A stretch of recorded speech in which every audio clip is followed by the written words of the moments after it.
all of them are not good. And I also know of many Jewish people who have went to Jewish people and didn't get funding because let's use the term little hat. Little hat. Okay, I'm sorry. I've known little hat people who went to little hat people to get funding and they didn't get the bread because the idea was terrible. It was just a terrible idea. And they're not going to throw good money after a bad idea just because you wear the same hat. So I think that's where we get caught up. And we do have a problem with supporting each other. I 1,000% agree with you, brother. We need to support each other more and better, but not just because we're a same ethnicity or a same religion. We need to support good ideas and good programs. And I think we do, because I do know Black people who have started businesses, done angel funding, and so on and so forth, and have been somewhat successful. Not as many as I would like to see. I don't think there's enough of us that are entrepreneurs, period. That's what I think is the deficit. I think there are more entrepreneurs in those communities than ours. And I'm done. Okay, quick thing. Let me read the screen sponsor super chat. He said that man Rainier is never afraid to state the truth. Super official. Shout out to UYV. Now y'all know y'all call me Pushback Charlie, and I do have some pushback. But first off, let me give props to my good brother Ronan that pulled up, man, showing love. How you doing, good brother? I'm good. I'm listening in. I got some comments later, but go ahead and can I ask him a question, Charlie? How you get waves on a bald head, Ronan? Hey, hold on. I'm gonna do this just for you. He got a wave cap with no hair. That little bit you hanging on, ain't you? He's in a little bit. I'm hanging on. Rainier, before you get off, make sure you take $28 out the ATM because you owe me money before you come home. Give it to me in cash, not Cash App. Hey, y'all too crazy. No, because I just paid his parking violation ticket, so he owed me money. That wasn't my parking violation. That was the driver. The driver, but who is the car registered to? You. So it's your parking violation ticket. Please give me $28 when you get home. It's $25. Ask your mammy. $28 with online fees. She wants to. Okay. My thing is this, man. Shout out to y'all too, man. I love y'all dynamic. What I was gonna say to this is, if I did my hands like this, I just clap my hands, then I pull them apart like that. Is it unconceivable that I could do that again? Because my thing is, and I know right near have to work and things of that nature, so I'm just keep it. But this is like pertaining to what he said. When people say Black people never come together, you guys are forgetting Black people have came together. That's why you get a chance to send your kids to school with multi-race kids. School. You know what I mean? So when we say that, man, we forgetting what people have done in the past. Black people have came together. You know what I mean? Also, reason like say all these rights that people get to enjoy, that's because a lot of Black people was on the front line and fought for them. So a lot of times we say, oh, Black people, and then do say on top of that, the most gangster shit that I've seen was the Ray Kroc took the McDonald's last name. And that was a white man did that to white men. And now let's father that for being gangster. Fuck taking a nigga business. Forget taking someone's business. He took their last name. That is the most gangsterous movie I've ever seen. And they asked for 1%, and they didn't even get that. Do you know what 1% is? That's off of every $100 you make. I just want $1. That's all. That's all 1% is. And he didn't even give them that. So, yes, I do agree, man. It's a lot of chaos within the community. But when we push that narrative to where we'll never come together, I think, for one, like say, white people are just as critical as white people. You got a lot of white people on Black people's side against the white people. You know what I mean? More than Black people that's on Black people's side against the Black people. So those are things that we got to take into consideration. And why we got to be the super race to where everybody get on the same level. That'll never happen. Everybody got one mind and one sound body. That'll never happen. That's just not realistic. It's always gonna be somebody that say, bro, I think we should go left. It's gonna always be somebody that say, I think we should go right. That's just is all right, what but it is. all right, but Charlie, look, it's like this, all right? It's like this to me, right? It's just like when people travel to Colombia and DR. Every girl is not the same, right? But every girl, they're gonna be on the same type of time as American women, but they carry it different. So in your mind, you believe it's different. It's still the same. Mm-hmm. I agree. But you believe it's different. So what I'm saying is about our people, even though the Europeans or whatever, they act a certain kind of way, but they don't do you dirty in your face like some of our people do. So you believe that they rock with you. They might not, but they let you get a little bit more leeway. It's just like anything. Every time I'm trying to come up with something, I'm trying to learn how to do this with this trucking business, they trying to sell me a course, 5,000, 10,000. My own people. Yeah.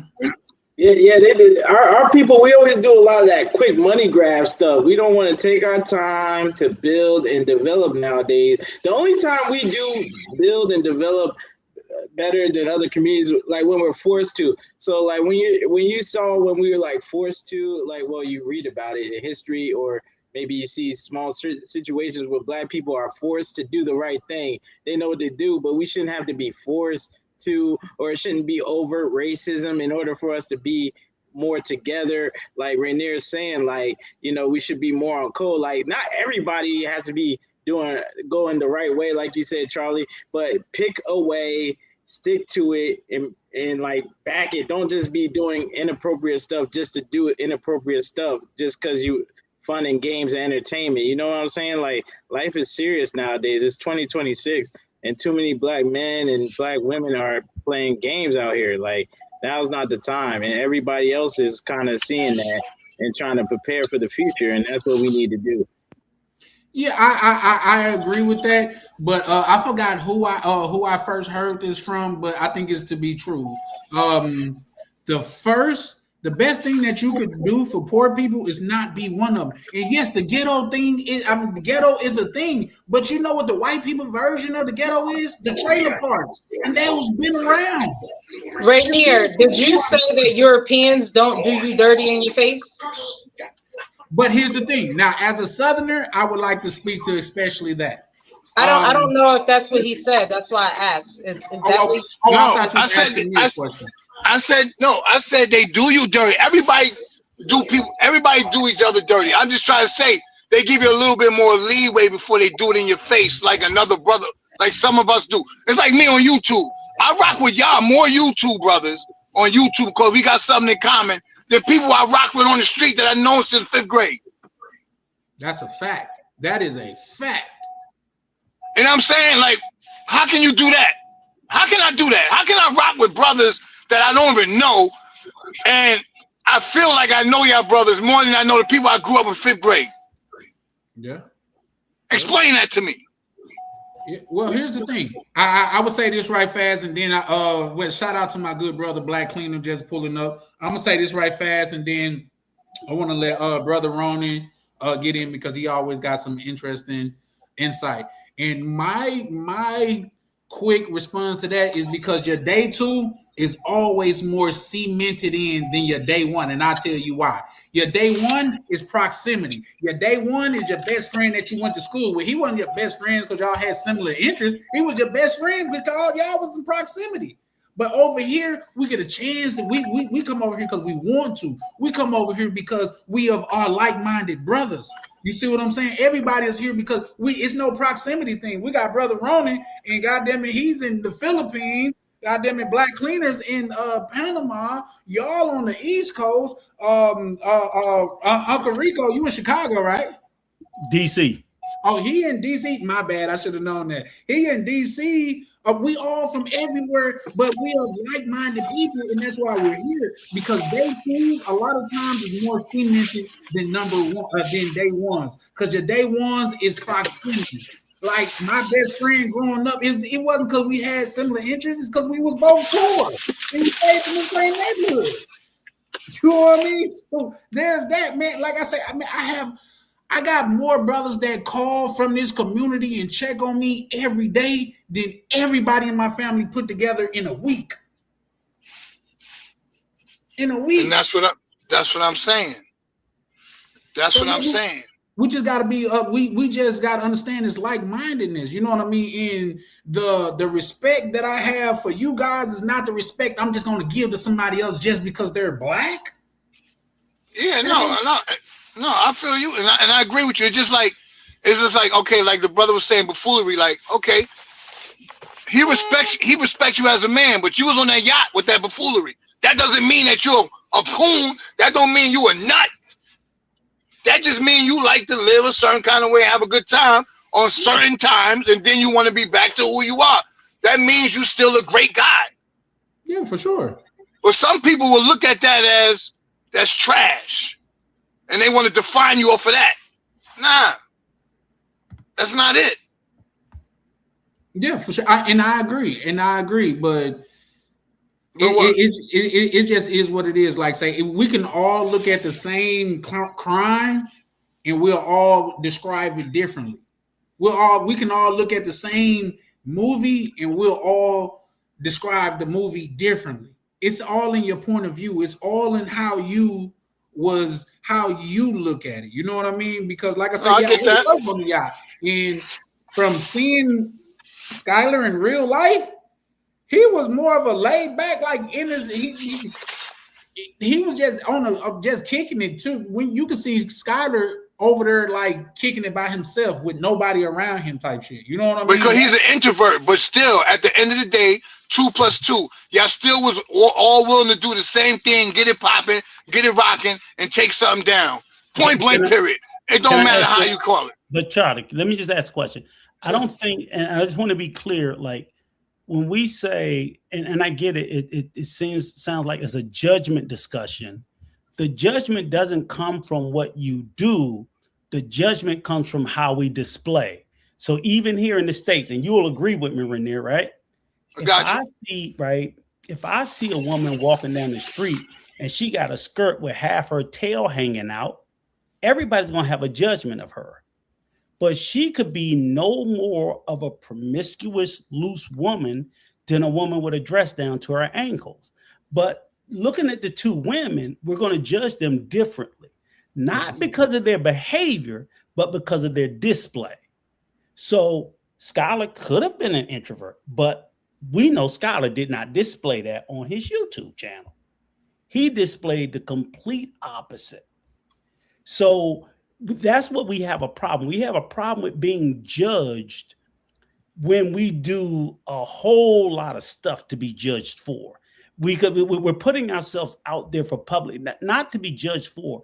We're putting ourselves out there publicly for public judgment, and we don't like the judgment that we receive. If you don't like the judgment that you receive, stop putting yourself out there publicly like that. I agree. It's just easy. Yeah. Yeah, no, I agree with that. I agree with that. I think he was doing it because of bread, because he tried to make the money before YouTube got all crazy. And then when it got crazy, he already have his videos up there, so they're going to sweep him up like the task force. But the thing is,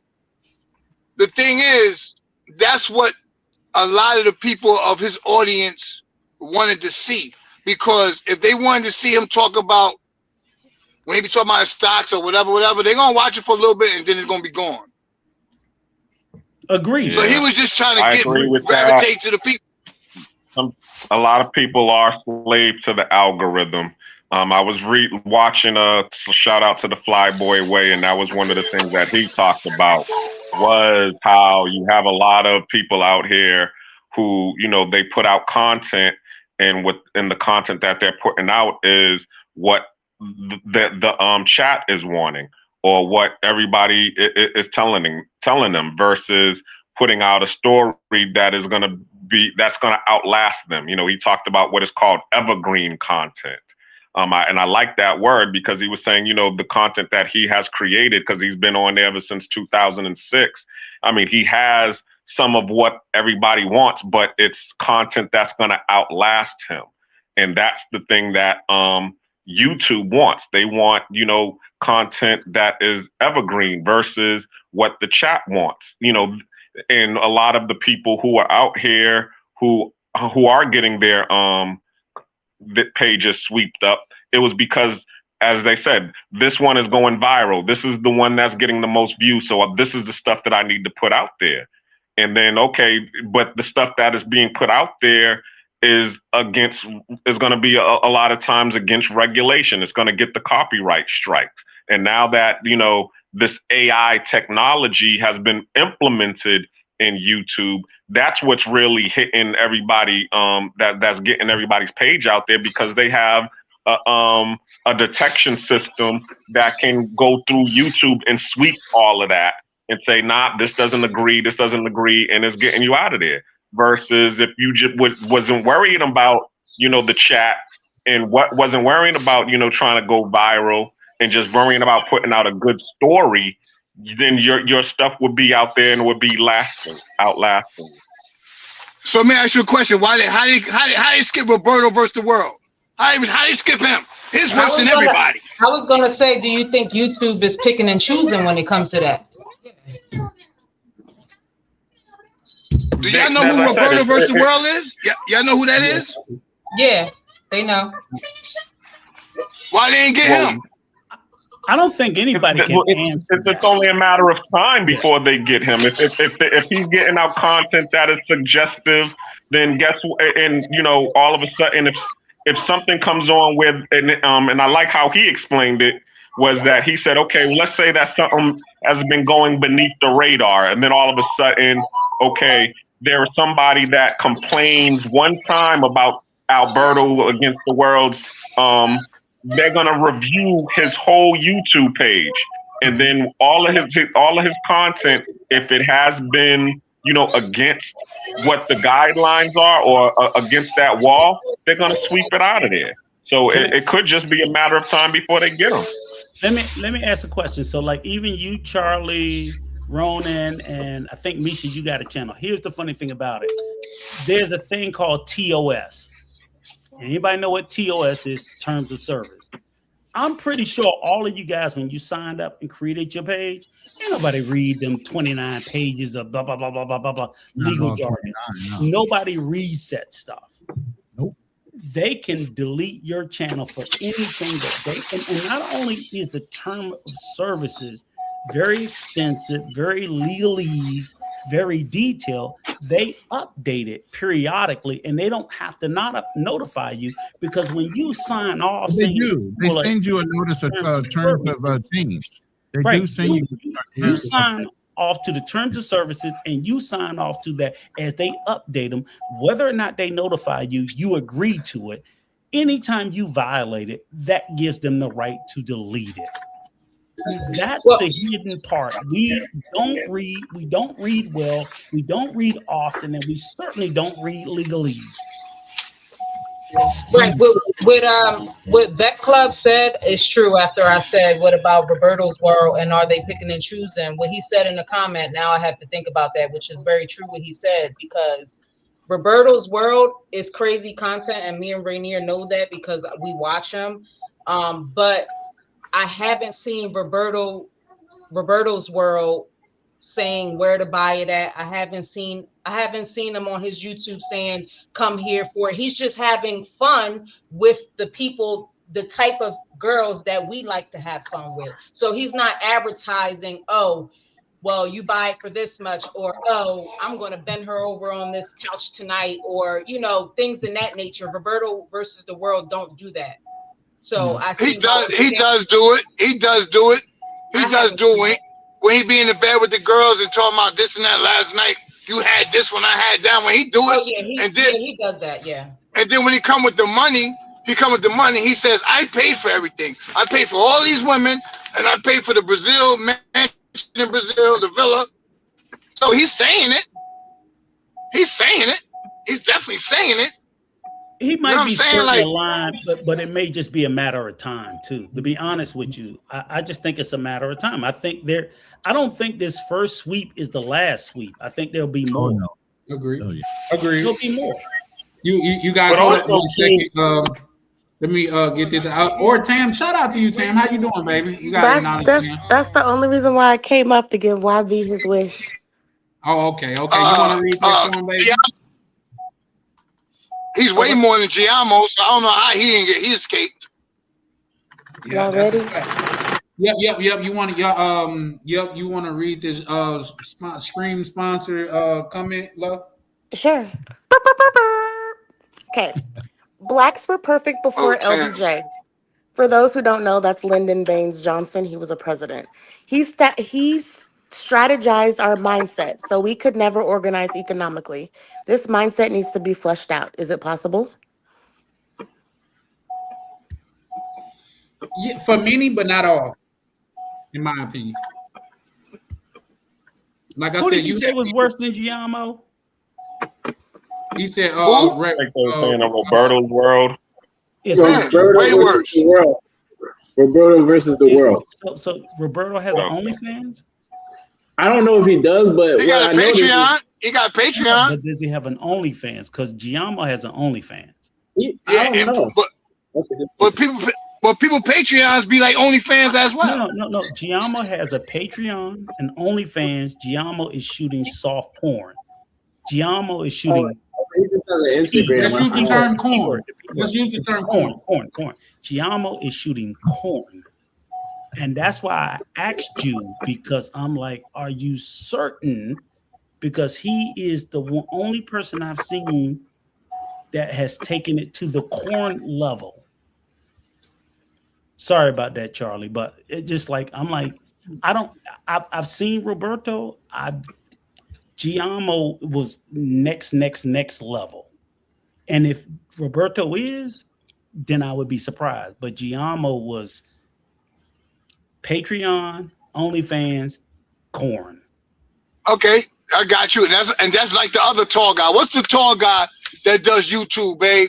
The tall one that be doing YouTube. He should be with the dude from Chicago sometime. Yeah, he probably got his page taken down because he was doing stuff right on front of YouTube. I just seen his Instagram today. Yeah. He got OnlyFans and all that too. And he known, I forgot his name, but anyway, he's tall. He's Jamaican dude. You know what I mean? I forgot his name with dreads and all that. What city? What country? He be in Colombia. He be in Dominican Republic.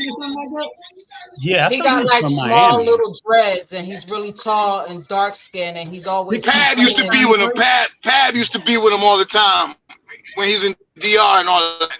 He be in Sasu. He be driving the dirt bikes. Mental issue. No. Was it mental issue? No.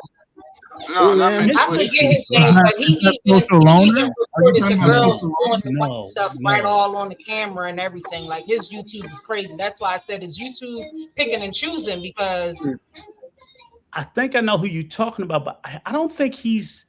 I think he's like Jamaican or African or something. He's Jamaican. No, he's Jamaican. Something like that. He's Jamaican. Yeah, he got OnlyFans. He got Patreon. He be showing him smashing chicks, all that. Yeah. Yeah, but I don't know if he has a corn channel or a OnlyFans channel, but he do. He got OnlyFans. Oh, I know who you're talking about right now. I just can't think of his name now. I know you're talking about. The name Nevy. He's a young guy too. He's a young guy too. Like, yeah, he's young. He's vicious. Is it Menace or something? I think it's Menace. Something that's his name. Something like that. Menace. Yeah, I know it's Virtual Menace. There you go. Yeah, Virtual Menace. See, yeah, y'all know. Y'all some real YouTubers. Y'all know. I don't know who any of these people y'all naming off are. I know Charlie Chan. I know Vibing with Misha. That's who I know. So the crazy part is, like, some people complain about these kind of YouTubers, like I said, but some YouTubers are the ones that I want to watch because of the activities I like getting into. Yeah. So I don't know if I should call it buffoonery or they doing it the wrong way. It's just like I don't know. Okay, the two things, Misha. If you want to live stream and like simul stream with this one, you can. Other people on the panel is doing it as well, so you can probably, if you want to, you can, and have your people come to your page, and those are those watch hours account towards you and what you got going on. I don't know how to do that. Hit the blue button on the top right hand screen on your. I was gonna say we got. Hey, yeah, I'll definitely say, hey, we got We got the YouTube whiz on Okay, the panel. Hey, Ronan. It says Hey, strangers what's going to on, your fam? audience. Yes. Yep. When you Okay. hit that, make sure you copy the title if you want to use the same title, and then download a thumbnail or something later. But you got to go into your YouTube studio after you do it. That way you can talk back and forth to your people specifically. Hey, Tam, over here, we call Ronan struggle hair. Oh. Wow. Really? We going after my hair today, right? I'm just saying little hello. I was wait, with your little U-shaped formulation over there too. You struggling too, brother. Oh, Hey, yo, see, one you love, the pot everybody. I'm gonna calling get the off, kettle man. black. The pot calling the kettle Shout black. out to you right there, man. Appreciate you pulling up, brother. I know I don't. Yeah, appreciate all y'all, man. All love. Everybody's all love, man. Later, Rainier. Make sure you put your seatbelt on so you can be safe, please. All I hear is ding, ding, ding. Brother in and out of there. Hey, putting on and taking off that seatbelt take too long. All right, Rainier. Appreciate you pulling up, good brother. I appreciate y'all. All right, babe. See you later. Seatbelts save lives, Charlie Chan. Don't forget, bring my bread back to the crib. Wow. I need my money. Ain't said that. But yeah, no, shout out to you, JM, man. Appreciate you pulling up, good brother. But Okay, Misha, I got a question for you. So did I do it the right way? I did it. I see it up there now. So you're definitely. All right, thank you for showing me how to do that. I didn't know how to do that. We over here to win together, man. What they say, I heard a person say, if you want to go fast, go alone. But if you want to go far, go together. You know what I mean? So you gonna hold my hand, Charlie? Baby, I hold whatever you want me to hold. Oh. I'm just saying. What was that question, Charlie? Let's say this: they are being selective. Oh man! What are our recourse? What do we do? Like, do we boycott? Like, are we in a position to say, you know what, fuck it, we just not gonna put nothing up there? Like, listen, you put your hood on and you just hope they don't catch you. That's it. What are you trying to boycott? No, that was just in pertaining to when Misha was saying, is YouTube being selective? And I'm saying, if they are, which they may be, what do we do? What is the recourse? You know what I mean? There's nothing we could do, because when you're on somebody else's court, unfortunately, you got to play by their rules. Absolutely. And then also too, one of the other things that Flyboy said was, a lot of us don't go to the conventions. We don't even know when they have these YouTube conventions to be able to meet and greet with the people that is actually, running the show. I mean, the only thing that we're worrying about is trying to get views instead of trying to get to know whose house that we're actually in. How many times has somebody ever been invited to crash somebody's party and don't even know who's the host of the party is, and trying to get to know that person? You're just over there just getting the free food and, trying to, enjoy the vibes over there without even trying to get to know who it is. And that's what a lot of us on YouTube is doing. We should be trying to go to the conventions and meet the people and get to know who's running YouTube, because when these situations do come up, we have somebody that we can actually go and talk to and call, and maybe somebody be able to pull some strings for us. Can I add something? And I wanted to ask Brother Foster. I'm glad you back, because you seem like the. Please forgive me if I call you the geek guy, because you seem like the, what I'm saying, the technical guy, right? And the reason why I'm saying this is, I do manual labor. I'm just kidding. Oh shit, I don't know. Go ahead. Wait. I'm actually the tech guy, and my last name is Foster. But you ain't got no hair. He's my senpai. The reason why I say is this is what I think, and I don't know to be exact, but I'll be honest with you. I think our problem with YouTube is I think that our community came to YouTube late. I think YouTube at its inception in the beginning, because if you know what YouTube literally is a DIY space, a do-it-yourself, like the overwhelming majority of content. When we look at YouTube in the Black space, we think that that's the YouTube world. We are such an insignificant part of YouTube. We are just, it's embarrassingly small how the Black space is. And I'm not saying embarrassingly, it's just like, I think we believe we're bigger than what we are. So even when and I appreciate Sister Misha when she sat there and said things that you like. And I'm like, yeah, I like some of those things too, this, that, whatever. There are spaces for that. But in the overall arc, like the biggest YouTubers are children and toy reviews. People don't even realize. I'm like, no. If you want to No, make you're it big in right. YouTube, get a child to play Yeah. with toys and do toy reviews. Mr. Beast has like 300 million views. It's not the stuff that we're consuming. We are a decimal point on YouTube. So Absolutely. it doesn't mean that, we don't matter.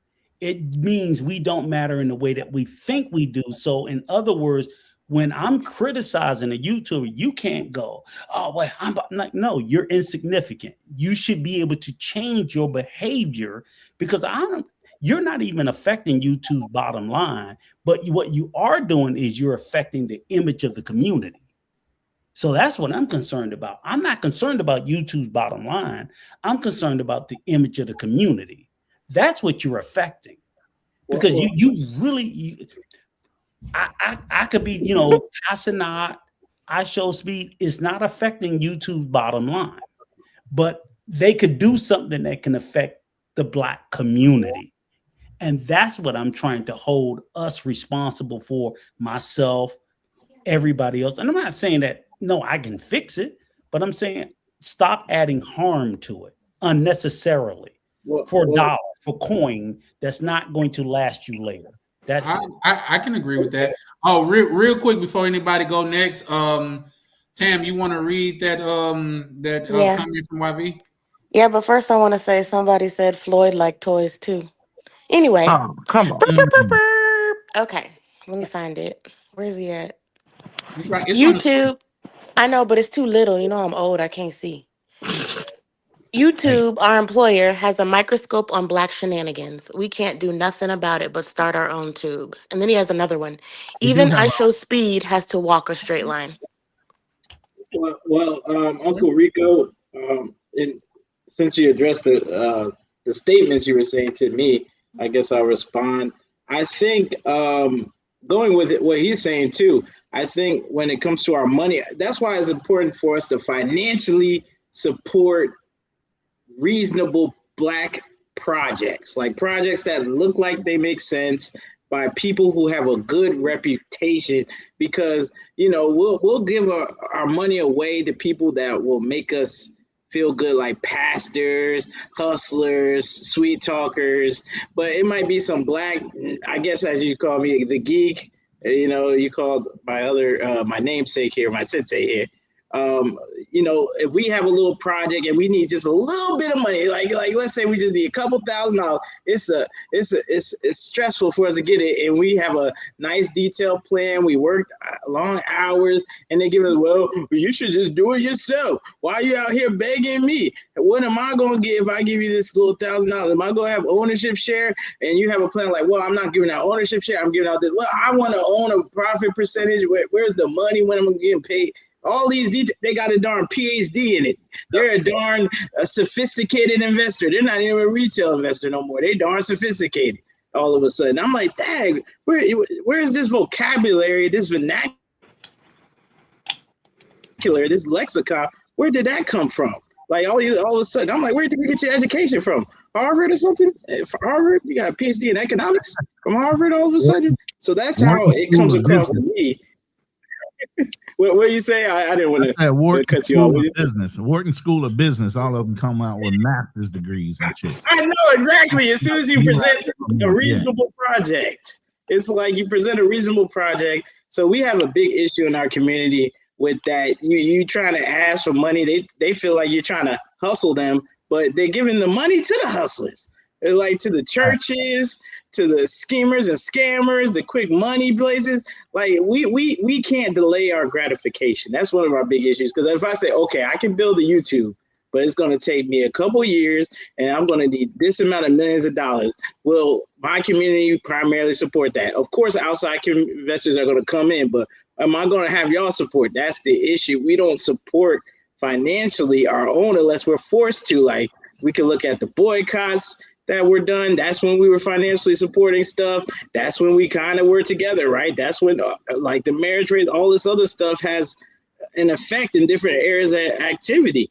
I know people will say, oh, that's not related. I'm like, all this stuff's related in my opinion. People can give me pushback on it, but the main point here is that we need to really financially support our projects, because I mean, even if YouTube says, oh, I see black people doing this, we lost a certain percentage of our black audience, what happened, they might buy us, but then they'll have like a section catered to us because they know we'll go away and do our own thing, even if they buy Black Tube or whatever you want to call it, right? Whatever you want to call it, they might buy the out.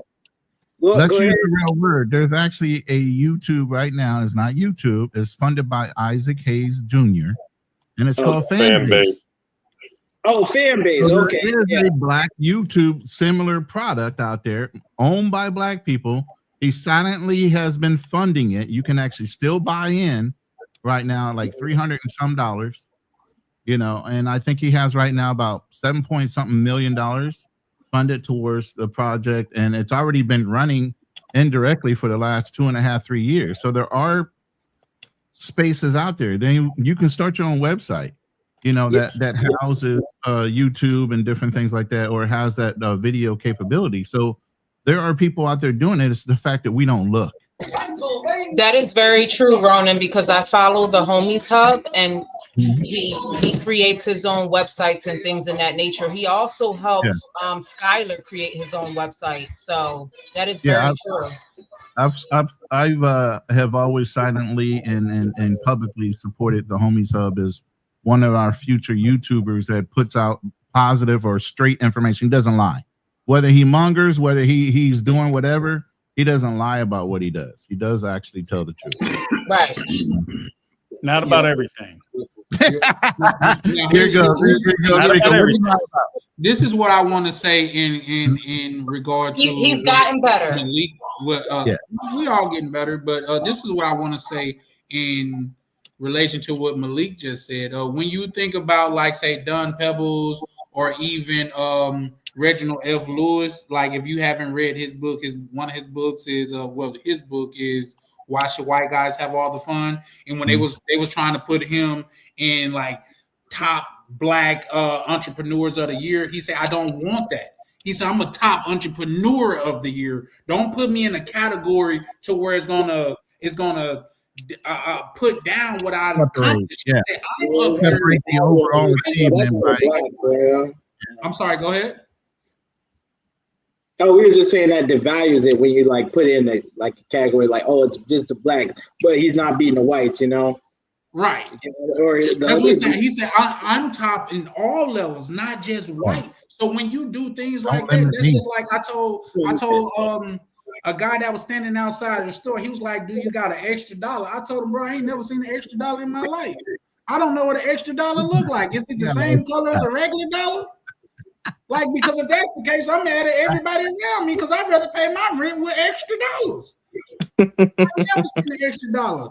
So my bread in my bank account is goddamn, it sees no color but green. So whether the money come from white or black, it's gonna spend the same. So when I want to be the best because I want to be the best. I don't want to be the best in the black space. I don't want to be the best in this community. I want to be the best because I'm the best. You see what I'm saying? Right. Like I heard, I think it was the dude Gary V. He said some people, they want to have the biggest building in town by knocking down all the buildings around them. But other people want to have the biggest building in town by building bigger than everyone else.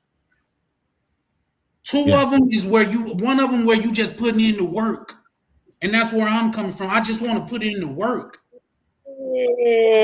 I agree, but to give you a little bit of pushback on that, that also sounds like that I'm not black, I'm OJ, when you're saying, well, I'm not the best black person, I'm the best, person all around. Yeah, it's good to be, the big fish in your pond, but then also to be the biggest fish in the ocean, period. So let's start by being the best in your pond, you know what I'm saying?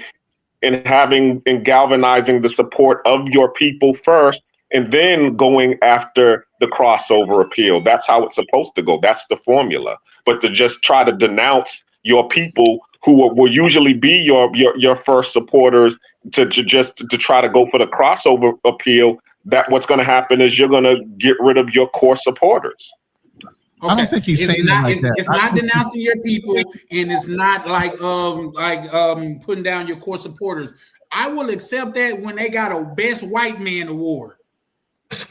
They do. You see what I'm saying? I would accept that when they say, "Oh, you the best white Charlie, businessman out there." But Charlie, what he's saying is the de facto award is Best White Man. The default is Best White Man. Because white supremacy, it's a playing field across the board. What's up, OTO? How you doing, brother? Because Best White is global. So black people can't be global. No. But I'm saying when you said, and I get you. When you say what you have to understand is, okay, when they create these awards, okay, they're not creating them for us. We're the ones who actually try to infiltrate, like the Oscars, for example. They didn't create the Oscars for black folks. They created the Oscars for themselves, and then everybody wanted to join in and then wanted to stake a claim into it.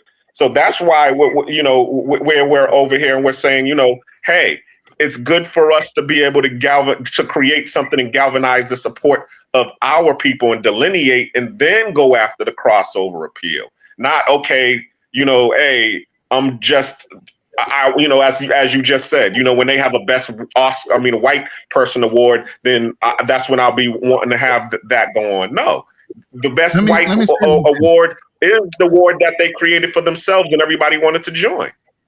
Listen, I don't know how you guys grew up. I think Uncle Rico or agree with me since he's Gen X. Okay. I don't want to. I'm a boomer, goddammit. Get it right. All right, boomer. You're a little older than me. All right. So I don't want a participation medal. I want the fucking medal if I'm going to compete. That's a fact. So when you say and you want to deconstruct an award and say best black, best Asian, best this, you're deconstructing the overall award by doing that. I want if I want to be the best, I want to be the best. I don't want to categorize as I'm just the best black man out there. Yeah, we're a global society. We're not just a. But here's the problem. That's what I think Charlie Chan is saying. I want to be the best overall. I don't want to be deconstructed and put in a category. That's the problem. Those are considered participation medals to me. Yes. If I'm going to compete, I want to compete on a global market. I want it to be. I don't care if it's the odds are stacked against me, because if I am the best as a black man when they tried to deconstruct me and I'm still whipping everybody globally, then you can't touch me with the fucking 10-inch fucking stick. Okay. Not that white man, not that Asian guy, not nobody, because I had to work, 5 times, like they used to say, 10 times as hard to get where we were. Yep, that's a fact. But I have a question for you guys. Okay. In 1939, remember I told you guys, my mother was born in I don't know if I told you guys. I think I was telling somebody else earlier today. My mother was born in 1939. Do you guys know what happened in 1939? World War II. No, we had the Olympics. World War II. No, we had the Olympics. You had the Depression. In 1939, we had the Olympics in Germany. Oh, okay. There was a black track runner named Jesse Owens yeah. that ran the Olympics in 1939, and he smoked the living shit out of white people. Yep. And that motherfucker named, I'm sorry, Charlie. That white man named Hitler refused to shake his hand, refused to acknowledge him. That's not true. That's actually a counterproductive story. It's not true. No. What I'm saying is, I'm saying that to say that there are instances, and even still today, where you can be a black man in a white space and you can say, I'm the best, period, and put full stop on it. Yep. And they're not going to see you that way. And I'm not saying that in 2026 that still exists. Oh What yeah, I'm they'll use saying DEI is that hire and whatever else to try to say no, that all that's I'm the saying American is spot. even if like so Denzel won the Oscar. There are still people who that year will say a white actor of that year when he won the best supporting actor in Training Day or Glory deserved it over him. There are still white people in their minds that still feel that way. I think So we would call that delusional, though. right. So while it's Well, not a hold black on. What? Oscar, Wait. What year was this? What there's still movies? white people who believe it is. What Is what I'm movies saying. were Shout out out to that year? KB, man. KB is the brother with the apple, the bitten apple on there. Man, shout out to you, KB. KB, man. So much is What's going up, on. man? The What brother's year? putting on here so much. What Well, year was it? what year was what? Hold on. What year did he win the Oscar for what movie? KB, hold on right fast. Let's acknowledge YV right fast. And then we pick up right where you left off. Tam, you want to read YV question, love? Yeah.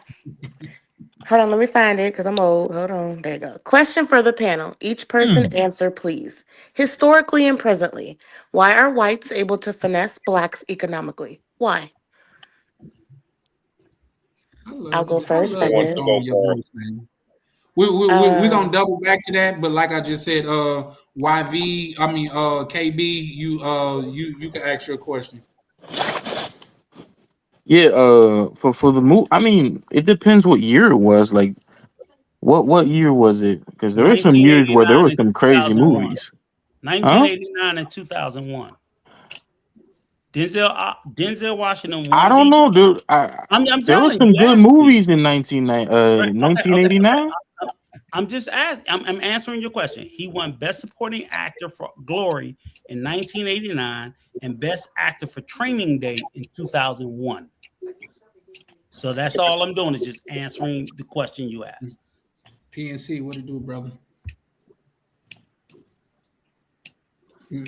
I mean, I get what you're saying. There can be some objective opinions and things of that nature, but we're talking about who bring home gold, not who we think won or who we felt won. We talk about Right. who actually brought the gold home. That's You know why what I I brought mean? up Jesse Owens because he brought home the gold. Yeah, but in contrast to what Ronan said, I think that was like counterproductive because he was the best overall. And that's why it was hard for them to accept. He wasn't the best black The runner out there. Olympics are He was competing the against best the runner, best of the best period. around the world, you know. But he Yeah. wasn't deemed the best overall because at that time, what did Nazi Germany think about us? Well, that's what they thought. Damn what they think. I'm But talking about him when standing it on the top of the sports, platform like when this. the That's sports, what I'm Remember, saying. Charlie, you said the word delusional. Yes. Oh, right, delusional for sure. Yes. Because by him being in that number one spot, damn what they think. They couldn't believe a black man was going to win, and he did. Whether they believed it or not, I can believe air don't exist, but I'm still breathing, right?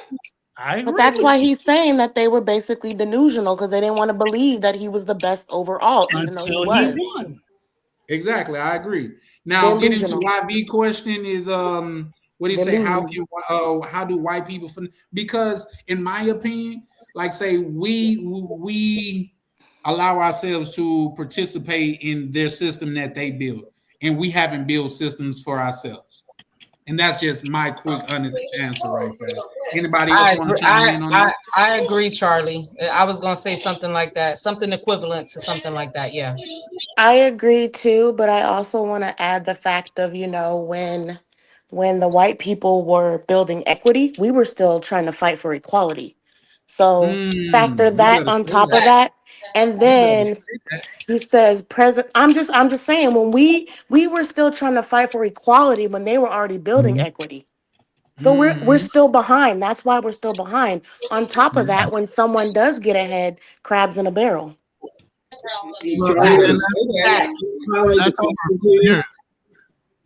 That's over 500 years. That's over 500 years of training. But what the white people made a mistake was they bred that shit out of us. They made a bigger, stronger black mentality over the 500 years of us being in slavery. Redlining, of course, was some of the recent things where they stopped us from being able to progress. Even when we progressed, they were burning down towns, Black Wall Street, and so on. So every time we did it, and they kicked us back 10 steps. But the biggest thing is our mentality. Well, he said presently and historically. Yes, so I'm going back to historically now. Historically, when they got us, if you look at the African nature now, they're subdued when it comes to their level of aggression. Okay, so they took a subdued type of people, because if you look at the history, even when you look at the Zulu nation, when they fought, it wasn't huge wars where they decimated fucking villages. They did very minimum damage to whatever, and they would just announce a winner. You get what I'm saying? So even then, you have a subdued culture where they sold us into slavery. Then they sold us into believing in religion, which the slave Bible was torn up from the original King James Bible. And then if you even go further than that, the King James Bible was torn up from fucking the Ethiopian original Bible that had way more books in it. So then you capture their minds by using religion to control us, even though the white man would beat the hell out of you and say you need to be obedient to your slave master, and everybody's supposed to be equal in the Bible as far as Christianity is supposed to be concerned. But again, that's also false too. If you think about it, God decimated whole fucking countries. When he said go in and take something, he said every man, woman, child, and animal. Facts. So all this kindness that was inbred in us, that ain't the shit. That ain't real. That's all fantasy to make us feel more subservient if we're doing something wrong, when a white person can step all over your fucking neck and not even think twice about it because they got you to believe that bullshit. We're so easily we're so quick to want to be gullible because we're so nice by nature. Now we've been bred to be more dangerous. Well, I agree with that. And then the other thing is, like I said, it's just through ownership. They stole a lot of our fucking inventions and everything else through ownership. They owned us, so they owned the patents. Yep. So then that was another thing with our wealth. We had patents on certain things that the owners of that slave that invented it got the benefit of it over the long term. Yep. So there's been basically long history of us being taken advantage of, yes. And that hasn't stopped even now because of redlining and all the other laws. And they're still being duped by always doing the misdirection thing. You got the white people, they ain't doing that much better. Do you ever hear the story of you taking red ants and black ants and putting them in a jar? They'll cohabitate until you shake up the fucking jar. Who's shaking the fucking jar? That's what you really need to pay attention to. Stop focusing on the surface level bullshit and look at who's shaking the jar. It's funny what you was talking about, because nobody ever talks about Bacon's rebellion. Nathaniel Bacon, when in 1676, when he actually led a rebellion against the aristocracy elite during that time, because he saw the inadequacy of the share of resources and wealth during that time, and it was poor whites, or the poor people during that time, which was both white and blacks.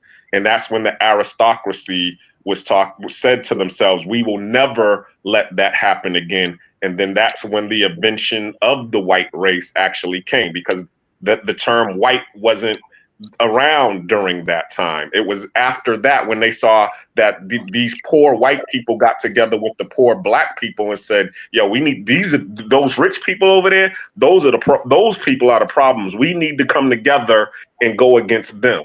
And to Ronan's point, yes, those are the people that were shaking the jar to get the black people and the white people to fight. So that's historically. And then on top of that, what Tam was talking about building equity and building equality. After slavery, we was building equity during the Reconstruction. That's where all of these towns, I mean, if you hear about Osterville, which is now Lake Lanier in Atlanta, the Wilmington massacre, when you had all of these black Republicans that was in office, and then the white people came and basically told them to sign over your position or we gonna kill you right here. They locked the doors and they took all of the positions of the black people that was in office, that were senators during that time. You had Rosewood, you had Allenstown, where they actually in California, where they built the black town, and then they what's it called? They the train, the train that was supposed to be going there, they diverted it so that the resources would not be able to support the town, and therefore the town collapsed. So there were always ways that they was doing to be able to get us finesse that way historically. Nowadays, if you're going back, if you're fast forwarding into present, what we have going on right now is what is called learned helplessness. Once again, to Ronan's point, because we have been fighting this fight all the time, and they've been keeping their foot on our neck. And anytime that we try to elevate, okay, it got to the point where it's like, well, why should we do it? Because every time we try to elevate, they're just gonna, find a way to smack us down anyway. So we have what they call as learned helplessness. It's like the what we were saying a long time ago about the elephant and the chain. When they had the chain around the elephant's neck, and he would pull. It got to the point where now when they switched the chain off the elephant's neck and they got this light leash on his neck, but it's still attached to the pole. Anytime he feels that tug, all he's thinking about is that big chain that they used to have around the neck. So he just doesn't bother to even pull the leash off, even though he could just snap the leash and run away. And that's where we need to. That's what needs to happen. Is we need to realize, something.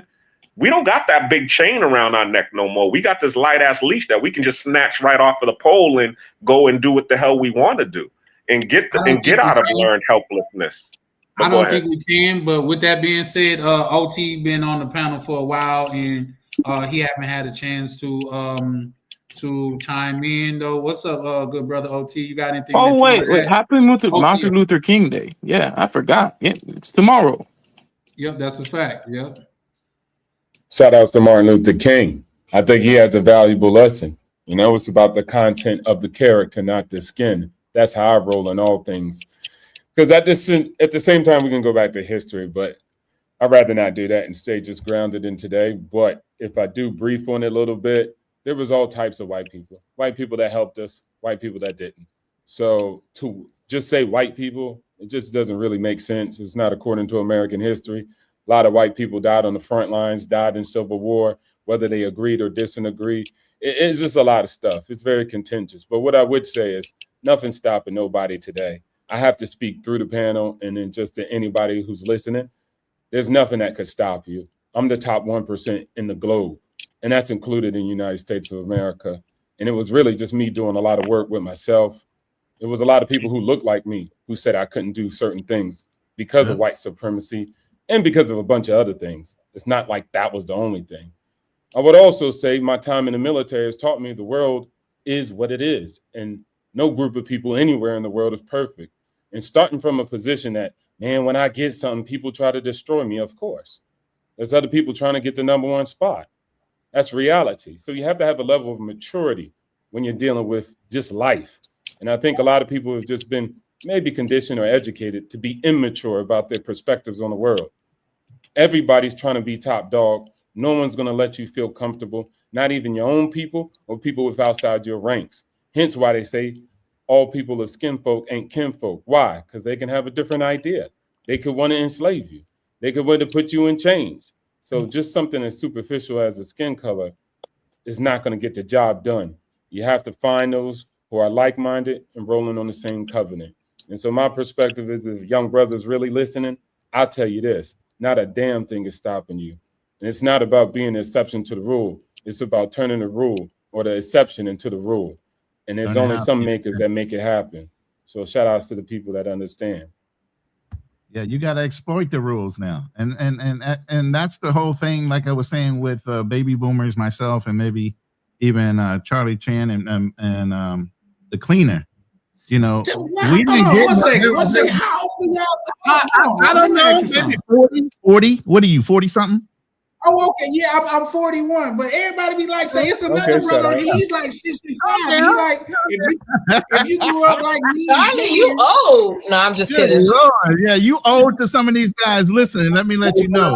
Here's the thing, it'd be another brother on the panel. He like 65, and he'd be like, if you grew up like me and Shane, you're like, I'm not 60. What I was trying, my point to saying all that was before there was equal opportunity and employment, before there was DEI, you just had to get in and try to do the best you could in order to go up the ranks. And that's the thing. It's like some of these things made, like I said, it's a participation medal now. Some things you got the job because you were a certain thing. I know when I was in executive management, if we hired a black woman, that was 2 requirements: 1 black and 1 woman, all in 1 hire. So you can pick off 1 black woman and hire 2 whites. That was the game. They played the game based on the rules they were given in corporate America. Okay, but at the end of the day, I knew that because I was just one of the most successful people in the executive ranks of the company that I was in, just on merit. And when the one thing you got to say about white people, whoever that runs a business, if you're making them money, they ain't gonna fucking get rid of you. That's a fact. Okay, if you're an asset and not a liability, and you just trying to skate by to get a fucking check, they're not gonna get rid of you. But what I learned was take what they taught you, take the rules, exploit the rules, but go and start your own fucking business. Get from underneath working for somebody else and own your own shit. And yeah, let me add on that real quick. Oh, go ahead. Go ahead, Ron. You got your knowledge. It's your knowledge they're leveraging. So if they're willing to pay you $100K, how much more are they gaining for that $100K salary they're giving you? Think about that. I used to sell labor. I used to sell all kinds of things, and we accounted for the labor hours that we had to pay them legitimately, and we marked that up anywhere from 40 to 60%. So how much are they paying you right now at that job, and how much can you leverage on your own if you started your own company doing that same fucking job? But we're so wanting just to get a fucking check at the end of the day instead of doing our own thing. But you already understand that, Ronan. It's because of survival. Okay, go ahead. Go ahead, brother.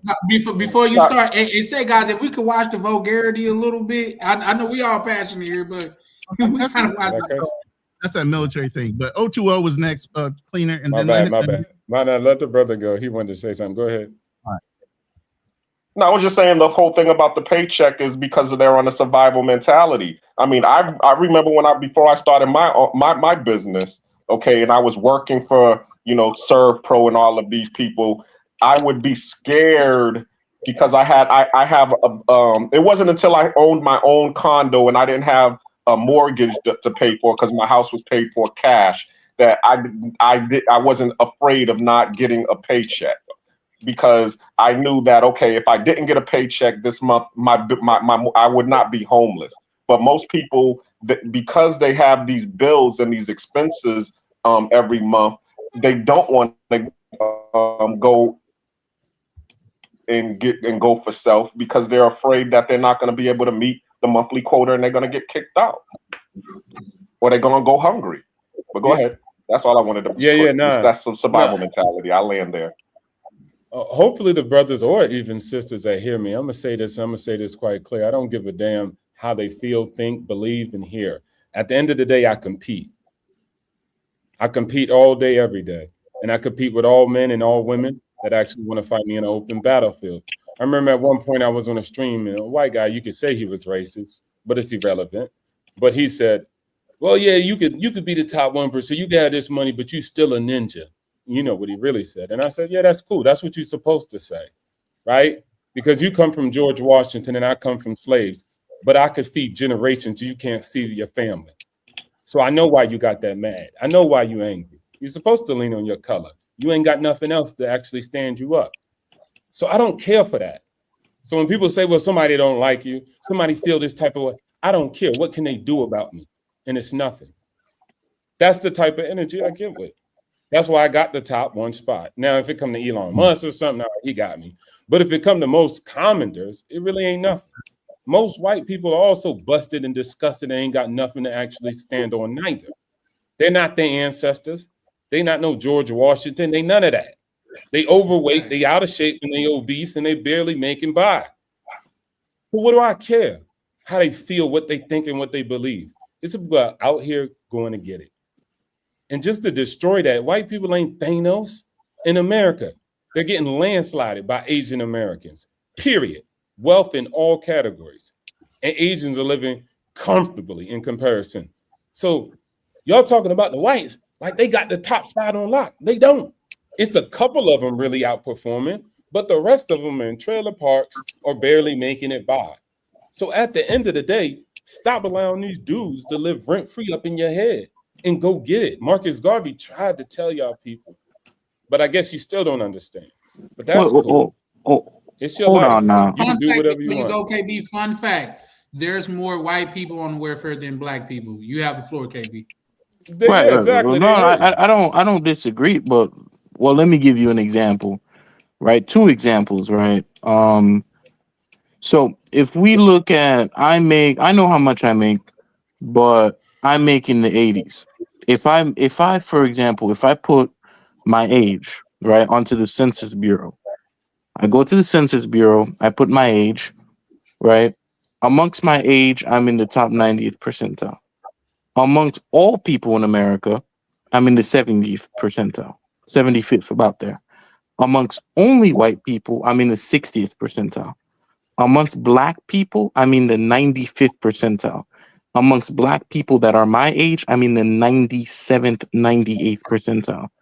So it's like if you look at white people as an individual, then yeah, you're gonna say, well, there's no difference. But if you look at it as a group, almost all of the wealth in America is held by mostly whites. Almost all of it. So if you look at the census data that they release from the Obama administration, Black Americans, almost 100% of their wealth are either in pension funds, housing, or some kind of related system or scheme like that. And that amounts to about $500 billion. That's a fact. For white people, it's $70 trillion. So there's like a disparity there. So it's like when people just kind of come up and they're just like, you know, you need to financial literacy. You can't financial literacy your way out of $50,000 a year. You just don't have enough to work with. So it's like, yeah, I kind of see what you're saying, but it's like it's not as simple as just telling them that, you know, you just kind of do this. And you have to understand it's also a lineage too. The things that I also think that black folks had to deal with, non-equal access to education. Like you shake your head, but like me, for example, my brother's privately educated. He speaks 3 languages. My mother speaks 4 languages. My middle brother speaks 3 languages. They all went to some of the best private schools. So right when we came from the United States, we're not really the same compared to other blacks here who had to live here and who came from Alabama or Mississippi, and they just don't get access to these types of things, or they've only lived in that area their entire lives. So that's all I gotta say. But the most important thing I would say is just those 2 things about the statistics of when you compare black people as a group and white people as a group. And even when you compare Asians too in America, they're only very specific Asians, i.e. Chinese or Japanese. When you compare Vietnamese, Koreans, certain Koreans, depending on when they came, Laotians, all those other people from Asia, you'll find that they're just as poor, if not poorer, than Native Americans in this country. Well, Indian Americans do make the most income, and they do have a high net worth. And then again, once I broke up the groups, I actually formed that all percentiles, Asians outperform whites in net worth, and the majority of their actual edge that they have. But think about who gets to come to this country, though. I let you say, I let you land it. I let you land Let the him plane. finish. Let him finish. Carl. I just landed the plane. But you know what? Have it. I'm talking to the audience. Listen here, audience. I'm talking through the panel because that's what needs to be done. At the end of the day, it's in your favor, right? What happens is somebody has seceded and has paved the road. And instead of being a crab in a barrel, just saying, look, I'm by the beach, bro. I'm retired 5 years ago, multi-millionaire. It's all about me. F y'all. turn back around to try to get some crabs out the bucket, but the crabs are arguing. Well, we all stuck here. So therefore, since we all stuck here, we can't get out and make it out of the pot like you did. That's what you see happening. So it doesn't matter. But if you listen and you peep game and stop hating the play and learn the game, you can get yourself out of that goddamn bucket and stop yelling at the crab that's turning around to pull down the ladder to show you how to make these plays. But you could argue too, and you'll just stay boiling in the pot. And then that's just your future and your destiny.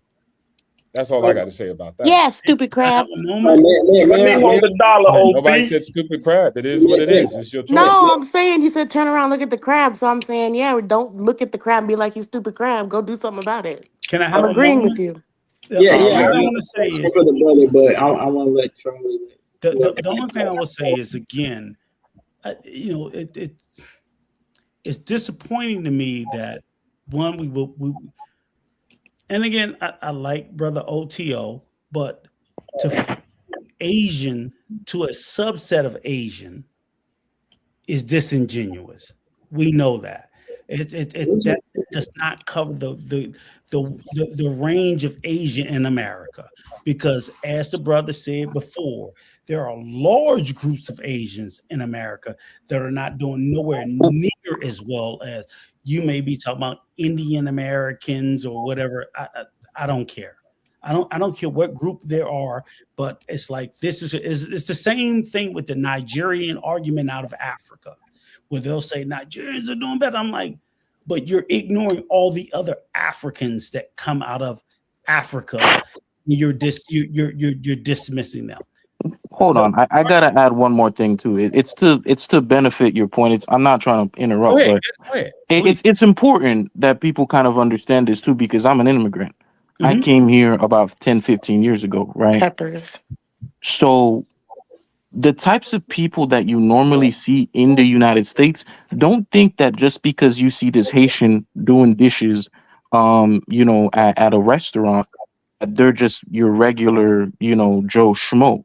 A lot of those people that you see coming here who have access to come to the United States, they're already in that top percentile in their own country, meaning they're able to actually pay for that immigration documentation. So when you see the Indians come here, a lot of the times they're paying money either to get a degree or to actually pay for the right connections in order to get that H-1B visa or whatever visa it is to come to America. Those are not poor Indians who are coming with nothing. That's all I want to say. And just to add to this, okay, we look at this through a lens of say and let's speak specifically about Southeast Asian Indians specifically. We look at it through an American lens, and we talk about the success they do in America. Hey, Charlie, I'm sharing an image with you. Can you pull it up when you get a chance? But here's one question I would ask you guys. Has anybody sat there and looked at how Indians are faring simply? Charlie, I'm sharing an image with you. Can you share that, please? Hang on, Charlie. Are anybody looking at how Indians are faring 50 miles? We're going to let him finish his point, and then I'll pull it up. How they're faring 50 miles north of us in Canada.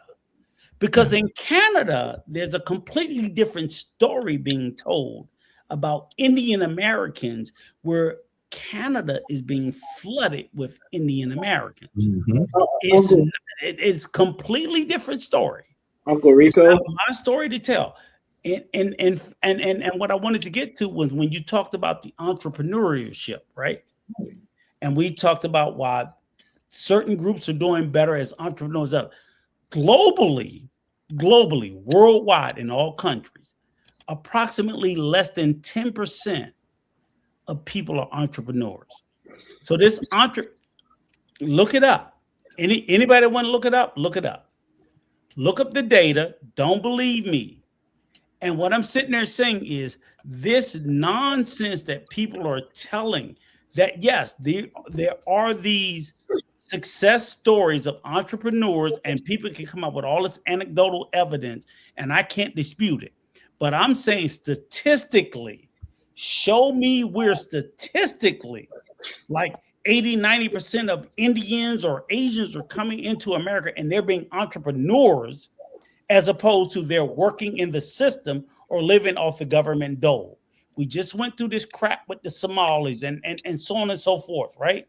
And I'm not saying that most of them are being that, but I'm saying this mythical knowledge that we're perpetuating, that these immigrants are coming into America and they're being all these entrepreneurs, is abject BS. I'm watching my mouth, Charlie. I appreciate it. Abject BS that people are pushing, because I think most immigrants are coming to America and they're being just like Americans. They're going to work, they're getting jobs, whether it be the government, whether it be whatever it be. This notion of romanticizing them as being something better than the people that are already here is pure abject BS. And if you look at it, look at the entrepreneurship globally and say, what is it worldwide? Why would it be greater here in the US than it is globally? If it's at a 10% rate globally, why would it be greater here in the US? It isn't. It's made up.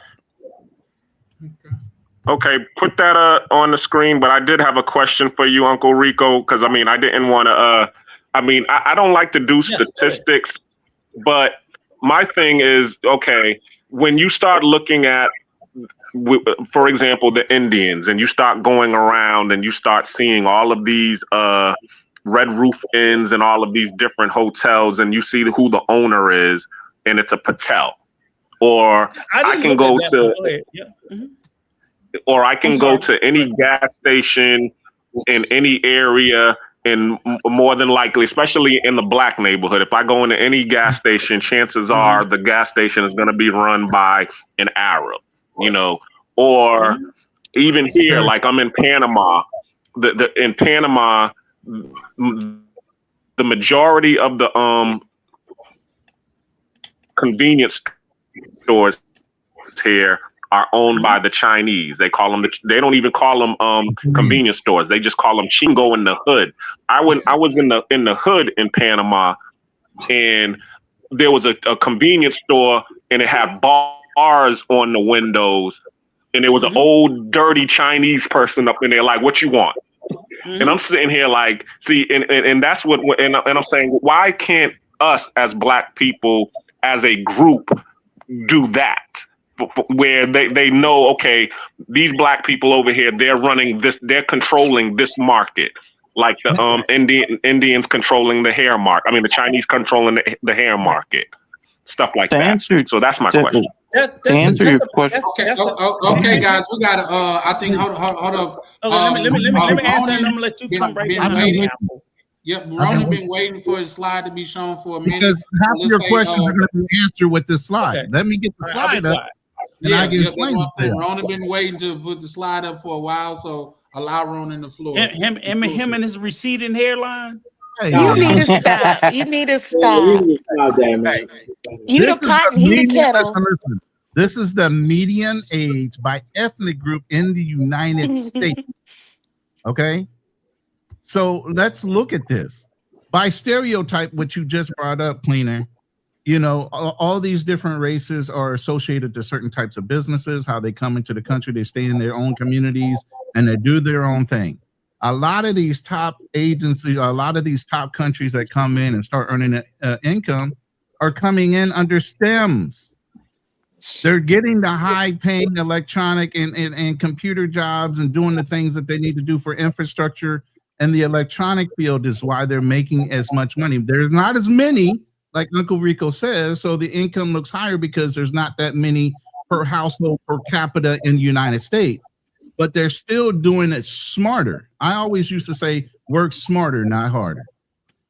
We will break our backs doing fucking menial labor, saying we're achieving things, instead of applying ourselves mentally, which a lot of us are very intelligent, and getting and competing in the STEMs and electronic and community like that, engineering and things where it starts to deal with the infrastructure of America. And we'll just go and get that postal job, or we'll go. Ronan, could you pull something up more current? Yeah, I can, but it's still going to be the same. But that was just okay. Okay, all right. That's just a graph demographic made sense. That's the only reason I went with that one. You know, but there's a whole bunch of still stay Rona's You consistent. just right. ask one of the LLMs to kind of This is a decade update it, old, and so you'll that's be the good to only go. issue with it. Yeah. But look, this is my big thing. And shout out to Uncle and everybody else who has a different perspective. But bro, one of the things I learned in life is to find the people who are doing what you want to do and do what they do. Like, go find who got the winning game plan of what you call winning, right? And then you go follow that game plan. Stop hating the player, learn the game. All these other talks, man, back in 19, and then slavery, this is the reason. Look, all people had issues, bro. We're not really special in that having issues and having oppression. Everybody got their head busted in. So once you actually realize that, you don't even feel bad about the stuff your quote unquote people been through. But what I'm saying is, at the end of the day, let me finish. Okay, I know you got emotional from Let us know when you're done. Yeah, thank you. I appreciate it. At the end of the day, it's up to you. It's up to you to change the standard. It's up to you to make a choice. Again, we always have this when somebody comes out and says something, well, that's you just a solo person. Nah, it could be whoever chooses to want it. It ain't just me. I ain't special. I ain't Superman. Stop mapping me out to be some kind of super ninja. I'm just a dude who is like, all right, this is the game. I'm gonna learn how to do it. And then, yeah, there was obstacles. Yeah, there was other people. There was people who's black hating. There was people who's white hating. And guess what? There was people who was black who helped. And there was people who was white helped. That's individual people deciding to be nice or not nice.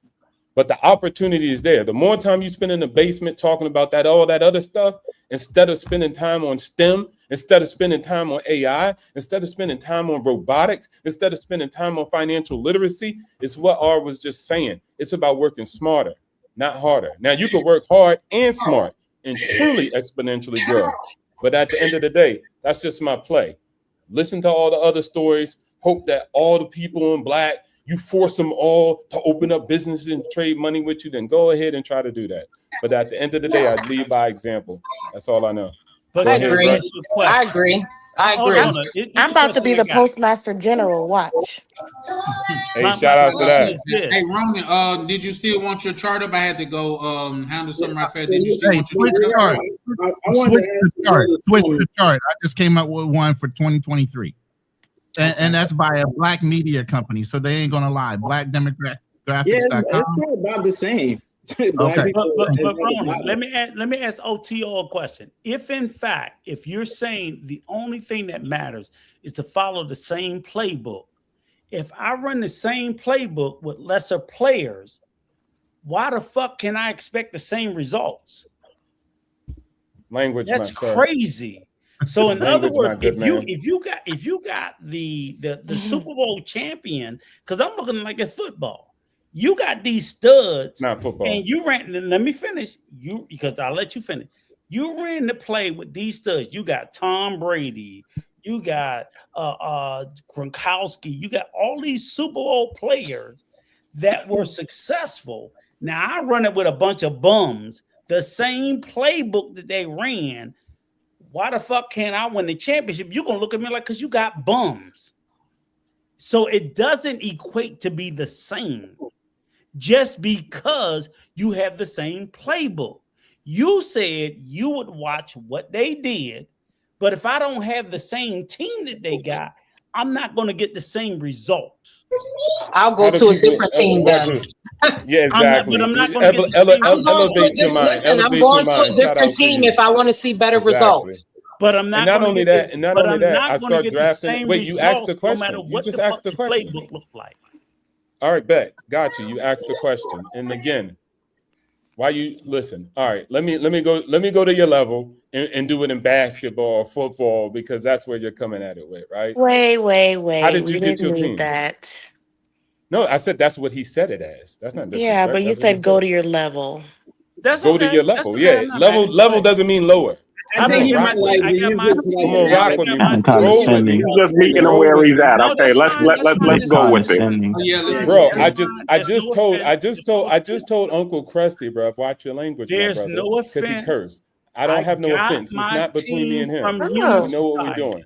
So, anyways, okay, go ahead. Okay, OTO.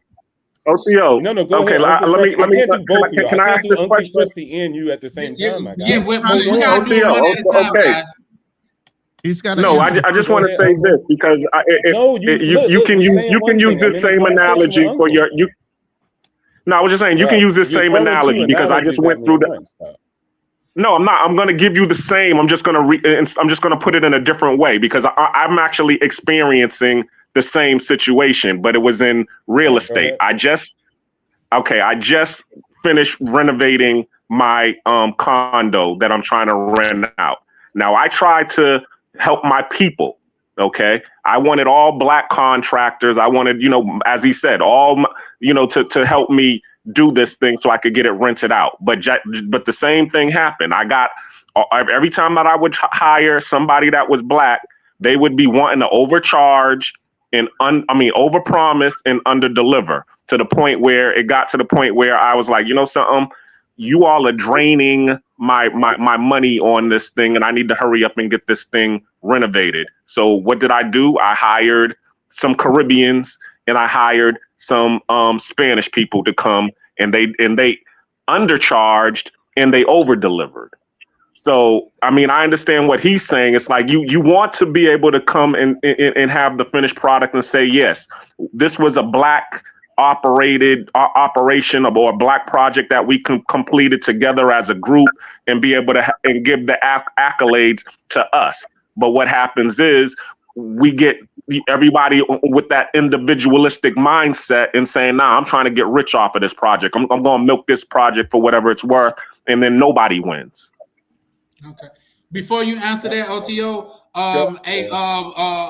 Ronan is it's a brother named Nick Travels. And what's name is that one of your people? What's his name? Nick Travels. I'm not sure. I think it is, but I have to look. But go ahead. In that case, Nick Travels, if you don't mind, like cam up for me right fast. Too many people on my list, but yeah. As long as he cam up, he'll be fine.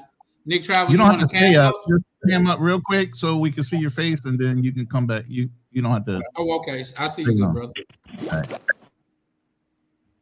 Okay, OTO. Yeah. Shout outs to you in your contracting job, or excuse me, the project that you were working on. Shout out to that. I mean that in a real way, because that's what really matters. Did you get the job done and you got your exit out on the upside? Yeah, I got it done. All right, see, that's what I'm talking about. That's beautiful. At the end of the day, look, Uncle Krusty, I'm trying to give the man his flowers, not try to debate all day. All right, anyways, back to the brother's question about that. He's not crusty, he just bald. You do have to go out there and work with those. So as you said, you attempted to do something that in reality couldn't happen because you're quote unquote teammates, and they weren't your teammates because they weren't prepared. They were trying to scam you. Why would you make those your teammates? Just because their skin's black?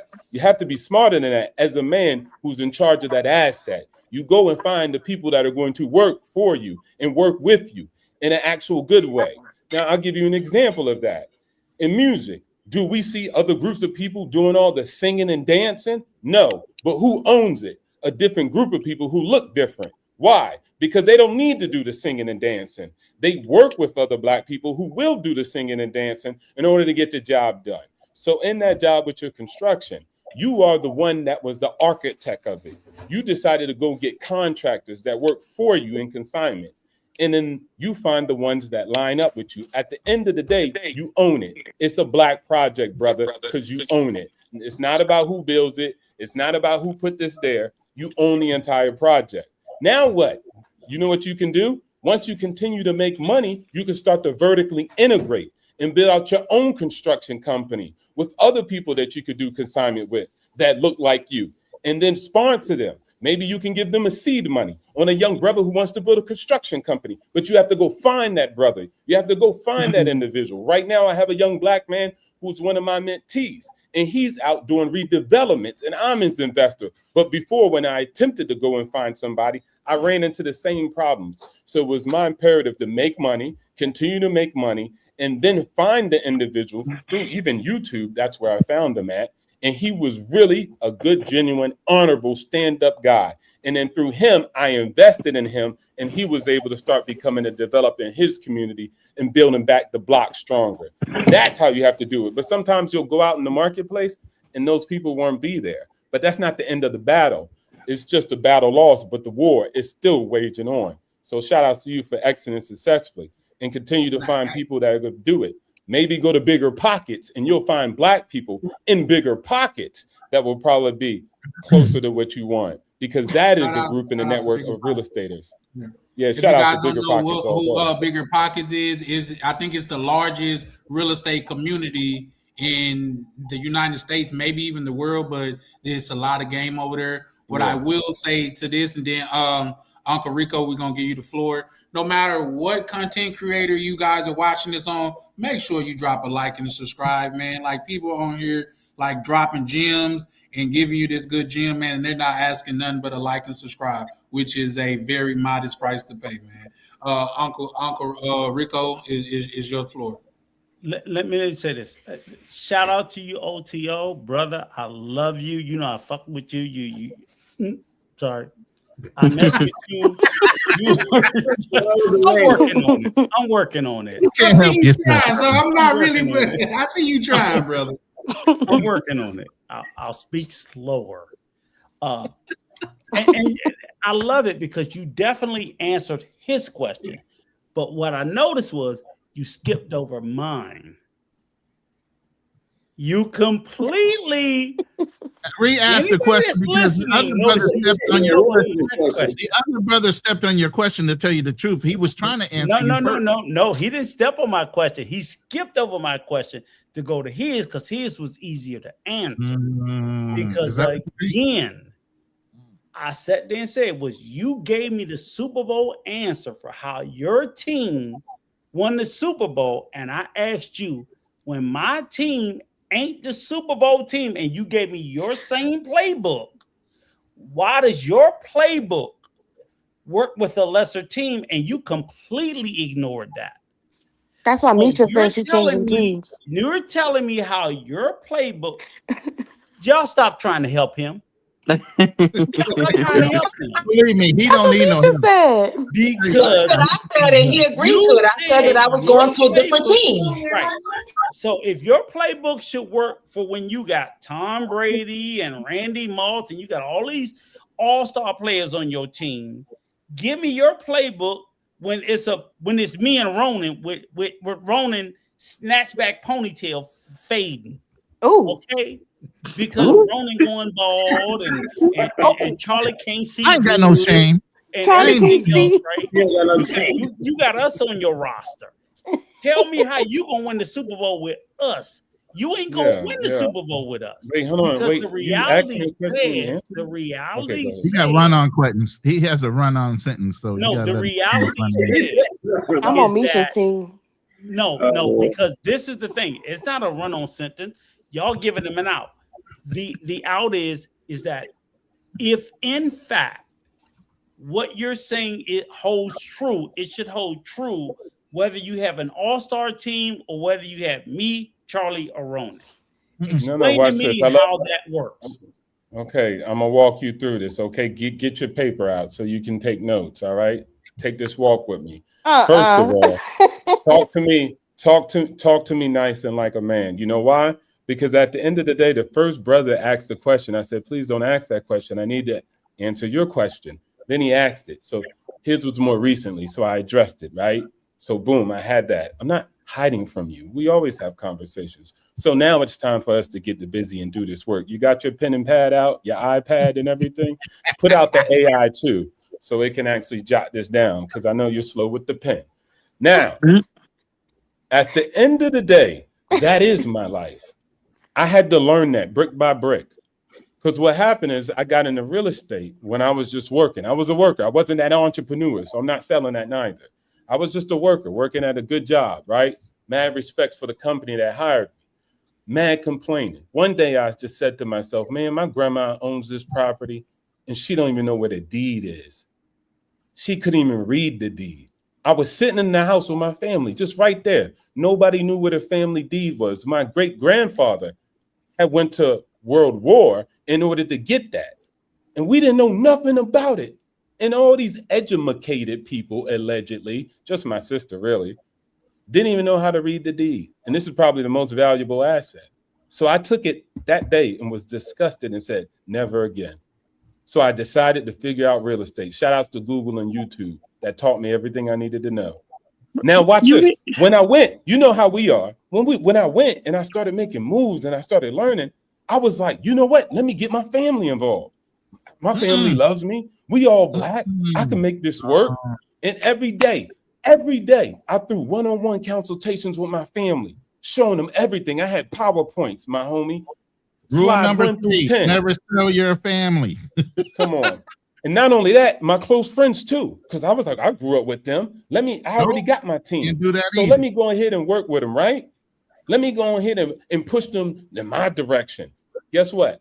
I found out that some people, you could lead them to the water, but you can't force them to drink. Their journey is their journey. When they decide to do it, or if they decide to do it, it's their choice. So guess what? I had to go out. No, ain't no timeout. Put your hands down. I had to go out and go recruit people. It's the same question. When your team suck, as a coach, as a leader, as an owner, you go find new teammates. Let me school you. Get your iPad out, Krusty. You go find and recruit the individuals that you need for your team. So I had to go to bigger pockets. I had to go over yonders. Because guess what? Unlike you, there is Black people that know how to do it. They all don't suck, unlike you believe. So I had to go out there and find the mentors. I found them, got access. One guy led me in Baltimore. So he showed me his real estate. I showed up every day. Ain't no tying him out. And I remember he told me, he said, guess what, Bird? He was like, don't start learning a little bit and leave. You have to watch this and take this walk with me. Don't get ahead of yourself. All the other people I taught, they got ahead of themselves. I said, no problem. I took him out to dinner. He's rich. I took him out to dinner. I asked him what he knew and what he learned. He showed me the pathway. And then I built up my own portfolio of people that I worked with and collaborated. I built out my team in a real life, in a real way. And unlike you, Krusty, I can get them to come up on this show and testify so we can actually verify that I've actually done this in the battlefield. So when I say you find somebody who ran the play and made it happen, that's how you make it happen. I built my championship team. I couldn't just turn around and all of a sudden people had it. But guess what? I'm pretty sure any coach will probably tell you that they had to build their team, teammate by teammate. And that's how you have to do it at the end of the day. You can't just reach out and grab somebody. There's a bunch of white people that suck. You can't just reach out and go and just grab them. You got to go find them. And shout out to Bigger Pockets. That's why I know Charlie, big homie, he know what I'm talking about, because when I said Bigger Pockets, he said, yes, sir. Shout outs to Bigger Pockets. You, Krusty, you didn't even know what Big Charlie, Pockets you fell for this shit. So stay in your lane, my guy. No, I know Bigger Pockets. I know Brandon Turner. He was like, Bigger who? This is the nigga moment. This is the nigga moment. Let me say this. Hey, real quick, guys. Tam, you want to read that by YV right fast? Because yeah, he got 2 of them though. I'm gonna read 2 of them. You want to go ahead and read those? Yeah, and just to say, Prime has the same experience. Okay, ready? Black cleaner, 10 years in the game, yes, same ma'am. situation. Where's the horn? Where's the horn, baby? I said it already. Oh my god. Where's the horn? We didn't hear the horn. There you go. Damn. Is that better? Yeah. I need y'all to start breaking me out some money for this, okay? Black cleaner, 10 years in the game. Same situation. Hired Blacks, they overcharged, underperformed, and shot envy my way. Hired a white boy and a Hispanic, no problems till this day. And then he says, everyone has the same story. Whoa, where'd all the comments go? Why? I don't know this man, but I already know what he gonna say. Damn, we'll start paying when you show up on time. What?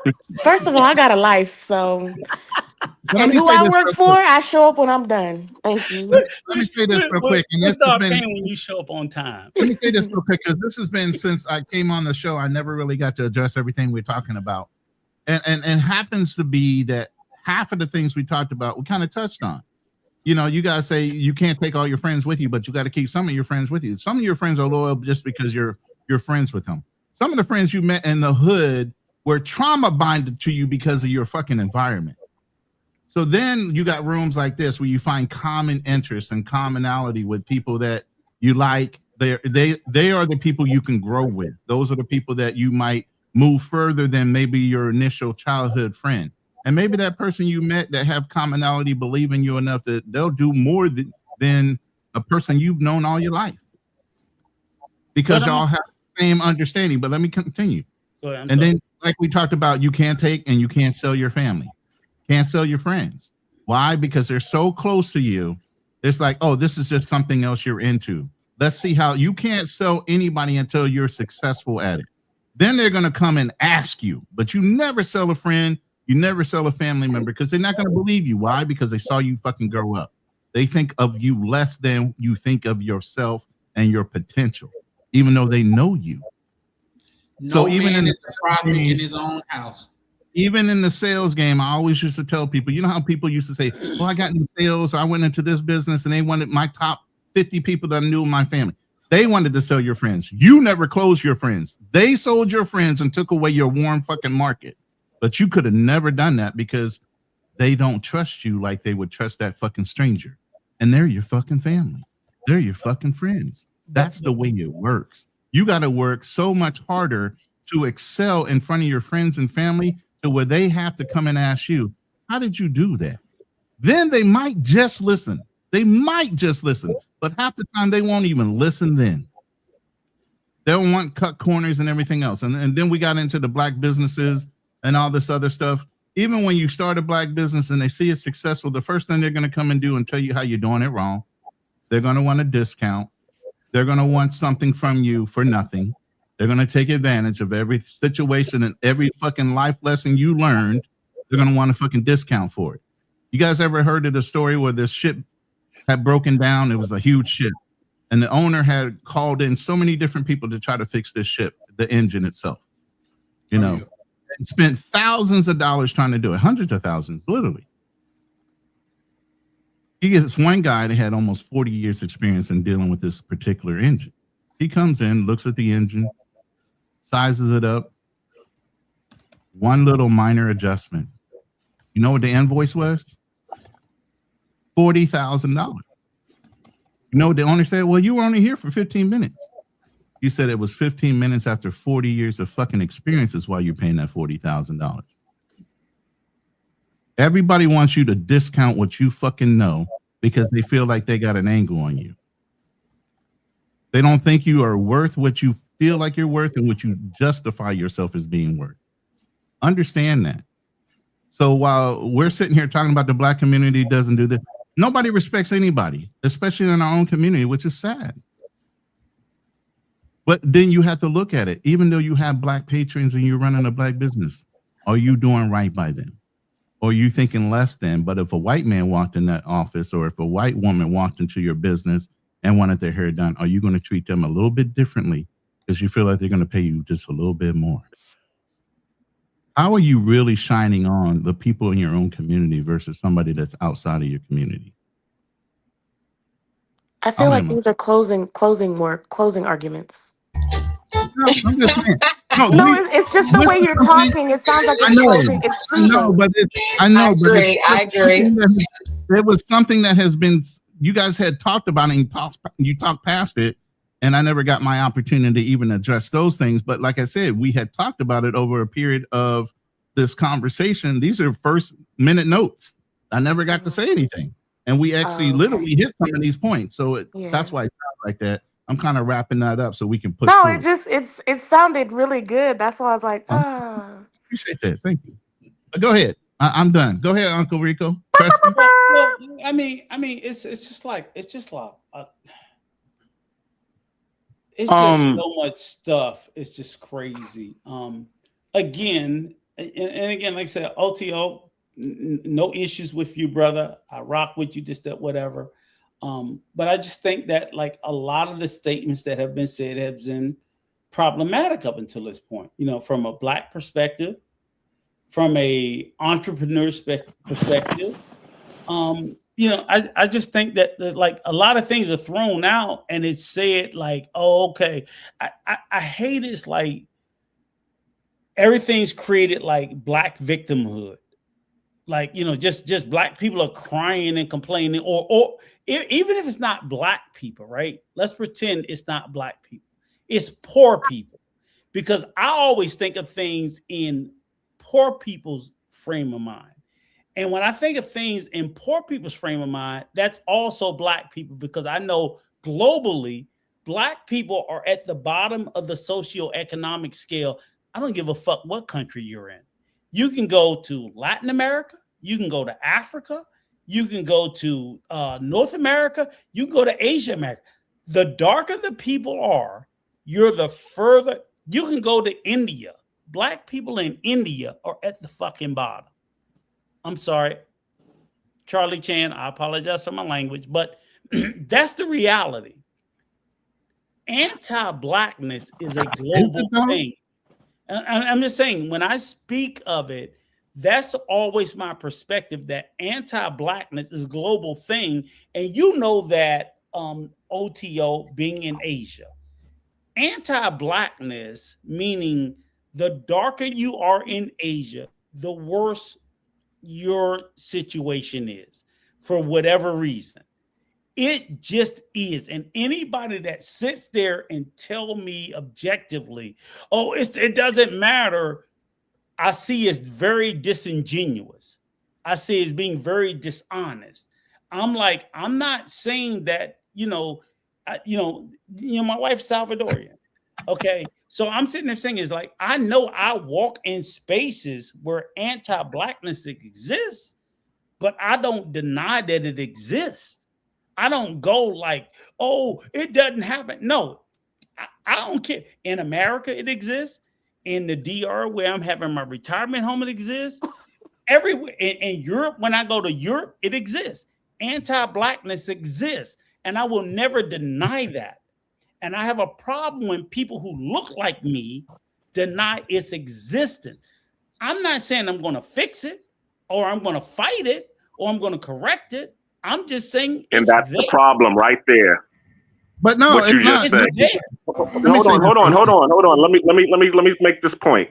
The reason that this anti-blackness exists, because what I see when same countries that you go to, I go to, and what I see is, the Hiltons, the Marriotts, all of these companies and conglomerates, what they do is they develop their companies in these countries, and then they hire the people that look closer to them. So they uplift the people that look closer to them. So now everybody else is at the bottom.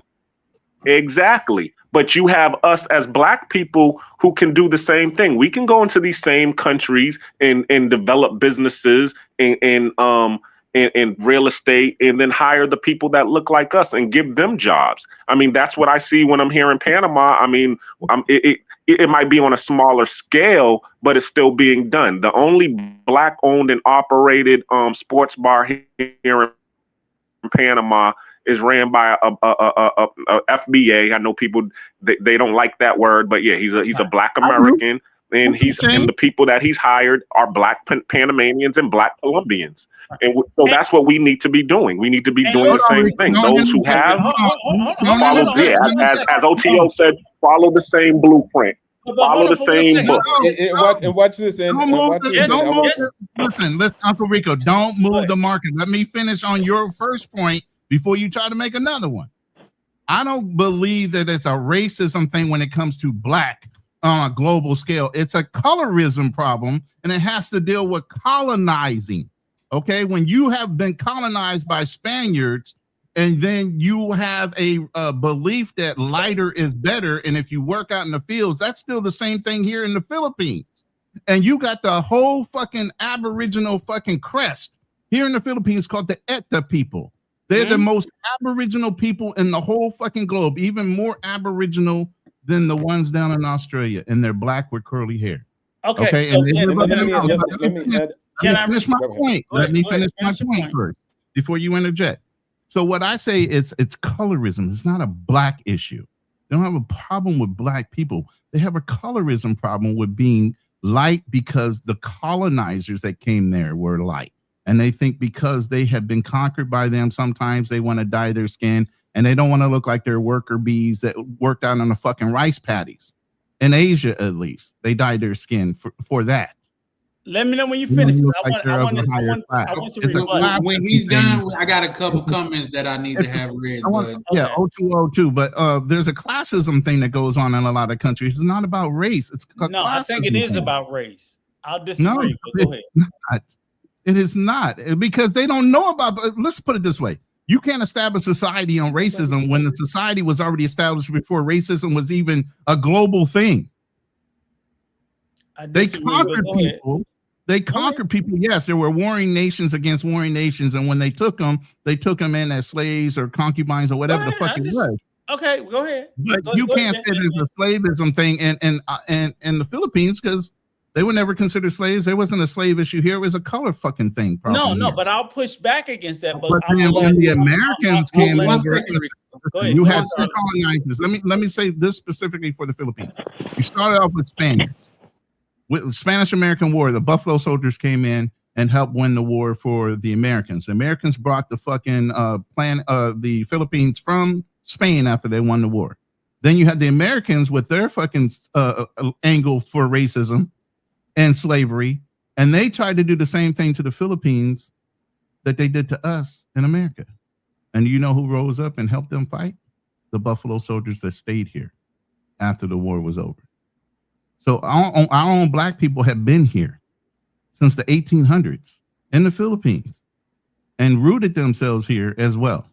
Look up David Fagan if you guys want to know about just the specific history on the Philippines and how rooted we are in this culture, and we didn't want that to happen in other cultures.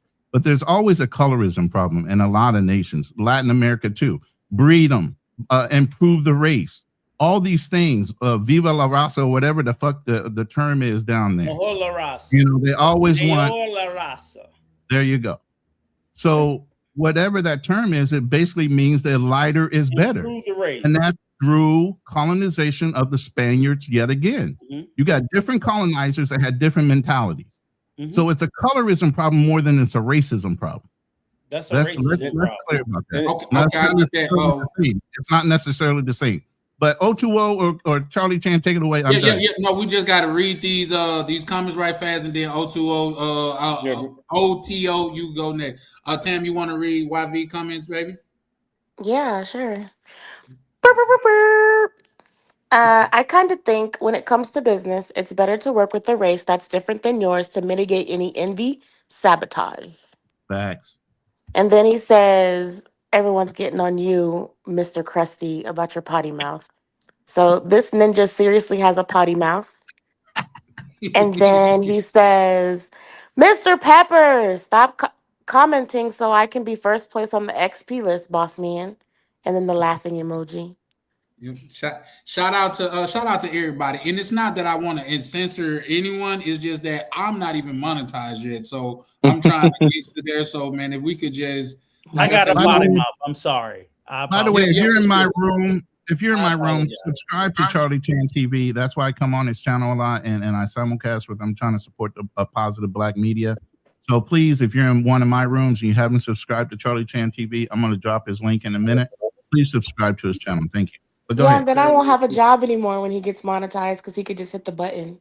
No, nobody got that voice like you do, love. Nobody. It's the lure of you. Oh my God, right? Caking. Shout out to KB. OTO, the floor is yours if you would care to respond. Yeah. First of all, shout out to your channel. I'm not going to curse because I have control over the words that come out of my mouth. That's called being responsible. And also, before I address those points that have been brought up, shout outs to this. You probably can't see it, but you'll pause it and you'll be able to see that.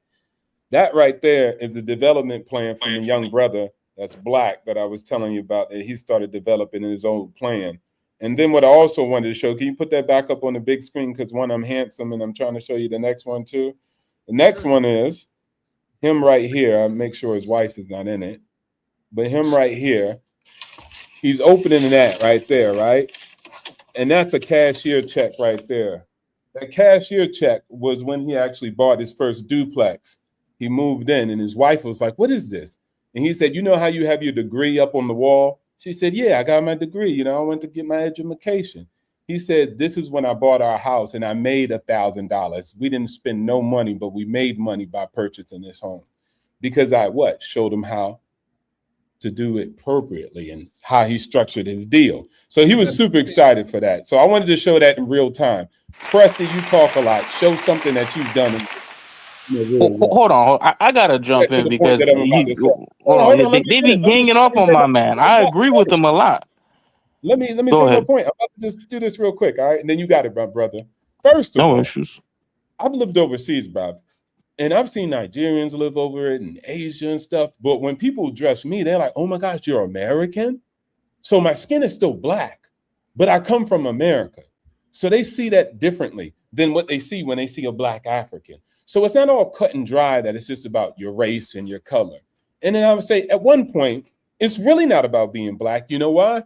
Because when Mansa Musa was going around the world and doing what he did, nobody said, oh, he's black. Because he came from a powerful place. He was a powerful man. And so at the end of the day, it's not really your blackness. That's the issue. It's your powerlessness, right? And so you really need to understand that. That's why when people have these conversations, I'm like, bro, you can't get me with the race stuff. It's really being powerless that's the issue. Even in Asia, Ronan was actually just talking about it. It's not even from eugenics that they have that colorism. It was from what he said, a class issue, right? When you didn't have the right money, you probably were out in the field and you got burnt by the sun. And those who stayed in were more probably noble and had maybe higher level of skills. So it really wasn't eugenics. Nobody was proving that. It was just something that came from a class thing. So as you see, the world has many different reasons to dislike each other. And guess what? When there's no different races, they start hating each other for different reasons. Like you're a pagan, and then I'm a Christian Viking, and we start fighting each other because of that. And I subjugate you, and then I enslave you, and then I actually nail you to the cross, you pagan. So again, what I'm showing you is people have real issues, and they had them for a long time. What I'm showing you also is just because you're black, that doesn't mean you're poor. Your blackness doesn't make you weak. Your blackness doesn't make you powerless. You just happen to be poor.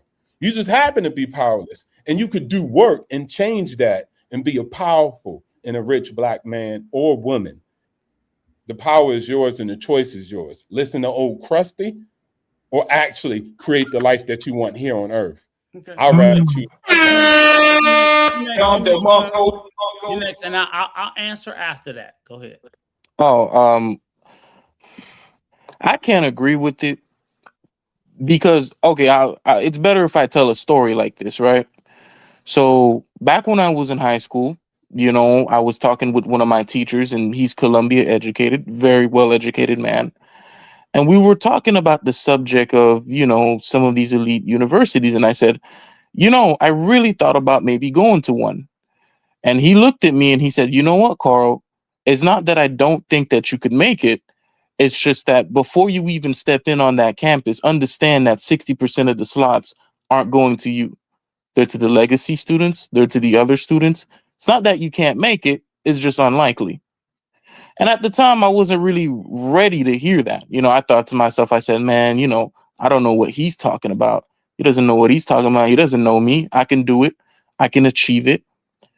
And then eventually, you know, one day, right back when, and this was a really important lesson for me too.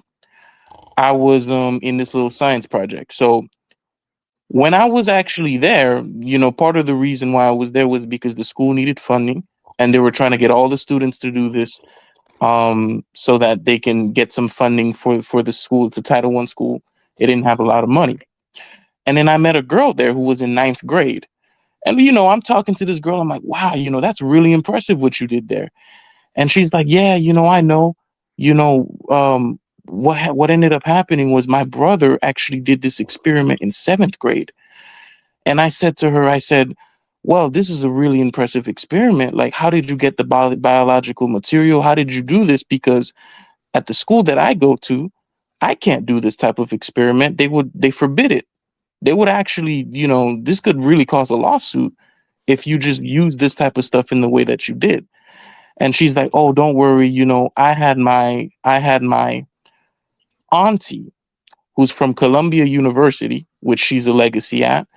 And she went ahead and purchased the material for me on my behalf and helped me run the experiment. And in the practical sense, that's when it kind of hit me all at once, because I then realized, I'm like, listen, she went out and she was able to do this. If I wanted to do this same thing, there would be so many barriers for me to do the same thing. I've tried doing that same experiment, and the teacher told me they can't do it because they can't get approval from Miami-Dade County Public School. I asked and they said, well, Carl, if you want it, you got to get the lab time. But unless you're paying for the lab time, which is $300 to $400 an hour, they're not going to give you the lab time. And you need to apply. And it depends if the professor still wants to give you that lab time. And because she went to a private school, she was able to run all of her experiments in the school campus with supervision of the teacher. And with that research that she was getting, the views that she was getting on that research, she was getting FIU med students coming and looking at the research. She was getting all these important people looking. I have no doubt that she would have won a gold medal for that project, and she would have used that to go on to nationals, where she could have secured a full ride scholarship to go to university free of charge. We're talking about a university that out of pocket might have cost you $70,000 a year. She gets that free of charge because she went to the right private school and she had the right parents in that situation. So that's what I mean. Like when you take a look, for example, at, you know, even some of the Martin Luther King speeches from even 50 or 60 years ago, and you see the whole I Have a Dream speech, even when you look at it today, Black people are still at the bottom. So you're going to say throughout the entire Civil Rights March, throughout 1, 2, 3, 4, 5 Civil Rights Act from 1960 to 1965, everything that's happened, you're just going to sit here and be like, well, Black people are just at the bottom because, you know, they're just not that hungry for it. They ain't really wanted enough. Hold on, Carl. Hold on, Carl. I can't stand y'all on the panel acting like Go ahead, y'all my bad, sleep. my bad. Yeah. Because I'm Asian and I'm like, I come here and I see this and I'm like, I didn't understand at first, but then I'm just like, I'm starting to understand where I'm just like, I understand. Can you round this up? You're saying all this to get to what point? He over here I thought I just got to the point. I thought I just got to the point. I thought I just got to the point. If you were paying attention, I got to the point. That was the point. We gotta take it like hey, KB Carl B is 23 years old, so let's take it out. I'm just saying I had to stop him because they. Yeah, you are. I looked at 3 people and they all had their head back. Yeah, I get what he's saying. He was really hold on, Rico. Let me get this out right fast. Shout out to my good brother DCPRT, and shout out to the good brother YV for another $100 cash out, man. Shout out to you, bro. Your support is sincerely appreciated. And shout out to Primey Prime. Yep. Uncle Rico, the floor is all yours. Quick question, OT. Go ahead. All right. What country is Black people not oppressed or at the bottom? Probably Nigeria. Period. Wrong. OTO. South Africa, Nigeria. No. Skip. Stop. Go ahead. OTO. Okay, stop. No. Give me the countries that Black people are not at the bottom. Period. Shut the fuck up. Give me the countries. I want the list. Yo, bro, stop cursing. No, I'm sorry. Don't go to the profanity. Answer the question. No, I'm going to your profanity. You got the brother trying to monetize. What countries? It woke you up though. What countries are Black people are not at the bottom? They're not at the bottom. I would say, in my opinion, in Nigeria, they're doing relatively good. I'm answering the question. Stop talking. I'm answering the question, my brother. I said Nigeria. Black people are not at the bottom? No, not in Nigeria. I've been in a lot of African countries. If Black people Kenya, are at the bottom. black Go ahead. people are at the Keep bottom going. in Kenya. Indians are doing very better than them. Get out If of you go Africa. to Nigeria, Africa. Nigerians Black own the people are at the majority bottom of the. everywhere in Wait, you Africa. just asked me. I just Hold gave you on. an answer. Get Hold out on. of Africa. I think a Now I gotta caveat get needs out of to be Africa. made. You said Oh, name a country.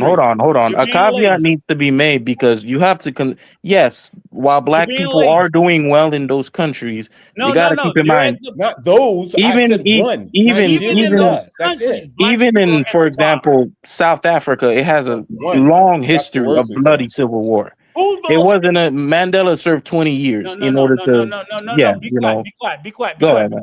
Be quiet. Because There is even no in be South quiet. I Africa, said black Nigeria. people are at the bottom. That's Stop why I it. said Nigeria. I didn't say South Africa. Black people are at the Pull bottom. that Own back it up. in. Pull that back up. Focus. Let's answer Nigeria, my Get out brother. of Africa. Pull that Get back out up. of No, I'm Africa. not getting You out of gotta go Africa. outside of Stop Africa. acting like no. I'm not getting out of Africa. You said No, name one. I named one. That's Pull that it. They image have up. a I'm not civil getting war in out of Nigeria Africa. as well, though.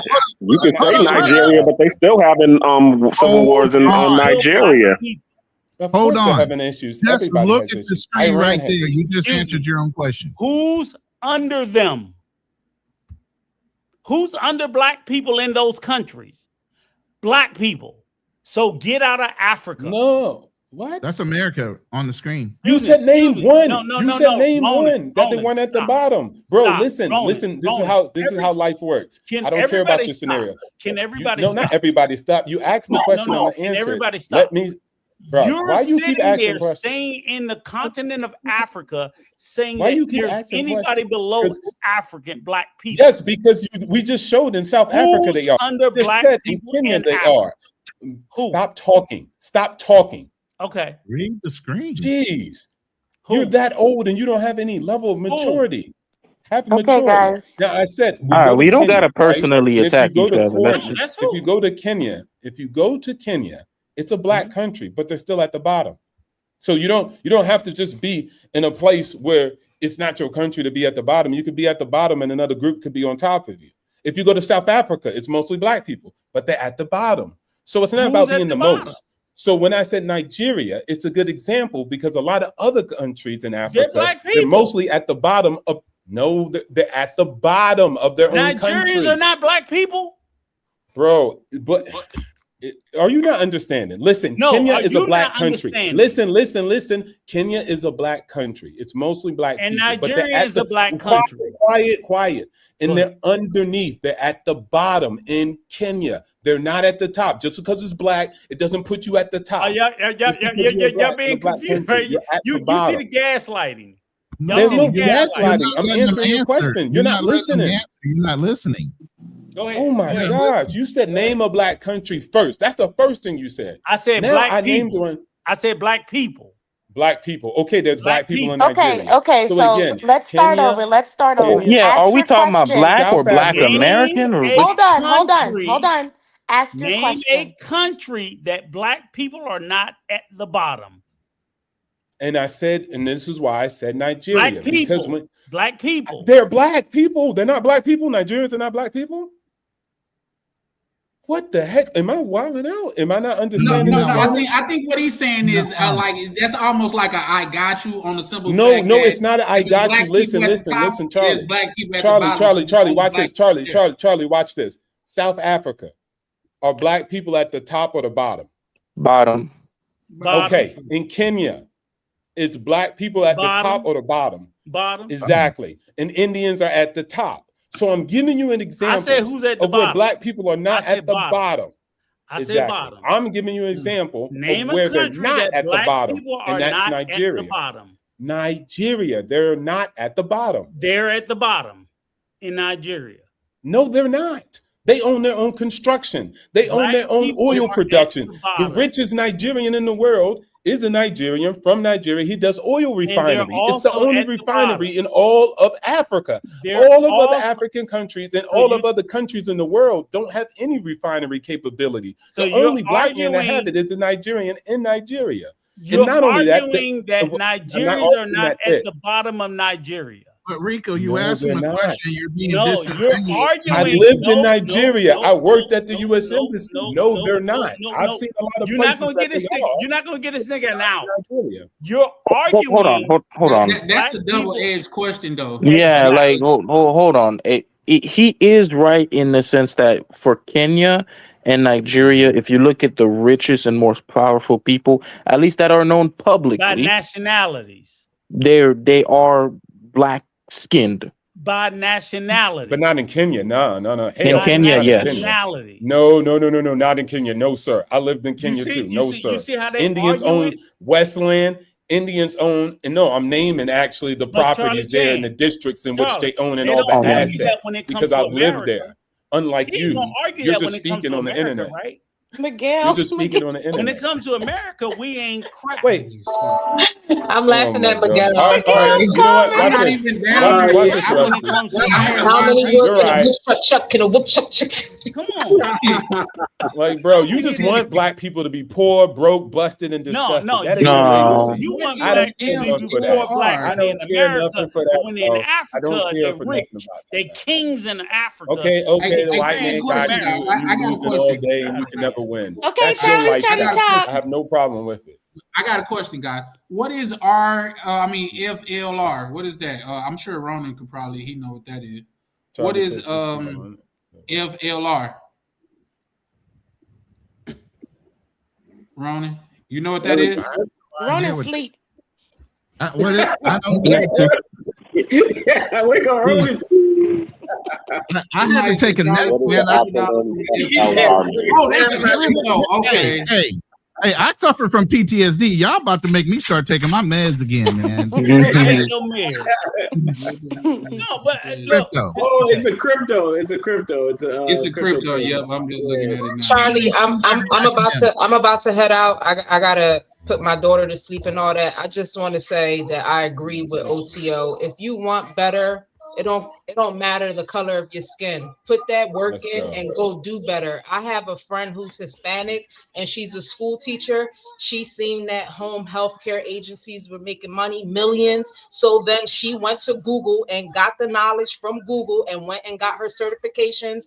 And now she's a millionaire. And all she needed was $5,000 to $8,000. So don't hit me with the black color skin people don't have $5,000 to $8,000. People do their taxes and people do different things and they rather spend their money on other shit other than to put things into specific things to make themselves grow, their families grow. And I have a black man in my household that I see it coming from firsthand. Right. Like he's starting off his business small, but is succeeding. And he's a black man with colored skin. He don't have to go to the white people to become a millionaire. He don't have to go to the white people so his business can succeed. He's doing it from the ground on up. He's putting in work. He's getting rid of all the lazy people around him. It don't matter if his day ones, family members, or whatever y'all want to call it. And he's putting people in positions that want to work and that want to make the business grow. I just feel like it's a lot of excuses. And sometimes I come on the panels and it's like, it kind of like, damn, like, God damn, it's always about, oh, I'm black, I can't do this. Oh, I'm black, I can't do that. Like, put the work in. Here's the thing. Here's the thing. People out here that are millionaires that put the work in. Always me. The always me. Allow me to gracefully. Allow me to gracefully push back because allows me to gracefully push back. Although I do agree with you in that same. Let's push forward. Let's push forward.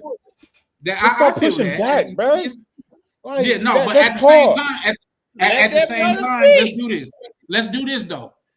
Instead of talking about what black folks not doing, let's talk about what we are doing. How can we move forward?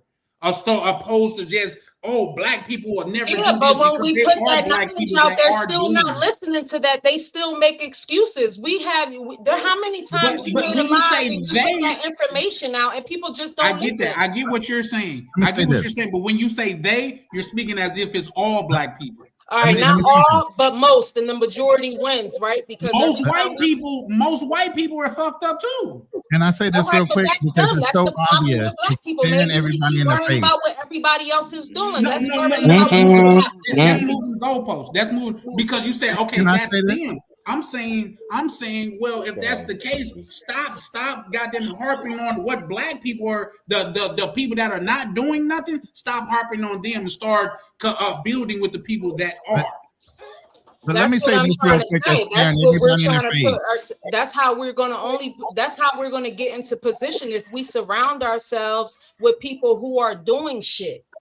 It don't matter what color your skin is. Let me say this, and it's staring everybody in the face, and y'all still what missing she said it. was on point. Right. But I mean, I might have said it different than OTO, but I agree with what he's saying. Let me say it even clearer. Go do it. How many Somalians have taken advantage of the system that's already in place to steal money that we could have been taking advantage of for our own business? They finesse. We could have been stealing the money ourselves. It's not stealing. We could have literally y'all missing it. Y'all missing it. Y'all missing it. But Ronan, hold on. But Ronan. Hold on. But I just want to say this. We're vets, okay?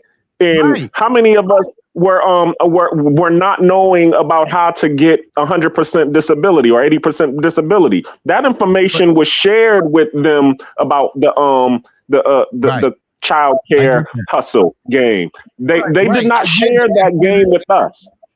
I get it, but listen to me now. Now that the secret is out, you know all these Somalis are getting kicked the fuck out of the country.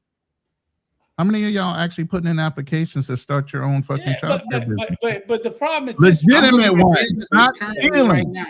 Legitimate ones, not stealing. I'm not saying steal. I'm saying actually set up a functioning business that these same Somalis were taking. The fucking secret's out now. They've held it back for 20, 30 years. Because this shit's been going on for quite a while. This is not something that happened yesterday. It's something been going on for 20, 30 years. But Roman, here's the problem is that like again, it's always a freaking problem. And I get what you're saying is that again, even in fact, okay, they stop and they legitimately put it out. Again, it's still a process. So you can't say, "Oh, okay, we're gonna." You got a foreigner that's an immigrant that figured out the process better than an American. Some people got excuses, Vernon. You can't help them, bro. Hold on, Roman. Hold on. I can't. Hear me out. The Somalis been scamming for 20 years. Now you're gonna say we're gonna kick all the Somalis out. That's fine. We get rid of all them. Yo, can y'all hear me? I hate to interrupt. Can y'all hear me? Even when you you just timid, man. You gonna just step it up.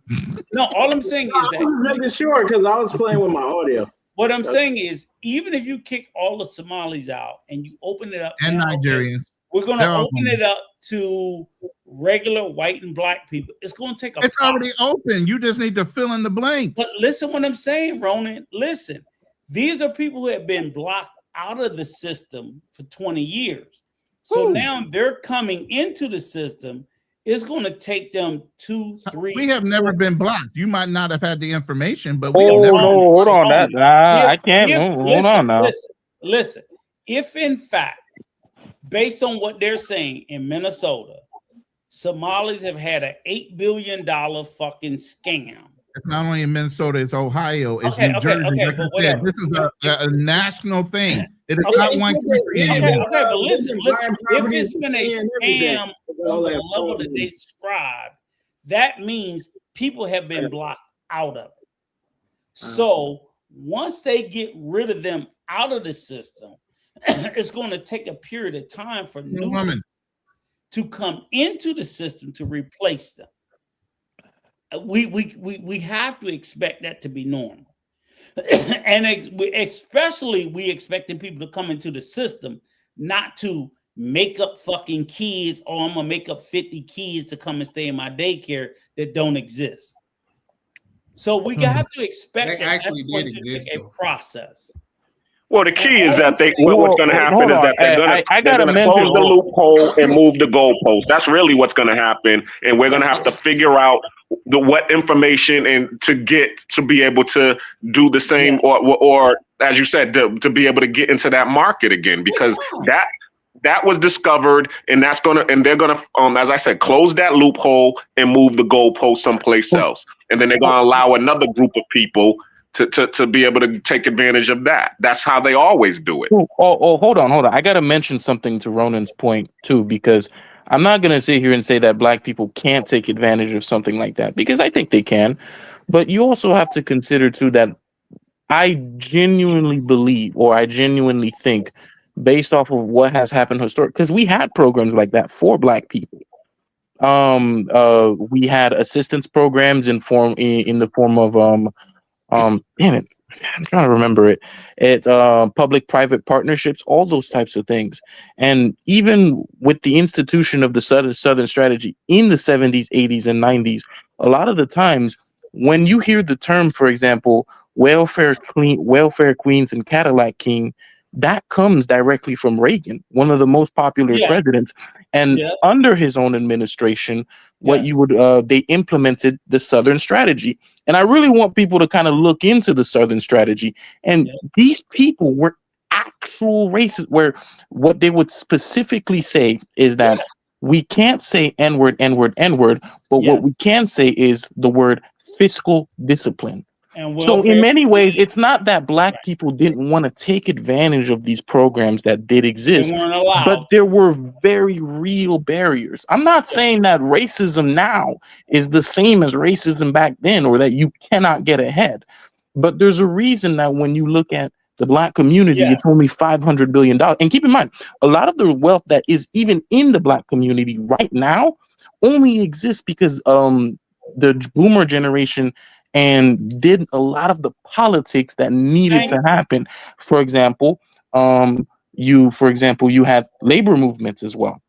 A lot of black people have money in labor movements, in the form of pensions and whatnot. Not just labor movements, but you can look at, and then you can take a look at, for example, the public-private partnerships, where a lot of the people who own houses in New York, most of them, in major cities, took advantage of a lot of those government programs, and that's the real reason why they even own property in those cities to begin with, because of those specific programs. Even someone like Barack Obama went managed to go to Occidental College at the time off of the GI Bill, which he got grandfathered into, which doesn't exist anymore. So that's what I'm saying. It's like, it's not that black people have never existed to try and take advantage of those programs, but when they did try to take advantage, they were called welfare queens, Cadillac kings, and there was a real barrier. Thank you. You know, Charlie, that's all I wanted to say, because they were kind of dogpiling here, and I'm like, nah, that's not 100% true. Wait a minute. So for the last 25 years, while the Somalis been doing it, we've been dogpiled. Is that what you're trying to tell me? And you're 24, right? Well, so you're telling me he's trying to tell you. He's trying to tell you we were dogpiled by Somalis and everybody else is coming. No. I'm not saying we were dogpiled by Somalis. Somalis had nothing to do with it, but the policies pursued by Clinton and his predecessors, those actively were detrimental to black. It's not excuses. It's not excuses. Okay. No. I gotta address this, because we gotta stop saying that it's excuses, because when we have specific programs to help companies like Tesla, Apple develop, we literally spend money to develop systems and technologies, and we allow companies to take those technologies and to actually use those technologies for free or for $1, and then they sell those to the public. How is that not welfare? But when black people, get some SNAP benefits or something like that, or they get specific programs for them, that's just excuses. Thank you. Come on, right? Real quick. I know right? Like, we're not going to pretend Tesla got $400 million for like 5 years, 6 years straight. You know? We get that. Everybody that, does. A lot of people do companies out there. Quick thing. I'll read it right fast just so we can move forward. YV say, when we take a chance on our own, we lose money. Get that granted. My thing is, my whole thing is about what I was saying is, me as a black man, I'm not going to come on here and talk about all the bad points of a black community. What I'm trying to foster is, what can we do to move forward? That's all I'm saying. You know what I mean? To come on here and say all black people are this, that, and the third is not helping the problem, in my opinion. With that, I yield. Yeah. To no, to run, like, I'm just saying, I want to say this too. I'm just saying this. Hold on, KB. We got some people exited the stage. What you about to say, OTO? Yeah, I was gonna say I'm about to bounce, but definitely shout outs to you and your channel, man. And shout out for the monetization. If you need anything, just reach out to me. RT got my contact; he can give it to you. But in closing, I would say, like, and this is coming from the heart before I leave out, man. This is genuine. Like, I get it. I get every point that everybody's made, because I used to, if you look back on my YouTube video, like maybe 5-6 years ago, I was saying the same stuff. I was up 4 hours going back and forth about this. And I'll tell you what changed my life. I can't talk to nobody else. The day that I decided, remember I told you about that deed, and I decided to make myself better and understand how to read a deed and learn about real estate and learn about financial literacy, it changed my life. Everything I used to say, it was the same thing. Man, I got stopped, or they blocking me. But the day I started putting in work, I just realized that nobody can stop me. God gave me life. He told me to command this earth. And until then, I never heard any directive. Anybody else telling me anything, I'm not really listening to it, because I started to just see the benefit of what it takes when I actually go out there and do the damn work. And yes, it takes time. That doesn't mean you don't do it. Yes, there's going to be obstacles. That's why my O2O means obstacles to opportunity, dude. The obstacles make me better. What you mean? The more booby traps, the more errors, the more trials that I go through, I get better by every trial and error. So that's what I live by. So I was like, you know what? I'm going to call the show Obstacles to Opportunity. So all the obstacles made me dope. What you mean? You a 2-parent household family. You had shit handed down to you. You had life easy. There's no way you're going to beat me when we meet one-on-one, because I'm hungry. I know what it's like not to eat. So at the end of the day, I just took my story and just changed it and became a different man. And then I became the top 1%. And so I'm here to inspire brothers. When they hear me talk, they can feel it in their spirit. They're going to walk away and say, you know what? I could change my destiny. No white man, no Asian man, no Chinese man, no Chinese woman. Nobody can stop me from being great at the end of the day. They can try their best, and they will. And it won't look like me, and they'll look different than me, but they won't stop me. So shout outs to God. And once you get that spirit, man, I'm telling you, you could do anything you want in this world. I know we stopped telling people that when they stopped being kids, but I still believe in that same message today. You could be anything you want to be. And yeah, people will be in your way, but come on, man, they can't win against the king. Shout outs to RT. Shout outs to Charlie. Appreciate you pulling up. I respect everybody's opinion, but that's just how I roll. And oh, wait, one more thing I wanted to say. Just the last part, man. You have to be very careful. When you hear negative messaging, it affects you badly. It's like a 30% effective on your mentality. But when I speak optimistic, it only affects you 15%. So I got to double speak when I speak positivity, so y'all can really hear it. Because when somebody says something negative, you hear that more than you hear the positivity. So that's why I said you got to control what you listen to and what you hear. I'm coming up with solutions. I'm telling you could win, period. That's right on God. Anybody else telling you different, they're an enemy. Move past them. Shout out to you, man. Dropping bars as usual. Thank you. Appreciate it. Yeah. Take care, brother. Shout out to the sister soldier too. She felt the vibes. Come on, man. Let's get it, man.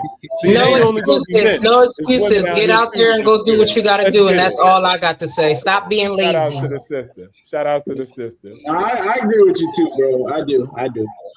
Yeah, damn, I feel that shit personal. Yeah.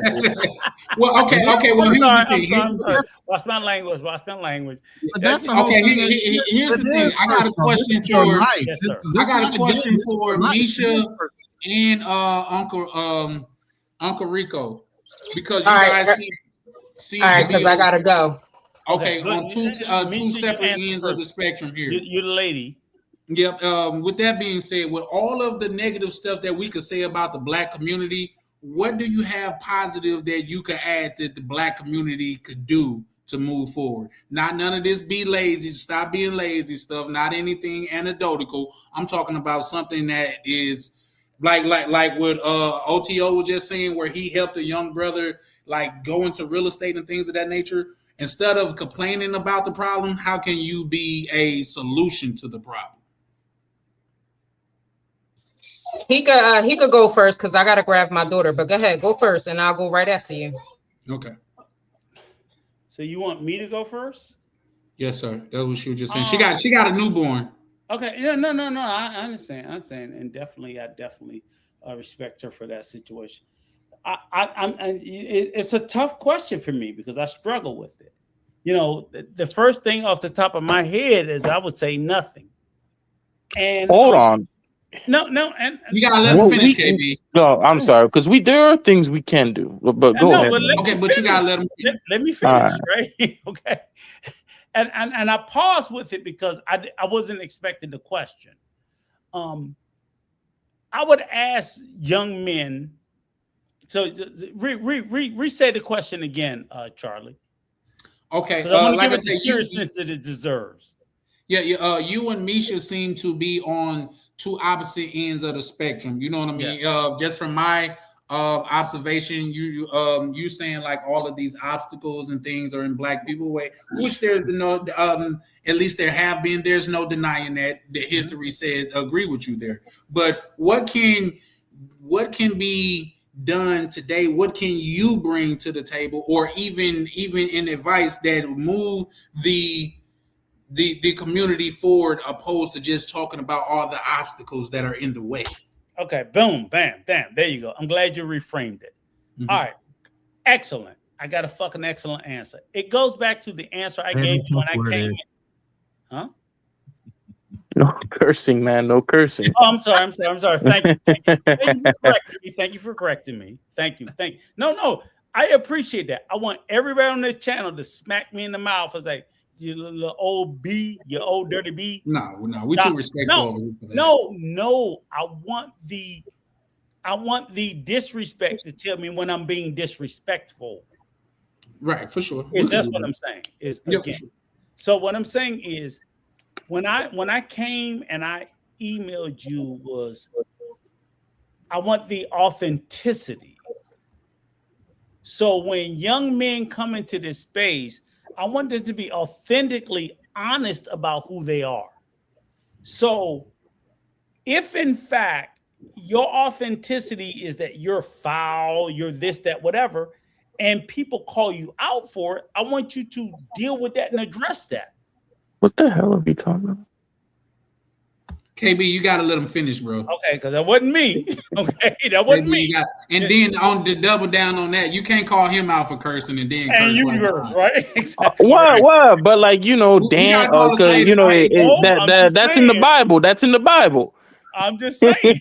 That's in the Bible. He's saying get to the answer. Stop talking about the cursing. Let's get to the answer. I'm not talking about the cursing. I'm saying I want people to be authentic. I want them to be themselves.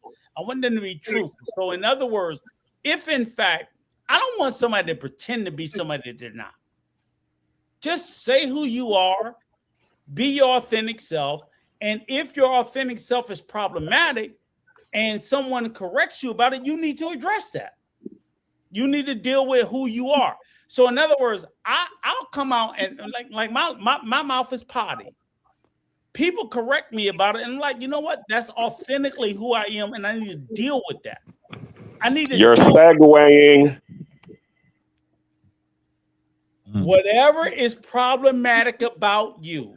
When Charlie Chan did this video, he did the video about going from the bad part of the space to the positive part about the space. I took the overarching point was that people in the space, men in the space, needed to address the bad stuff that they were doing. And we needed to get to a more positive space. So if it's language, if it's behavior, if it's whatever else it is you're doing, you need to clean it up. I'm trying not to use bad words. And you need to say, hey, I need to stop doing that. If I'm going to continue to do that, then that's the part of the space I'm in. Okay. That's it. Let me rephrase that. If you could put into compartmentalize in 30 seconds or less to move the community forward, not just the tribal community, the Black community, what can we do to move forward in more of a positive in a more of a positive direction, not focusing on the obstacles that's in our way, not focusing on what has happened in the past. What can we do to move forward as far as the future goes? The only thing I can think of 30 seconds or less is that the people who are not in the negative space do more to call out the people who are. Okay. Charlie. I would ask the people who are not in that negative space, if you do not reside in that space, do more to be open and vocalize. You can't change it, but more vocalize it. That's it. I'm done. Oh, hold on, Charlie. I gotta say something. It'll be pretty quick, but I do think this is something that is very actionable that people can do right now that I think in 6 months can make life way better for the Black community. The number one thing that you can do to improve your Black community is, number one, go out and vote. Vote for whatever. You don't necessarily need to go in and write letters to your senator or to your representative or whoever it is. You only need 5 letters or something like that. Just show up and vote. Even if you don't like the candidate, even whatever it is, show up and vote. Go to your primaries. If you're a registered Republican or registered Democrat, take 20, 30 minutes, 2 hours out of your day whenever elections are, and just go out and vote. And you go to those primaries. They have those primaries. They tell people when they have it. Those are the number one things that are going to get you whatever it is that you need. If you have a community and you want to open up a gym and you want to get some kind of special funding or HUD funding or something like that, go out and talk to one of the local politicians. Show up and say, hey, I'm going to give you $1,000, $500, or I'm going to give you this vote. Can you take care of me? That's the number one thing people can do right away. Quick pushback, Carl. Go ahead. That wasn't real quick. That wasn't, you said something. My bad. All right, that's it. Where's Misha at? Yeah, because I'm going to bring it around. I mean, I pretty much said what I said earlier, and that's what I'm sticking to. There is nothing much more that I want to say. I said earlier to stop making excuses, and I didn't say that all Black people make excuses. I'm just saying stop making excuses. It don't matter what color your skin is. Surround yourself with positive people. Surround yourself with people who have goals. If you have a goal in mind, do your research, Google things. The only way your life is going to change is if you make that change. So I don't, what I said earlier is pretty much what I'm saying now. Whether it was positive, and if anybody felt like if it was negative, it's not. I mean, some people need to hear the truth. Okay, we'll let that land. Okay. Anybody else? Now this is the time for reason why I wanted to let them two go first, because they seem like to be on opposite ends on the same spectrum. So I just wanted to hear from them. Like I say, far as I go, I was just agreeing to what OTO was saying. That's all. Yeah. But the thing about it is, at least in my opinion, OTO is laying out groundwork of what people can do. And for the most part, I didn't hear him say Black people as a whole. You see what I'm saying? He's saying just go where you're treated best. Mess with people who do the better business and things of that nature. Don't do business with somebody just because they're Black. Do business with somebody because they have the accolades to do business with them. So that's what I heard from him. But when people come out and say either or, like, oh, we can't do it because of these obstacles are in our way, is a little bit of disingenuous. Or when people come out and say, oh, Black people can't get together because of this, is also disingenuous in my opinion. What I said earlier was stop feeling like you can't do it because of the color of your skin. For me, that's making an excuse. That's what I said earlier. Mm-hmm. And I feel like that's a fact. Stop feeling like because of the color of your skin you cannot do whatever it is that you have to do. You have to put in that work. Stop feeling like because of the color of your skin you cannot get to where you have to get to. And Misha, that's something more tangible. That's something that I can agree with. Yeah, that's what I said earlier. Yeah, but okay, Carl, we gotta let other people chime in too. I didn't say anything. somebody said they that was disagree. me. I apologize. That was me. Can you pull up that video real quick? I just want to play that for the room. Absolutely. And this is typically what's going on with our society right now. We're in the downward grade of this video. Hold on. I'm gonna play it for y'all. If you haven't heard it before. Weak men create tough times. Oh, yeah. My grandfather walked 10 miles to work every day. My father walked 5. I'm driving a Cadillac. My son is in a Mercedes. Said my grandson will be in a Ferrari. But he said my great-grandson will be walking again. So I asked him, I said, well, why is that? And he said to me, tough times create strong men. Strong men create easy times. Easy times create weak men. Weak men create tough times. He said to me, many will not understand, but you have to raise warriors. Easy times create weak men.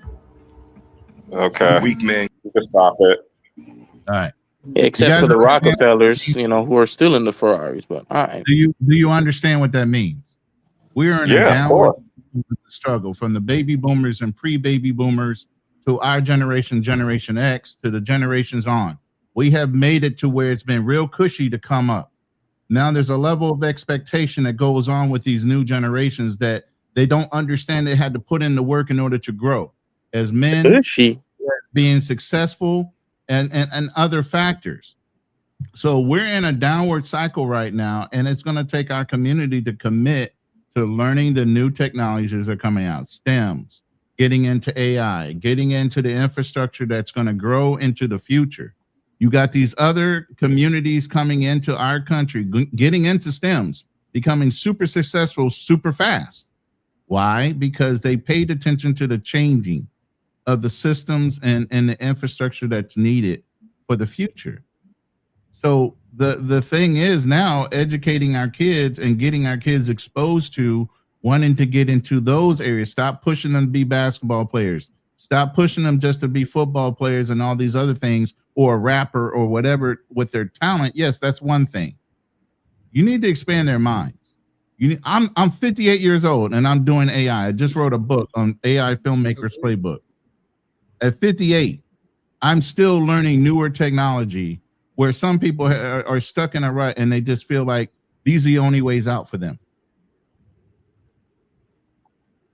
So that's your solution, because it ain't about just getting our community back together with the wife and the husband and all that thing.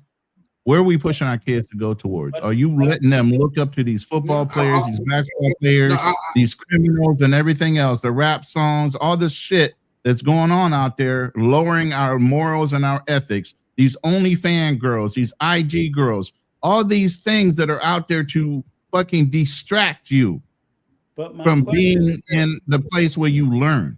But the question is this, is like, why does, like, for example, OTO, I'm just going to use him as an example. This is purely as an example. It's like, so when he comes onto a panel and he gives an argument, right? And I understand everything you're saying when you're talking about the rappers and the athletes and whatever. Like, I'm dismissing them for the moment. But he's saying, like,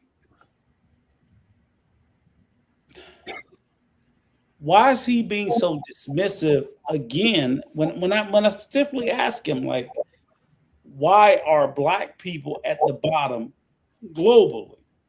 Now he will quickly pivot to an AI environment. But I'm like, okay. Wait, what if he doesn't have the answer to that? Right, exactly. He might not actually know that, and I don't think it's fair to ask one person why a whole race of people. But if that person compared to others, I think that's above his. I think that's above our pay grade. Personally. But Foster, it's not above your pay grade if you sit there and say racism doesn't exist. Well, we all know it does. No. But Foster, if you make a definitive statement that racism doesn't matter, and I'm saying, but it does, and we know that. So anybody saying but if he's sitting there making the argument demonstratively that racism doesn't matter at all, and I'm like, bro, well, there's no point of continuing that conversation with okay, so you're saying, racism does matter, and it does have an impact. So anybody says that it doesn't, it's just irrelevant. Because which I'll accept your argument. So you're saying that what I'm saying, what he's trying to say is, I got his point. What he's trying to say is racism and stuff does not stop me from being successful, and that's what I agree upon with what most people saying. Like racism. The point I'm sitting there saying, it doesn't stop me from achieving some sort of level. Let me say this. So let me say this. Even in that argument, he's being disingenuous. He's not being disingenuous. It's just a mind. Hold on. Let me say this. There's people who will come on and say this. Okay, it's because of their mindset. It's just because of the way that they think. Hold on. Let me say this, because there's somebody who's going to say there is no competition, and that's the thing that helps them get through their problem. But then you have the person who's going to say there is competition, but guess what? I got something for that competition. This person is my he picked the wrong one. I got something for him.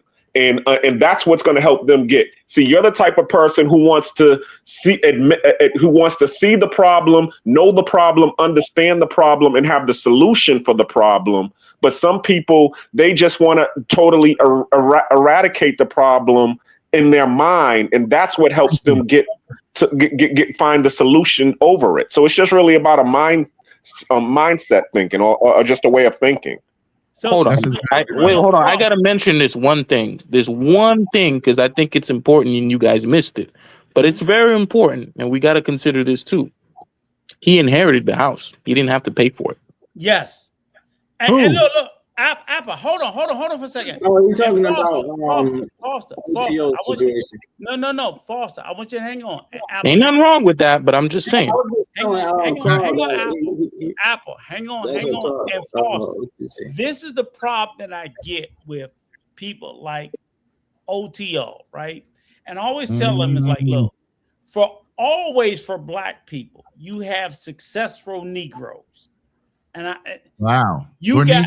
we're all way back to Negroes again. I'm going to. Oh, come on! You know you don't mean it like that. No, I don't mean it like that. Yeah, I'm 61 years old. Okay, so Martin Luther King called it the Negro race. Come on, it's not a successful Blacks, successful whatever. Jay-Z, whatever the fuck you want to call it. Whoa, easy. I'm sorry. Hey, we don't have to apologies. What I'm saying is, zapping you every time you say so. The reality is this. We've always said that you can have the successful Negro. It was always a term, but you were not successful because you were a Negro. You were just successful. And the problem is the successful Negro think they're successful in spite of the fact that they are a Negro. And that's just not the way the world works. It just isn't. So I think whether it's a Jay-Z, whether it's a Kanye, whatever, we've always we're about to do Django now. You're just No, what I'm saying is you're Django now, right? No, Django is successful, right? No, you're just that one exceptional Negro. I'm saying we've always had magical, exceptional Negro. Oh, he's magical. What are you talking about now? No, hold on, no. I'm not gonna let you know, because he's not wrong. I ain't wrong. No, because when you look at, we don't have to. Okay, look at the Forbes list of 2,000 richest people. There are only 3 Black people in a country of over 20 million Black people. Had people who have been successful in spite of the obstacles in front of us. We have always had that. Good night. Hey, real quick, let me read this question. Hold on. Oh, Tam back. Go ahead, love. Yeah, I came back. What am I reading? Oh, the question is the racism strong enough to hinder a Black person's No, it is economic not. growth? Dang, No, it can I is get the not. question out? I've been waiting for that one. Thank you, Tam. Hell no, it ain't. Shout out But to Uncle I'm Rico, on man. O2O side. I'm sorry. I'm on O2O side. I ain't never had a fucking issue in every company I ever worked with. It's never been a racism thing. I've always had fucking smart enough knowledge of understanding rules. I read rules. I understand rules. Even when I went in the military, I never let anybody bully me because of fucking rank. I knew what my SOPs were. I knew what they could and could not tell me. If I sign a contract, I need to identify the T's and fucking C's. I'm not dumb. Okay. And if you go in blind, that's what you get. Okay. You get bullshit back. I've never been that guy. And not just I've that, always not just been that, under to build contract. off of what I never let somebody hire me at will. Even when I was in at will states, you fucking signed a contract with my ass if you wanted my knowledge. Hey, but to even add to what brother Ronan is saying, like Miguel. All right, Miguel. Shout out Miguel. Here's the thing: we gotta do. We also have to make take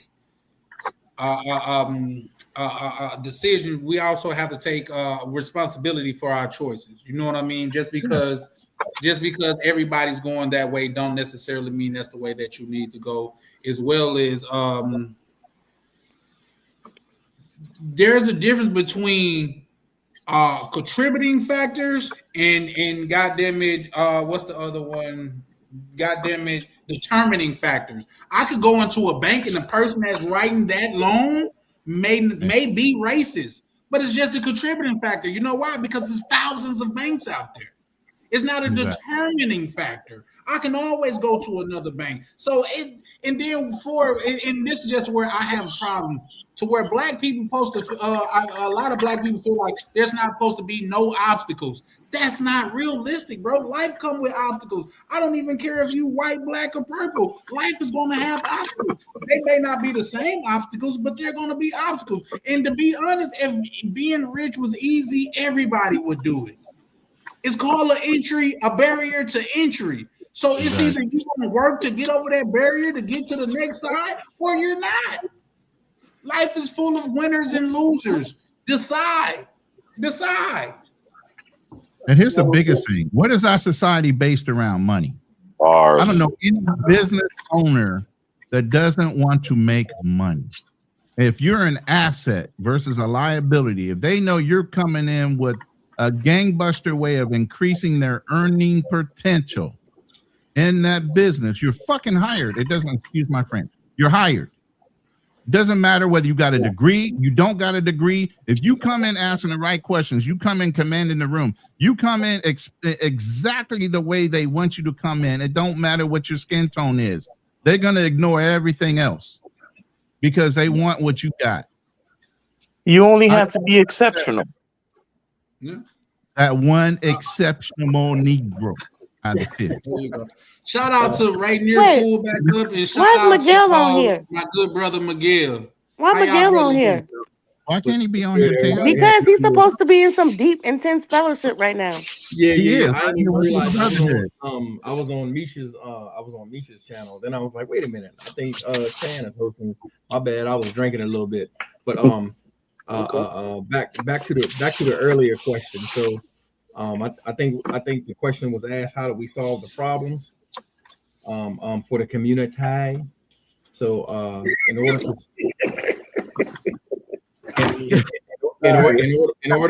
to solve the problems for the community, we need to bring back a strong family structure. That's what we need to get back to. Right. So I mean, if we want to be real about it, and as far as barriers to entry, it's like if Somalis can come over here and run it up to the tune of billions and billions and billions of dollars, function, whatever you call them, functional Black America, foundational Black, whatever. Negroes don't have nothing to say. 2 pennies.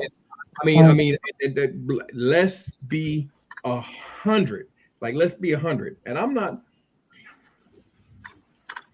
The problem that we have, and I'm saying we as a community that we have, is we want somebody to give us something. Oh, nah.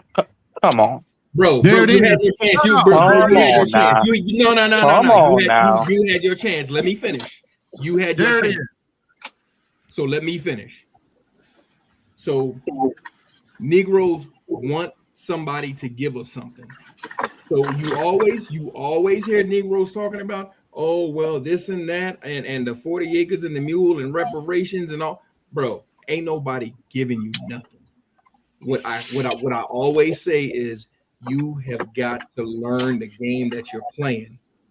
Just like the Somalis did. Learn the game that you're playing and run it up. That's a fact. Run it up. Exploit it. You want your reparations? Because I'm here to tell you, there is nothing blocking us. The only thing that's blocking us is the mentality. The overall mentality is messed up. Negroes sitting up here, well, this person, the big white boogeyman stopping us from doing, bro, it's money. I'm telling you, it's money out there to go and get. And you know why we don't go get it? Because we want a handout. For the most part, we want a handout. You got Negroes, excuse me, my bad. You got Negroes still out here talking about reparations and what they gonna do. And when the reparations is right there. If you look, it's right there. So I don't want to hear nothing about when you. I'm about to go there. I'm about to go down this tunnel. You got these Somalis. These Negroes is inbred. The average IQ of these, the average IQ, they are below. They are retarded. I don't even know retard. I don't even know if you can say that. No, you can't say that. You can't say that. Because just say slow. They slow. I don't know what's exceptional, but these big light bulb heads, these big. They don't have 4 heads, bro. They got 6 heads. Like, they didn't push way to the bro. These inbred, bro. Okay. I'm trying to tell you, if they can do it, if they can do it, there is no reason that the black people who are here cannot do it. But you know what the problem is? The problem is just like old Krusty said earlier. No, was it old Krusty or somebody said it wasn't until they said, look, they got fed up with they got sick and tired of being sick and tired, and they actually got into real estate and doing some other stuff and stopped with that woe was me attitude and went and got it. And I said that was OTO. Yeah, I said it earlier. Faith without works is dead. Is dead. Words, don't talk about it, be about it. Go do it. Yeah, I agree with that wholeheartedly. Hold on, let me say this right fast. But here's the thing, and this is where the difference come in. We don't see black Somalians and Mexican, because Mexican people came up too. They ran the bag on the trucking company. Y'all, they can't even read and spell English, but they got 1,000 trucks out there on the road. They finessing too. But what we don't see is Mexican and Somalian people on this internet talking about Mexican and Somalian people. That's what I'm talking in a negative way. All Somalians are dumb. You're not gonna never see a Somalian say that. You're not gonna never see a Mexican say that. But for some reason, when it comes to us, it's okay for us to put our own people down and say, "I'm just trying to move us forward." How does that make sense? You know what it is, Charlie. You know what it is? I'm sorry. Go ahead. It's the Willie Lynch syndrome, bro. It's the Willie Lynch syndrome. That's exactly that's what we still dealing with that, bro. We are free. We are physically free, but we are still enslaved mentally, bro.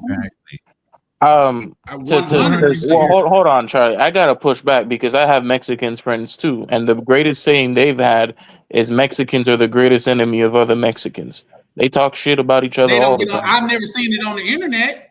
Well, you don't I could speak get on the Spanish. internet right now in 5 seconds and find black people putting down other black people. He I never seen speaks it on Spanish. It's He gonna can be say in camarones. Spanish. It's gonna be in Spanish, man. It's not gonna be in English. It's probably not I even on speak a your little side of Spanish. YouTube. He can say camarones. Bro, come on. You guys know what I mean. You guys know Yo what I mean. aprende Like español. if you sat down and Tranquilo, you had to señor. have like a full conversation in Spanish, you probably would struggle. Because even I struggle at times. Here's the thing. That's It's a all I'm minor. Yeah, saying. we know you the super Listen, Negro. I'm just saying. Oh, no, I'm Like, just saying, bro. I'm just saying. It's probably that's just something. You're That's detracting just from something the that, overall that I'm point he's saying. trying to make. You're detracting from the overall point he's trying to make. That's a because it's minor not detail true. on the It's overall not true. They talk bad about each other all the time. So It's we not can just, find just as many. We can find just as many Mexican people, according to you, putting down their own people as we could find black people. Is that oh what you're yeah, saying? oh yeah, oh yeah. Send me the clip. All right, we'll do. But yeah, Send me the clip. oh yeah. You'll have Mexicans. You'll have two Mexicans. One immigrated, and he'll talk shit about the other one who's trying to get to the See, country but too. that's a different thing. That's classism, is what you're talking about. Thank you. It's You're talking competition. about Well, classism. It's hold on, but even if it is classism, it's still Mexicans talking bad about other Mexicans. no, It's they're a not distinction saying without a Mexicans difference. as a whole can't come together. They're not saying that as a But whole. the They're problem, talking Carl, about is that we're at the bottom, and we just need to fix things. Like other groups have more leeway than we got. Let's put it like that. Everybody Listen, no, because my point is why is it every single time? Hold on. Why is it every single time we get into these types of conversations, we never want to talk about the politics of actually getting the people into Congress and going out to vote? That's how it's done. There's no, you can't entrepreneur your way out of this problem. It's how you get it done. You know, You get what I'm saying? hold on, textbook. You know why I disagree with that? Because, and me and my friend was just talking about this earlier. Because okay, everybody always says they want to get inside the machine and change the machine. But guess what? If you got a Coke machine, right, and then all of a sudden you get inside the machine and you change the machine to start putting out Pepsi, guess what? That's a broken machine. So all they're going to do is be like, "Yo, our machine's broken. It's putting out Pepsi." So therefore, because that's what you're saying. You're saying get in and vote. The machine sets up is a machine of white supremacy. No, I can't agree. Listen, we got 5 civil rights acts passed. The flavor that you're getting, but the machine is still operating. The machine is still doing what it was made to do, and that is give you a cool, refreshing, cold beverage. Now, If it has Coke on the outside, if it has Coke on the outside, and the people want Coke and it says Pepsi, they're gonna be like, "Yo, why is this thing putting out Pepsi? It's broken. Y'all need to change this machine back." Black Cleaner, I disagree because we got civil rights acts bills passed through. We got pension bills passed through. Why and guess exactly what? can't Trump, it be and when done Trump again? got into office, he started making executive orders to undermine all of those that you're talking get that about. person out of there. Then you vote during the next cycle and you get that person out of there. He's out of there. Stop. Guess what? Chinese people. Hold on. Chinese people don't vote, but they got a Chinatown in every state in America. In 3 years, when he is So it's really not about voting. It is about voting. It is. Because Dr. Clark Anderson says it is. It's about voting, because the thing is, when you look at some of those civil rights Do you see marches, Chinese people in line voting? voting? No. I gotta say, because if you look at some of those civil rights marches, No, they don't. Yes, they do. They're in the city council. They set up. They set up their organizations. They set up their organizations. Hold on. Time out. We got to start talking one at a time, because with everybody talking, everybody's just speaking and nobody's listening. I think Ronan had something to say for a while, and then we could go to Miguel, and then Black Cleaner, then KB. Oh no! What's the guy's name in the Apple? I'm about to go handle it. It's Carl. It's me right here. Carl? Yeah. Okay, brother. I know you're young. You're still a believer. I'm happy you're a believer. Okay, and that's great. I believe in the system too. I serve my country. Okay, I still believe in America. but the system has long been broken. Okay, you got to stop believing in the system and start believing in yourself. The rules are already there. They might be modified from time to time.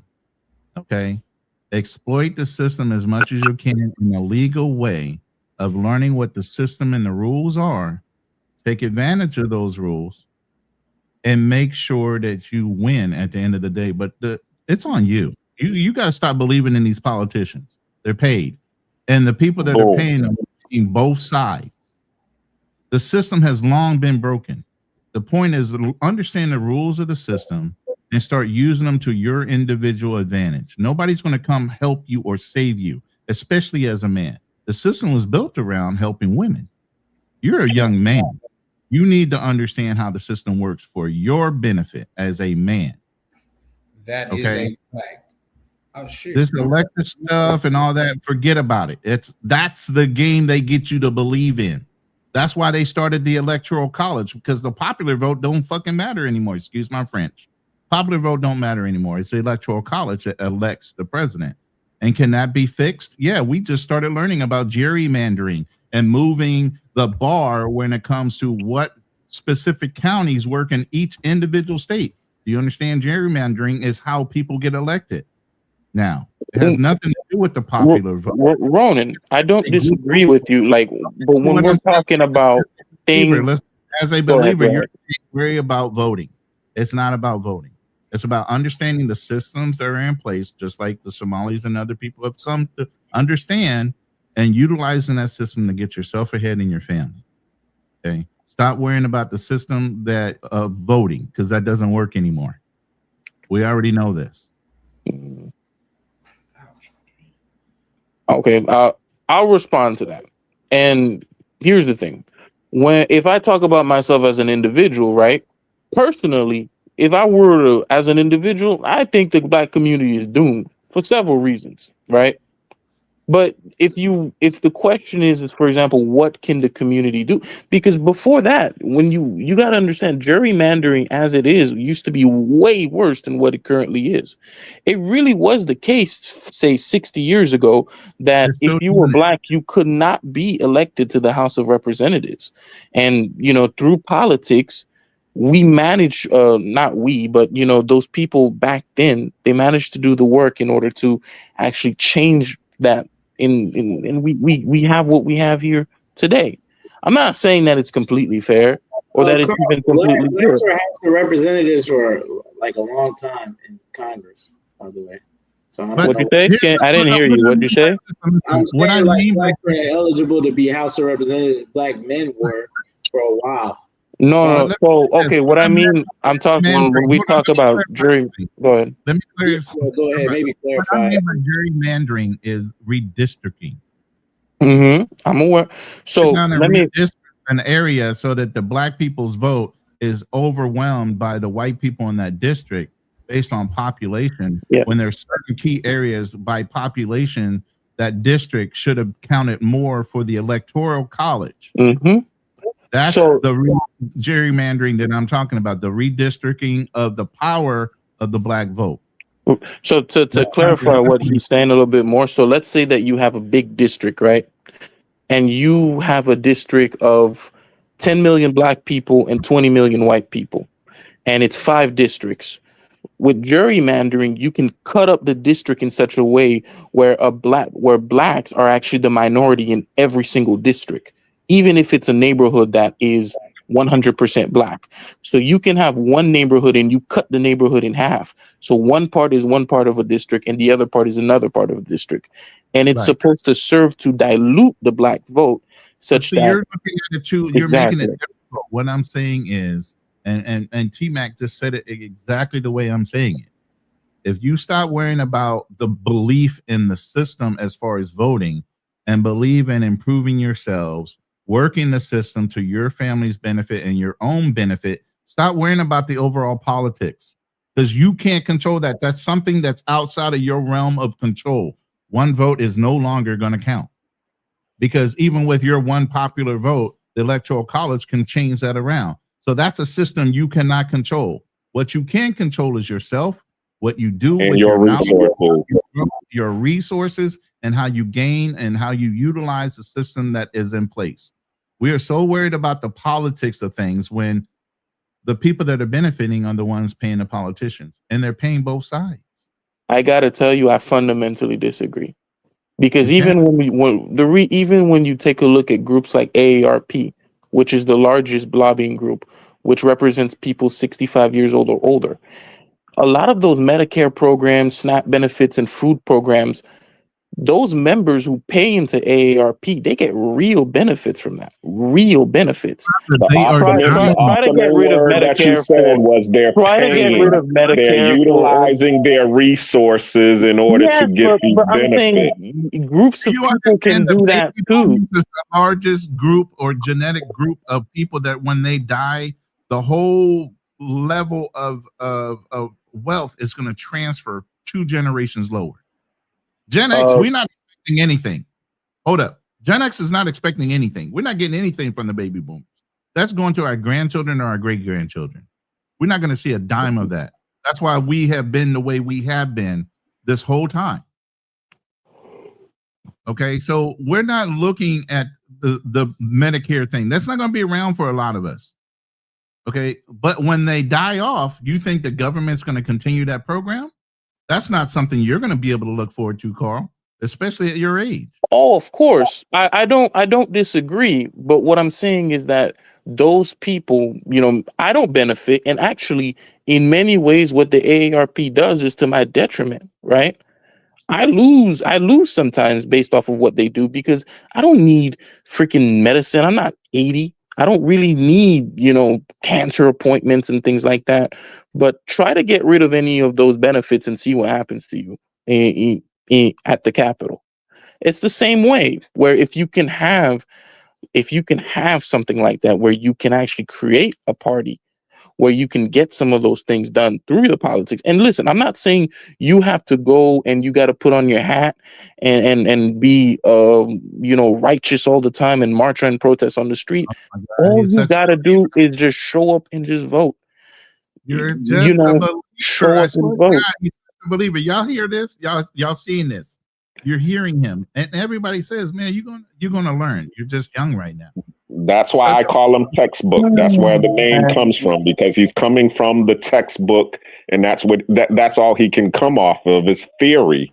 You're 58, I'm 48, so we already know from experience what's going on, and so we're operating off of experience, and we're trying to tell him based on our experience, voting hasn't worked. We've been on this earth then 23 years longer. How do you than explain, for example, the Civil Rights Act? How did they get that one through?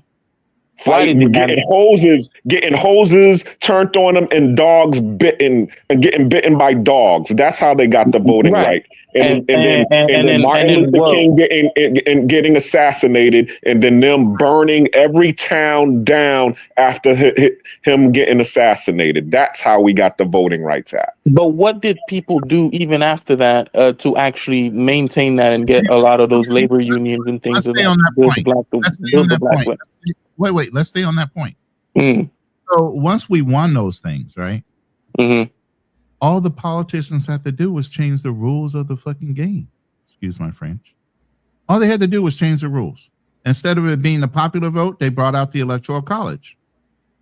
They just circumvented everything we just did. You're not seeing that though. You're just seeing, oh, these laws have changed. Oh, these systems have been put in place. Yeah, but some of those systems are being converted and changed indirectly or directly to oppose everything we fought for then. Do you understand? But the Electoral College was created in 1787. It predates the Civil Rights Act.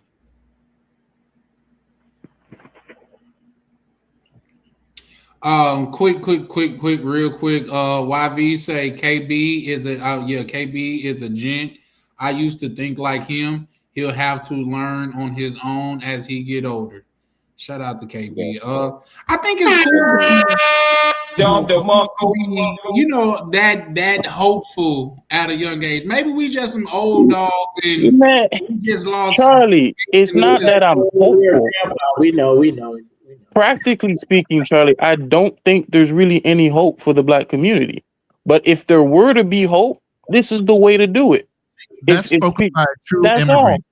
That's a true immigrant. That's the way to do it because there's no because people seem to think that like you're gonna be able to entrepreneur your way and do this and do. As an FBA in this country, Yeah. you already know you had to fight like a dog to get anything you have here. That's spoken like a true immigrant that came in expecting an entitlement of certain things in our.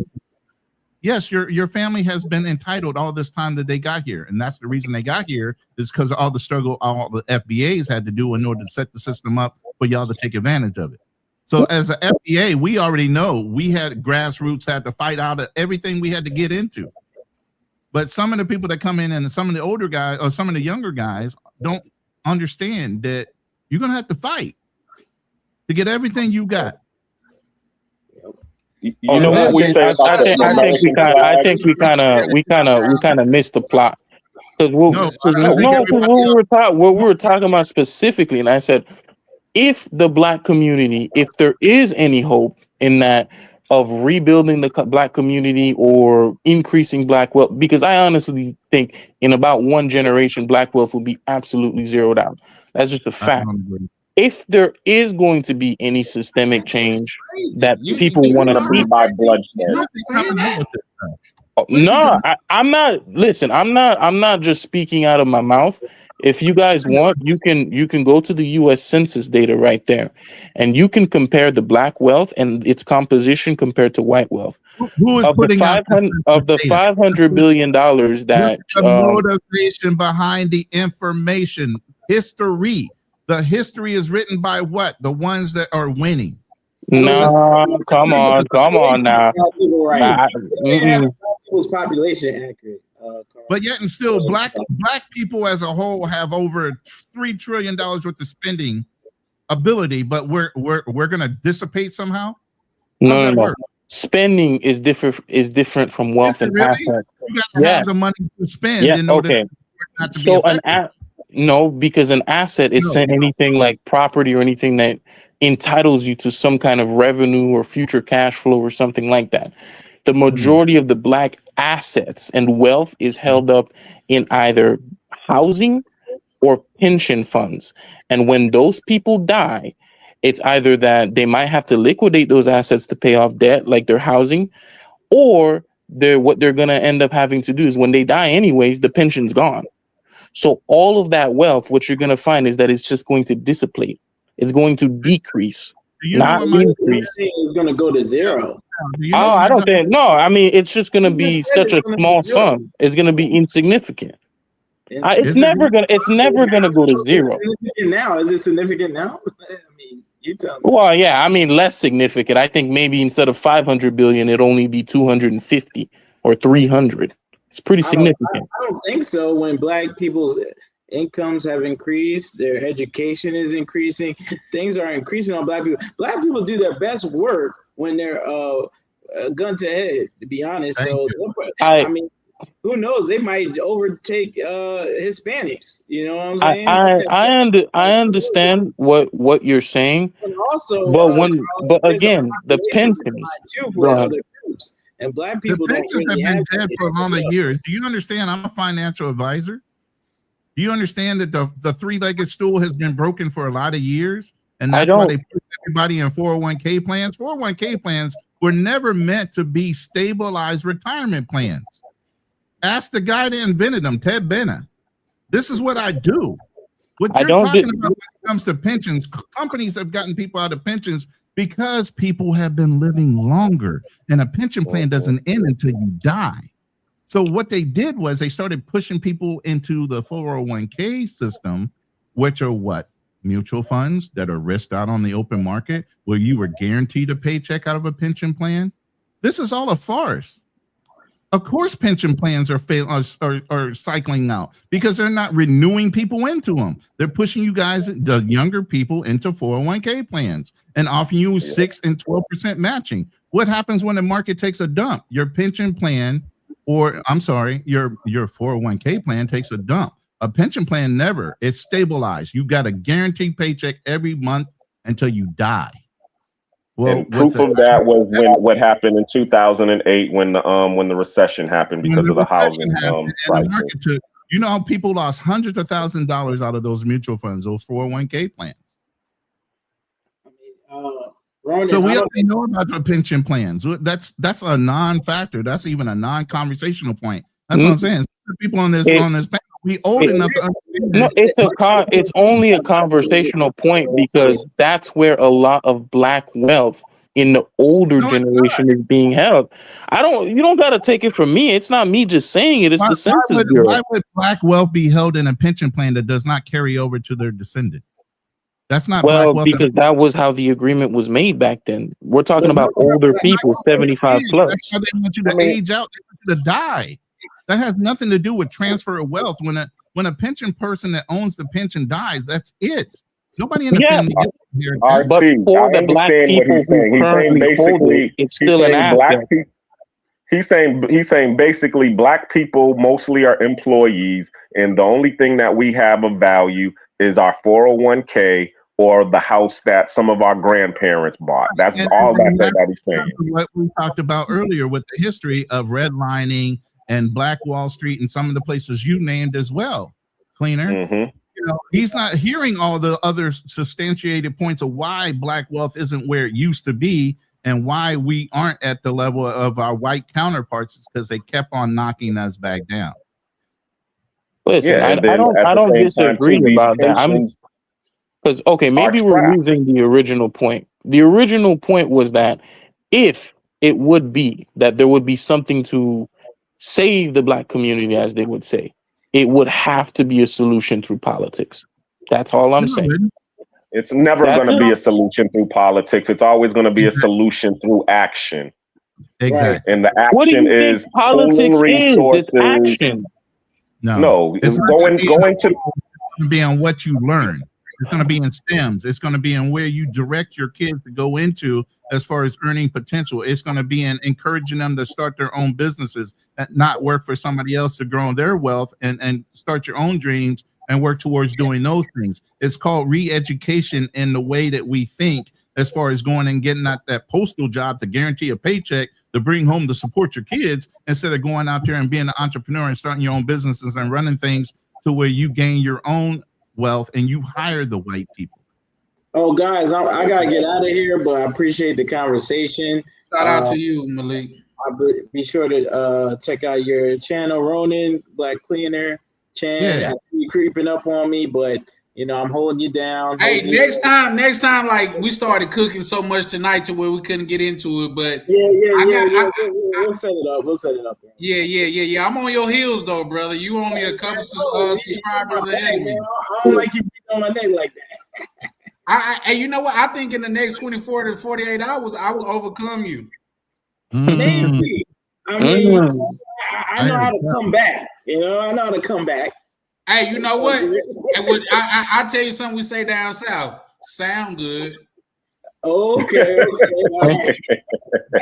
All right, guys, let me get out of here. All right, man. Appreciate it.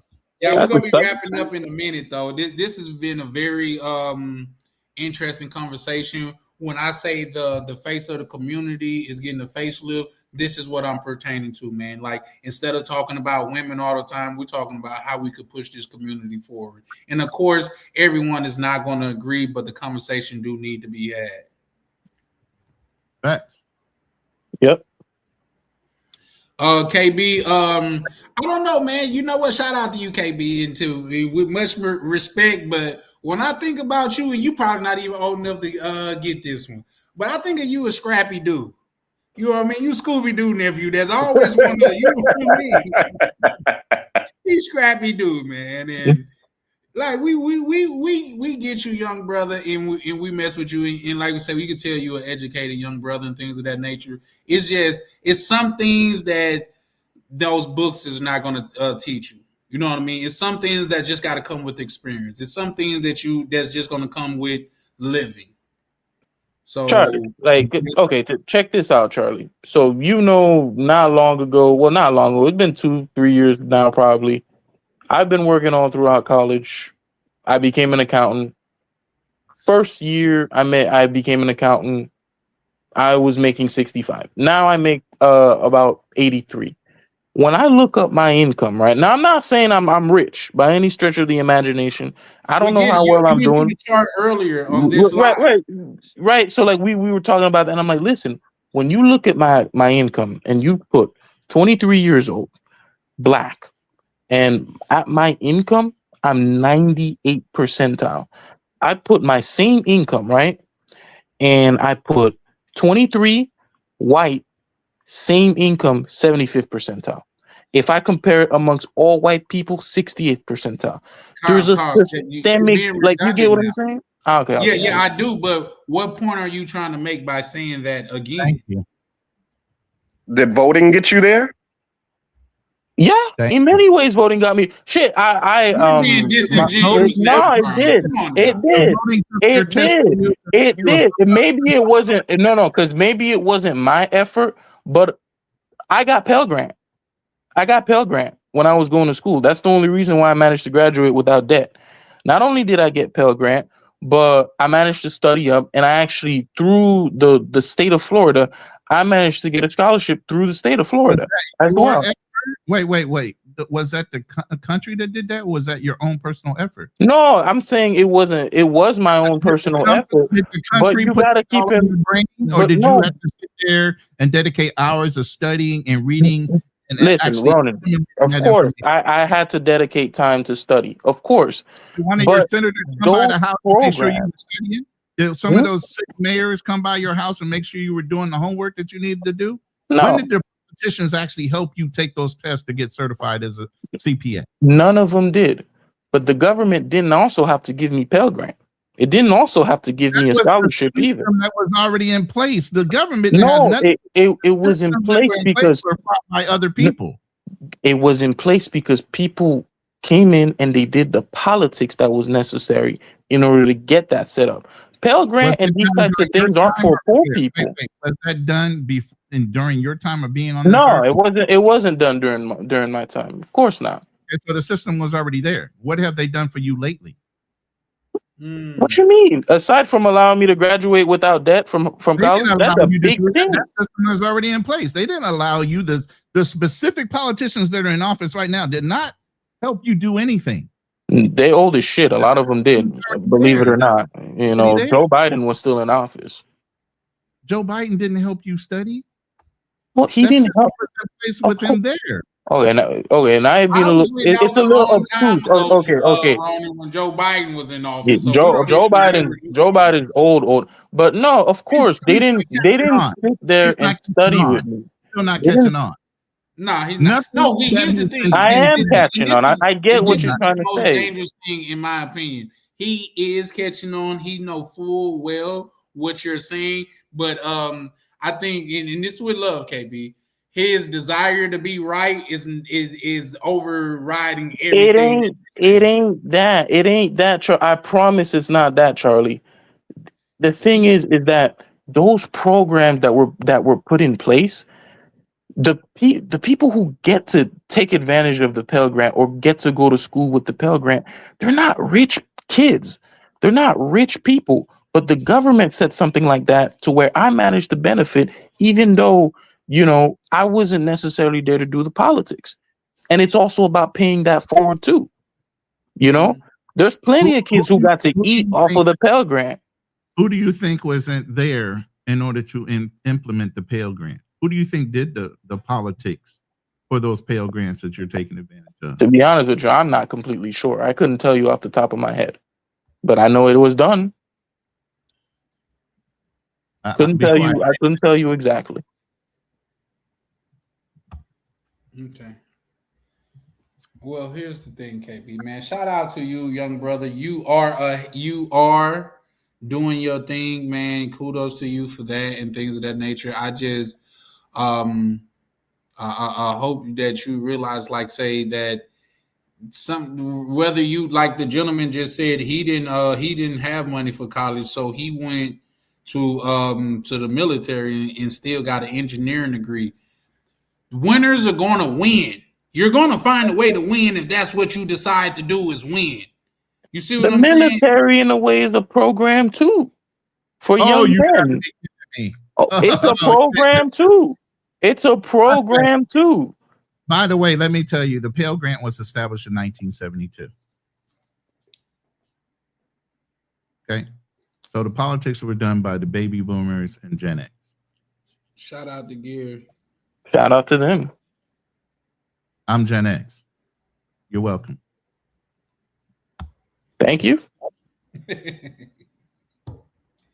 Nah, for sure. Oh, that's what I'm saying. You these systems have already been there, and the politics has already been done. You're getting to take advantage of a system that's already been in place. These current politicians aren't doing anything for you specifically, so that you got your CPA. That was already there. I'm in the process. Well, still, they're not doing anything for you. The system was already established way before them. So I'm asking you now, what are the recent politicians doing for your benefit? Recent? Yes. Let me think. Damn, Oh, don't I think know. too long. Oh no, I'm not thinking too long. One of the programs that they actually brought here was the first one that I can remember was something that Carvalho did in Miami-Dade County. So they provided a lot of funding for laptops and things like that, and school programs as well. Another thing that they did is at Piker High School too. What year was that? That was like 2020. It was very recent. So the program initially started around 2018, and they kind of got it on wheels off around 2019, and they managed to get that funding through from Miami-Dade. How often is that funding refilled? How often? I think it was like a one-time thing, but it was a pretty significant grant. It was. Keep in mind, like you're talking about like a school like Booker T getting $5 million. It's not a small sum. In the bucket of what that was a cause and effect for. That politician probably ran that up so he can get the numbers for the vote. $5 million is a drop in the bucket for a lot of these politicians. We just looked at Omar's increase of her income. She went from barely reporting any kind of taxation to over $30 million as a senator. 36,000% increase in her income for being a senator. That's just one. We know about Nancy Pelosi and her husband and the way they trade and make a huge increase in their income. Legally. True. Okay, so $5 million ain't jack compared to what they're getting in the benefit of doing that in the public eye of opinion. Yeah. But it's still getting done. You just got the benefit from it. Nobody else got the benefit from it. What do you mean? From the Miami-Dade County program? Once that program was over, nobody else got the benefit from it. It wasn't an annual program. It was a one-time deal, and most likely it was right around a voting year that it got done. Most likely. For the public eye.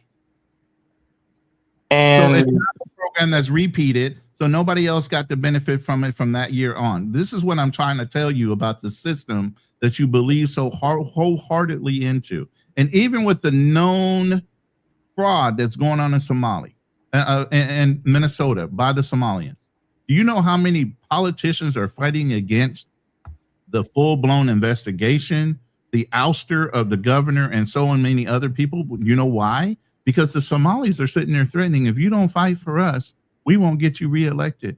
They're buying their votes. They're sending in all kind of money because they own these politicians. They know how to work the system better than we do. And that's a problem. Because it's illegal? No, I'm not talking about committing fraud. I'm talking about actually holding those politicians to task. Community like we've done before.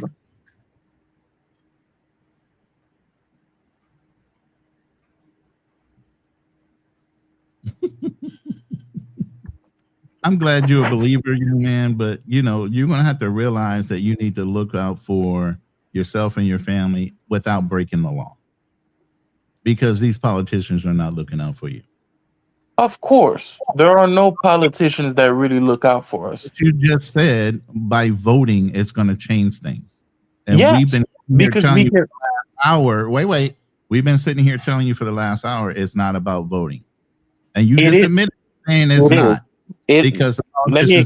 I don't expect politicians to be goody two shoes, and I don't even expect politicians to not even line their pockets. They've been doing it for thousands of years. But what we can do is that we can actually threaten the seat and actually make it a competitive seat, so they don't just win on primary. Oh, believe me, I went that whole independent route too. I'm not talking about going an independent. You can register as. Listen.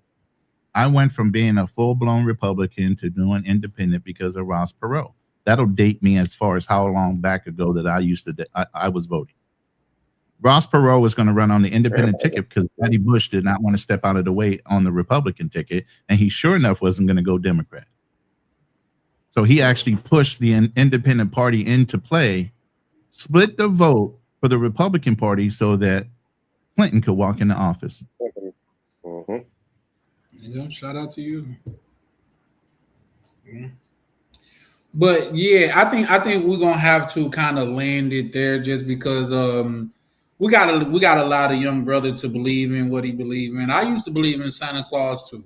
You know what I mean? So no, listen, it's fun because I like these kinds of things because I think if there's any opinions out there that are worth having, they have to be challenged. If I believe in something that's untrue and someone makes a good argument that it's untrue, I'll go home and I'll think about it. I'll think about its merit. I'll ask some people. And if it's if it's an argument with merit, then I'm going to come back and say, oh, you know, he was right. He was correct. But if it's an argument without merit, then it'll reveal itself eventually. That's a fact. But yeah, guys, we're gonna start wrapping up. I'm supposed to been off here. Like, say, here's the thing about live streaming. You could have a time, but man, once you start cooking, everybody was cooking so much to where I was like, man, I can't end it here. It's just like stop eating the pizza right at the good part. You know what I mean? Man, my lady done left, went shopping with the family, and came back, said, I'm home, babe. I'm gonna start cooking. It's only 1 o'clock in the afternoon here, but I'm just saying. She done left, came back, and we still on the mic. You in Thailand? You in Eastern Asia? I'm in the Philippines. Yeah. Gary Pittman. Okay, Gary, we finna end, but I'll let you come up and say, provided you dress, Gary, because I know you'll come up. Okay, now, yep. I know you, Gary, so you don't have to cam up. How you doing, good brother? I'm all right, my brother. How you feeling? Man, I'm feeling blessed and unstressed, man. Thank you for asking. Okay. You got anything that you want to add to the topic, brother? Just a little bit. I'm taking it that most of these people on this panel are well-traveled. So we've been around. So we see what good governance look like and what poor governance look like. So I ask you, Ronan, what do you think the American people want? Good governance, correct? There's nothing wrong with that. You would pray that that's what they want. But how do you ethically and morally back a person that's immoral to run your country, even though they've been convicted of 39 crimes? I get that. I get that. So this is where we get the old saying, the constituents get the government that they deserve. I think I'll say this, right? A lot of people have been disgusted by Donald Trump and what he did on Epstein or what, It's not even that. It's before that. You know what I'm saying? Like, I think a lot of people, even Republicans are pretty disgusted. I'll give them that. Like, you'll have a lot of Republicans, they see that and they're just like, that's just, yeah. The problem is that the Republicans utilized him, disgusting or not, utilized him to obtain votes. So now the monster is running around the countryside and they can't put him back. They thought they could control him like they did Reagan, and he was somebody who wasn't going to be controlled. I don't like Reagan, but he wasn't on an island.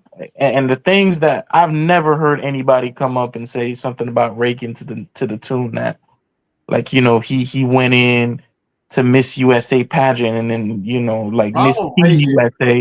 Crack, man. You know what I'm saying? Like, The reason why we have crack in America is because of Ronald Wilson Reagan and Oliver North.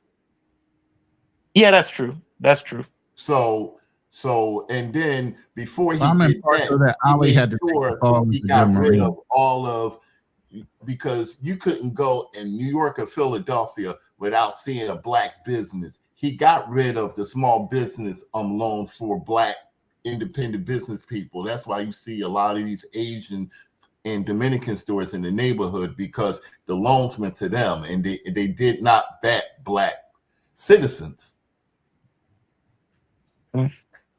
I mean, I'm not going to argue that point, and all I'm saying is I think Ollie North was the good Marine that just stood in the way and took the blame. I'm just saying. No.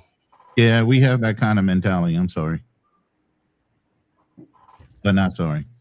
So okay, he fell on his sword, but the point is that it came from downhill. Shit runs. Runs downhill. So it came from the top. You talking about the Contra scandal or something else specific? Yeah, around Contra, yes. I saw something about there. I don't know how true it was, but they were like, oh, Ollie North didn't really know. They say Reagan didn't even know that much about it either. That's it had a lie. to be something. That's what they said. I don't know how true it is. That's a lie. Yeah, he was trying to use that to be able to neutralize the black threat, putting it in our community, and also getting the money from our community to destabilize the black fund middle class. the contract. Here's the thing. Exactly. I got a quick story right fast that I want to share with KB. Me and my ex-girl, we had got into it one time about like who's voting and who voting for and stuff like that. And she was more mad because I don't care who she vote. It was just like I want to see the person out because they speaking what I want to hear. But I told her, baby, ain't no sense of us fighting. She was like, why? I said, no matter who win, they not gonna come to our door and say, listen, y'all, we made it. Come on, you ain't gotta work. You feel me? So no matter who's in office or who doing what, we're gonna have to still get out here and get ours, man. That's always been the case, Charles. Exactly. That's always been the case. What I Go ahead. Go ahead, Black. No, I was just saying to piggyback on what Charlie was saying. I realized that too because somebody told me a long time ago. Well, actually, it was I was listening to Minister Farrakhan's speech, and he was saying it's not really the people who you put into office, because it's usually who back them. Because now those are the companies that put them in the office. Now they have to, their favors are owed, so they got to do whatever it takes in order to satisfy the favors of the people who put them in the office, which is usually the businesses. So, prime example, when Obama got in the office, okay, and that was during the recession. They say now look where he makes laws to and he created the TARP fund, and then the BP oil spill happened, and I always tell this story. That's when I learned how to follow the money in what industries to go into in order to start getting paid. And that's when I went down to do the BP oil spill cleanup. But if it was me looking at Obama and seeing what moves he was making to be able to satisfy the favors of the people that put him in the office, which was the insurance industry and, and the, what's it called? The medical industry. During that time. I'm glad you brought that up. I'm glad you brought that up because when we go to the Affordable Care Act, right? The thing is, the main thing is he should have made it single payer. Okay. He didn't because he didn't think he was going to get any Republican votes. He should have just went on and did it anyway because they wasn't going to vote for it no way, shape, or form.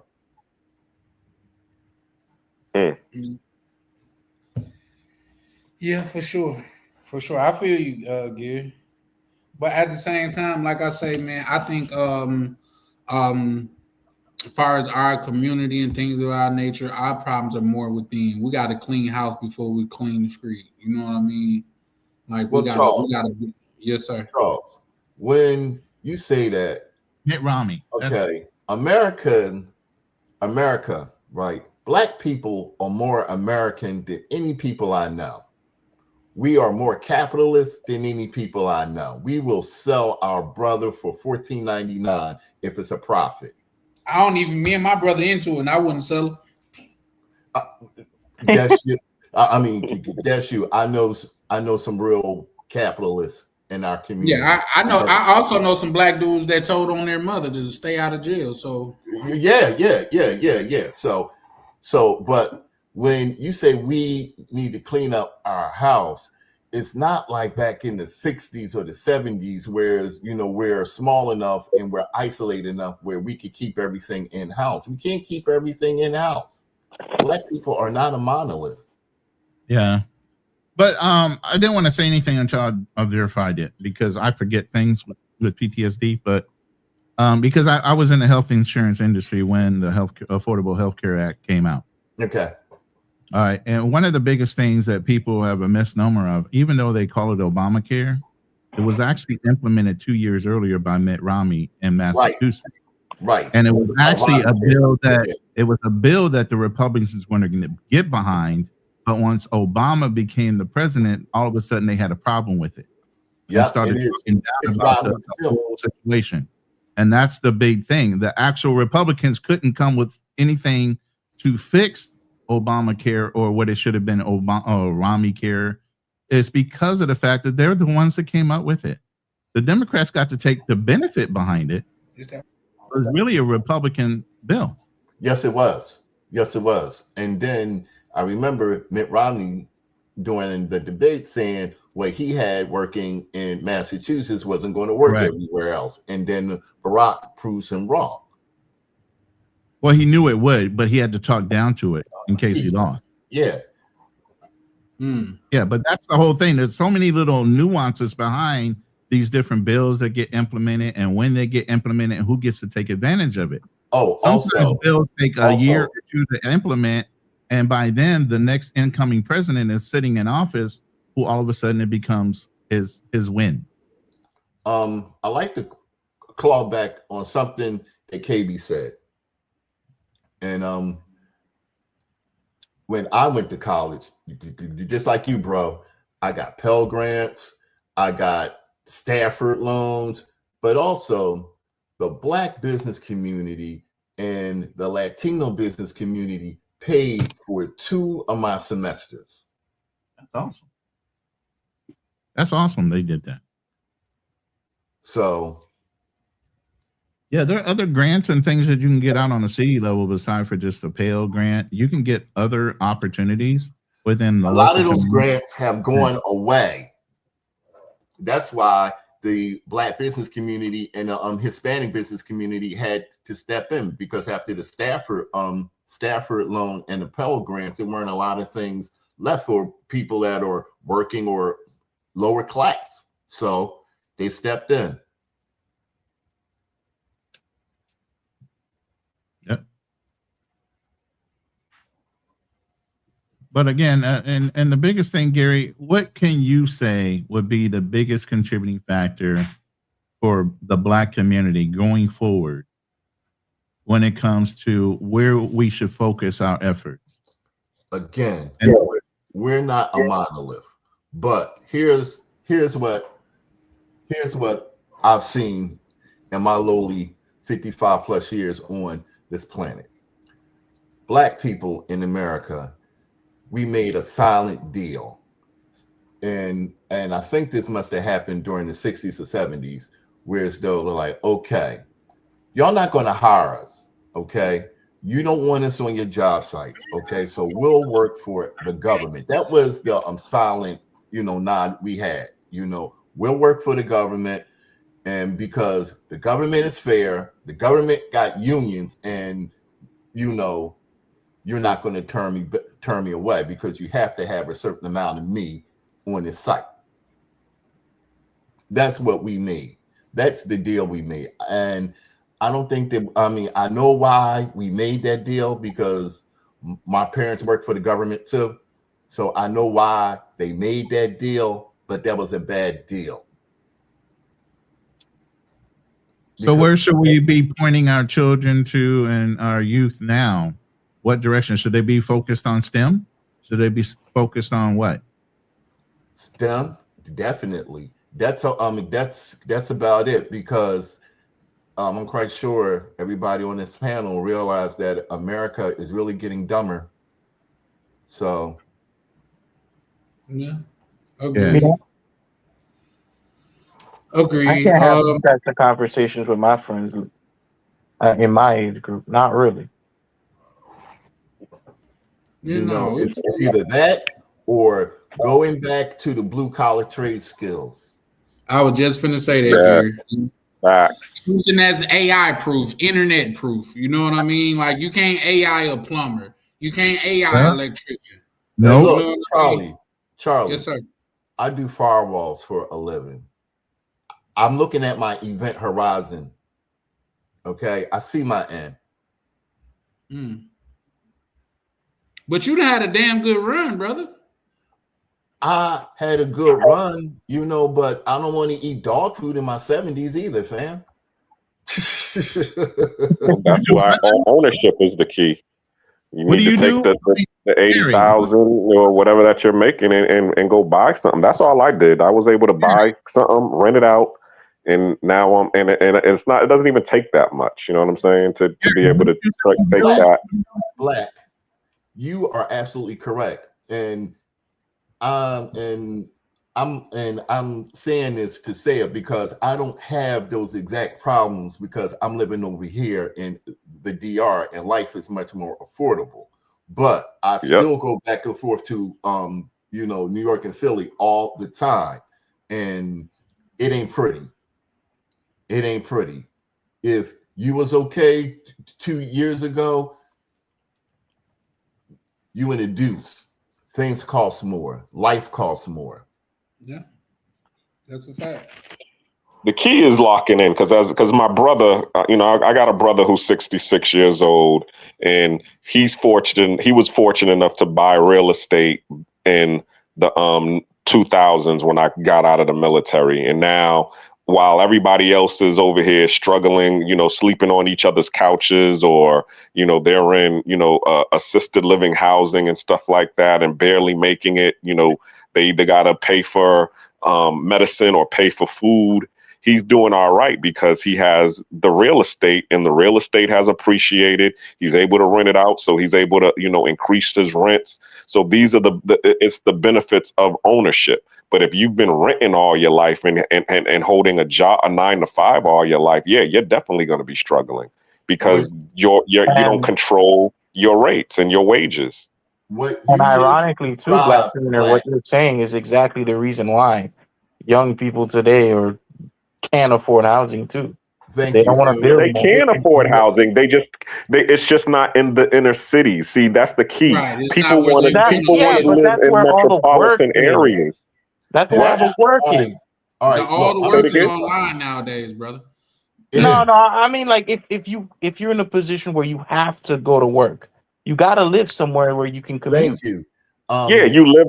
Hold on, because I understand what you're saying, but guess what?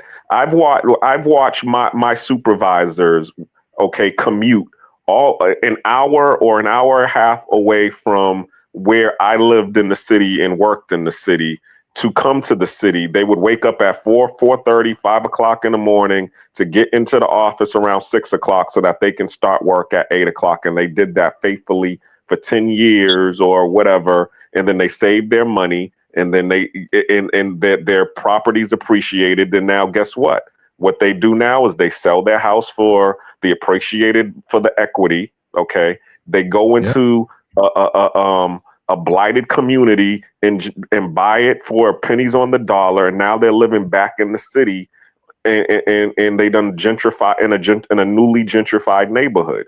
We just once again OTO. Hold on. But that's not a good thing. Okay, when you say, for example, that they had to come in 2 hours early and drive into the city, waste 4 hours daily just to go to work. Like, they're doing it because they have no other possibility of affording rent, because these cities they don't want to build new housing. First of all, there's a lot of housing in the market. A lot of it's been withheld or is put into a conglomerate where they're controlling it right now. But that's beside the point. What I'm trying to say is I lived in Redlands, California. I had to drive every day back and forth from Redlands to Camp Pendleton. This has been going on for a lot of years. It's dumb. If you don't want to live in a city, you're more of a rural or a suburb person. Why would you want a house in a city? And if it becomes an issue, you just spend the night in a hotel, you bunk somewhere, and you drive back maybe a day or two afterwards. You work around things to make yourself. People want so many things conveniently. They don't want to have to. Oh, come on. Having fair housing? Come on, like having, like what you mean? Like that's not normal. People didn't used to commute 2 That hours. is normal. That Yes, is they normal. did. Now, That is but normal. come on, bro. Nah, But man. how can you say it was normal and you wasn't even alive then? I understand that, but like, come on, commuting 4 hours every single day just so you get like at that point, you might as well just get a new job because the time spent in itself is just so much. That's 4 hours. KB, hey, hold on. KB, listen. KB, hold Listen, on. I've worked mostly remote and in the city most of my life, so maybe, yeah. KB, let me ask you this: would you believe it's a brother in the community right now that does that to this day? I believe it. I believe it. Hey, Pepper, are you in the comments? Because Pepper do that right now, damn near every day. And I say something? Go ahead, Gary. I have 2 houses in Philadelphia. Okay, I rented one of my houses to New Yorkers. Okay, these 2 people, she makes $95,000 a year. He makes 105. They can't afford housing in New York. They commute from Philadelphia all the way up to New York. Did they catch the train? That is not good. Right. That is, I mean, that's if you make over $200,000 and still can't live in New York, it's a problem with that. By the way, they coming down here jacking up the prices for all the Philadelphians, so they can't afford it either. Yeah. So man, that's a problem. You're right, KB.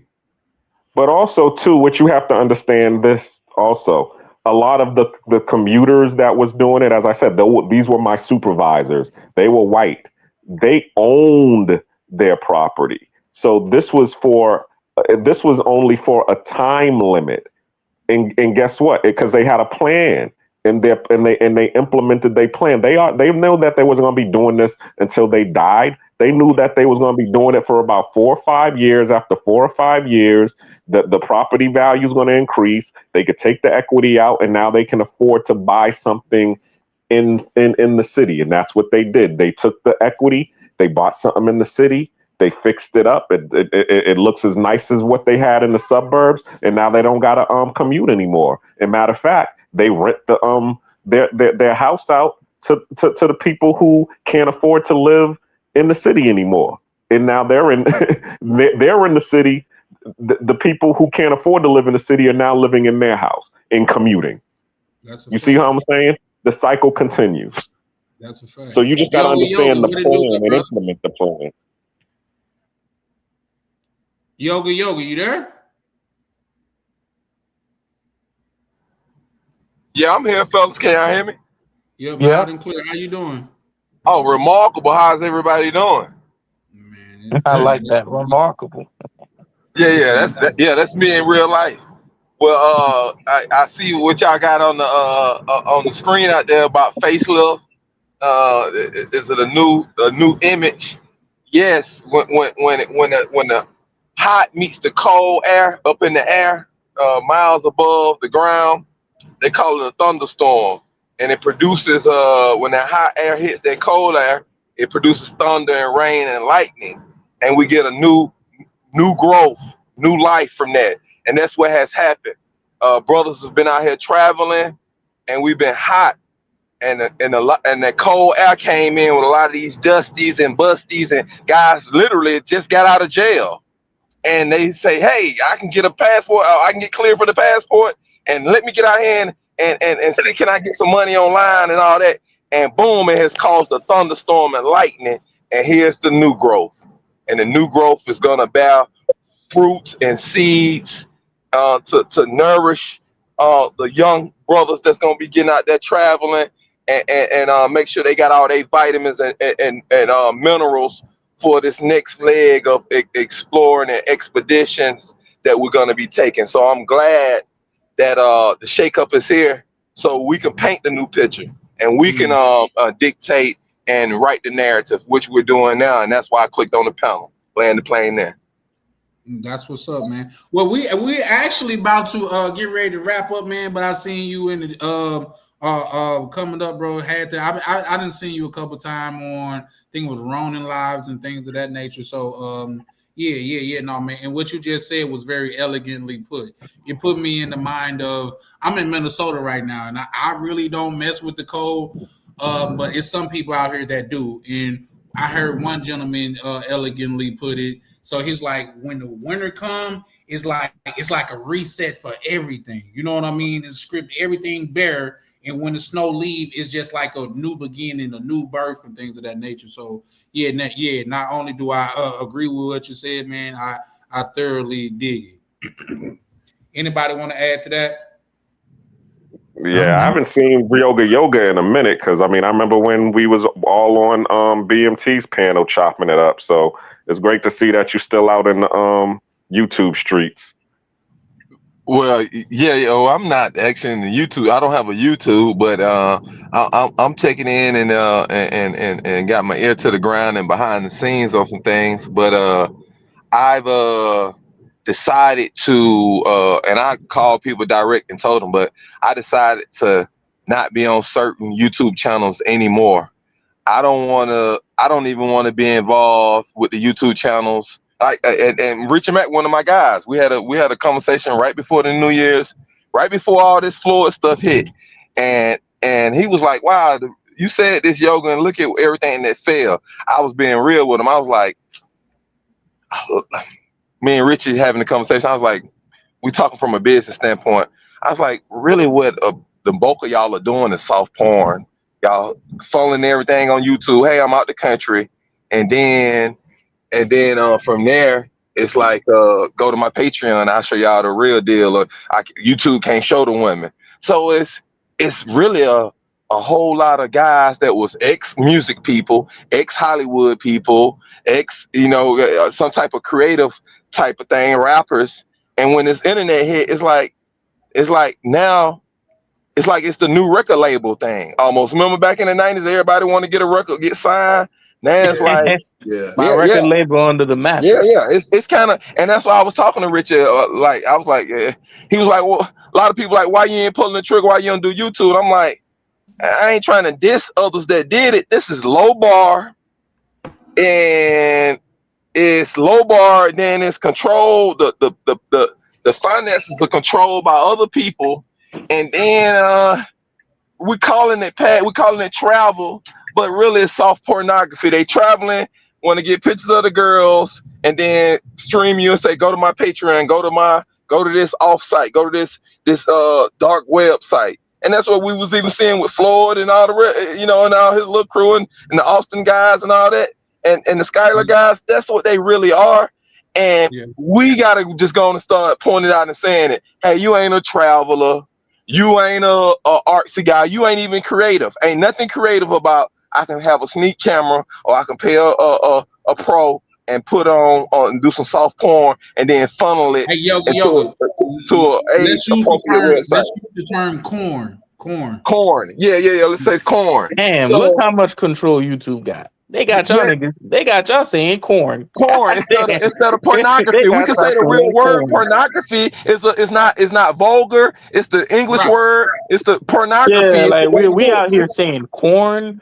Great. Yeah. Well, here's the thing, KB. He's trying to get monetized. If you came in my house and we are in the house of YouTube, and I asked you to take off your shoes when you came in my door and you didn't, guess what I'm gonna do? I'm gonna turn you back around and walk you out the door. No, I don't disagree with you, but I think it's the YouTube, like how how do I say it? It's like how YouTube got everybody in such a vice grip that you can't even really say what something really is. Now you see why I'm not on here. You And know, that's what I'm you not on gotta here. use But euphemisms the and whole thing is, whatnot. you gotta understand it's a business Well, and business. let me just land the plane 5 seconds. So that's why I am I have the standpoint the way I have the standpoint. A lot of guys that's telling you, oh yeah, I'm a traveler. They selling girls going wild, and that's why I even told y'all like Rick Zoom in Thailand. Me and him had that talk. I was like, nah, I don't want to be involved. Don't shout me out no more, cause I done been over there and I actually been to these places, and I say, no, I know for sure these guys are selling, soft corn. That's what it's all about. Hey, come on, let me show you this, and then come to my Patreon. That's so whack to me, and that's so against what I'm traveling the world for. I'm not traveling the world to get you to pay a paywall to see some cheeks. When I grew up in America, going to the convenience store and they had the Black Tails and the Playboy magazines right there. I want to get away from that. And what I think is, and this last thing I'm gonna say, a lot of guys are grifters, and what I mean is grifters, not grifters on the movement. They're low level frauds, and what I mean by that is, hey, I'm a traveler. Come on, change your life. And hey, all I really got to show you is, hey, you can see the new girls over here on my Patreon. That's what I mean. The whole thing is a big play. It's a big play to look at naked women, and then like it's so that's why with the BMT thing, Passport Bros, y'all never saw me with an app. I never got on the Passport Bro app and stuff, and BMT kind of had a problem with that. And that's what I was basically saying. Hey, I don't want to get on an app and these guys are sharing naked pictures of girls with each other. That goes back into corn. So Yeah. because I'm so brash and so direct about it, a lot of people don't like that. BMT, oh, you bad for business. You're going to mess up the app situation. No, Yoga, don't come back on the panel. Same with Zoom, same with a lot of people. When I start telling them like, hey man, y'all really peddling corn to the younger generation of teens and early 20-year-old guys. And I'm going to land the plane there, and that's real facts. That's what they actually doing. Go ahead. Yo, hold on, Yoga, because I was on the panel that day when Jay Rillo came on B&T's page, and you was one of the first people to warn everybody about that whole incident, and you was actually, reprimanding Jay Rillo. I remember being there when you did that, and I definitely commend you. But now, as you see, fast forward, where it has landed. What's your opinion about that? Being one of the first to be like, yo, you were bad for business with what you're out here promoting, Jay Rillo, and now seeing it come to fruition. Oh, it is what it is. It just show you who really about money. They ain't about no brotherhood. If I'm just being honest, if BMT can make money off of it, if Joe Barber World can make money off of it, Zone of Thailand, they'd have been in the game enough. Now you see what their end results can be. This is what I'm getting on to. I'm getting on to these cats. Hey, they out there talking about they trying to make a movement and change men. They've been doing it for 5+ years. Now we see that that's just a grift. They in it to make personal money. Let's be honest. They in it to make personal money. And hold on. And on a side note, and this is not for them, this is just for making money off YouTube, period. If YouTube can take something from you so easily, it was never yours anyway, y'all. Skylar, I feel bad for Skylar. Lost 10 years, man. I used to watch his videos 2 years ago. Man, that man lost 10 years of his life. Just gone. What do you mean? How did he That lose? gotta be devastating. Devastating. How did he lose 10 years of his life? You know, he's been doing YouTube like for 10 years, 10+ years. Yeah, he'll be all right. He had a Discord. YouTube is just a funnel. So if you was once again, ownership. That's what I keep on trying to stress to people. Ownership. He had something else outside of YouTube that he could funnel all of his people. So all of the riders, all of the real ones who really supported him, they're on his Discord. They're on his website. So, okay, they shut that down. All right, well, fine. That funnel is gone. But he already got the people who was already paying. I mean, he can always, as well as he already said he's a multi-millionaire. So he is a multi-millionaire. So who said this? Who said this? Skylar say he's a multi-millionaire. Y'all know the brother just retired from the Air Force like literally the other year, then went straight to Brazil. I thought he Well, retired from the Air Force 20 I years know ago. his old, like say, I was watching him back in the day when he was like one master teacher. And he was talking about like finances and things of that nature. Yeah, I listen. That's why, Listen. to me, it's will. But I tell you this. Go ahead. I was gonna say, yeah, that's what caught me. I'm an econ major. I got my undergrad was in economics, and then I went on and did the Series 7 and some other stuff. So I've been trading and all this back in the day in my 20s. It's coming out of undergrad. So that's what caught me with him. And so I actually clicked on and started looking. And when I said, hold on, you saying master teacher, that was a throw off that's a marketing ploy. I was like, hold on. Okay, you in the military. I'm like, hold on, you in the military? Skylar never even bought a house. Y'all ain't noticed when he got in the military, he went to Brazil, he back at his parents' house, and one of the parents are Caucasian.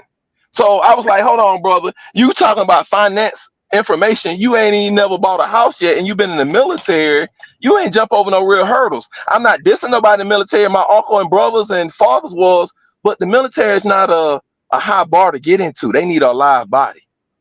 So when I look at a brother and he say, well, I'm retired from the military. I did 20 plus years. Okay, you went in at 18. You ain't bought no house. You ain't had no kids. You ain't get married while you in there. And soon as you finish up, you doing shit as if you was 18. Yeah, let me show y'all real quick these girls in Brazil. And come on, young man, and y'all come over to my finance stuff. And I'm like, well, what is your degree in? Okay, have you actually did any of this? This is me, the real yoga. And this one I fell back from him. I was like, oh, he ain't a master teacher. This is more marketing to get young guys that don't know, people that don't know about finance. Because if you look at it, you'll be like, hold on, you're a multi-millionaire. You got finance and you doing finance. Why are you doing soft porn? Why is all we know of you is we don't see nothing? We see you promoting yourself online. We ain't seeing you promoting yourself to us. Come on, man, let me show you how to do stock marketing and this and that and A, B, C, and D. We see you on there showing booty and saying, come to my Patreon. And there's other real brothers out here that's really teaching people, stocks and buying real estate and stuff like that, like Diamond Dave and other certified people. So I'm like, hold on, why would a certified financial planner have a whole platform dedicated to soft pornography and international red light district? So you telling me he's a master teacher, but then in the next breath he tells you how to trick and where to go and how much the girls, and I popped her for $30 and I popped her for $40.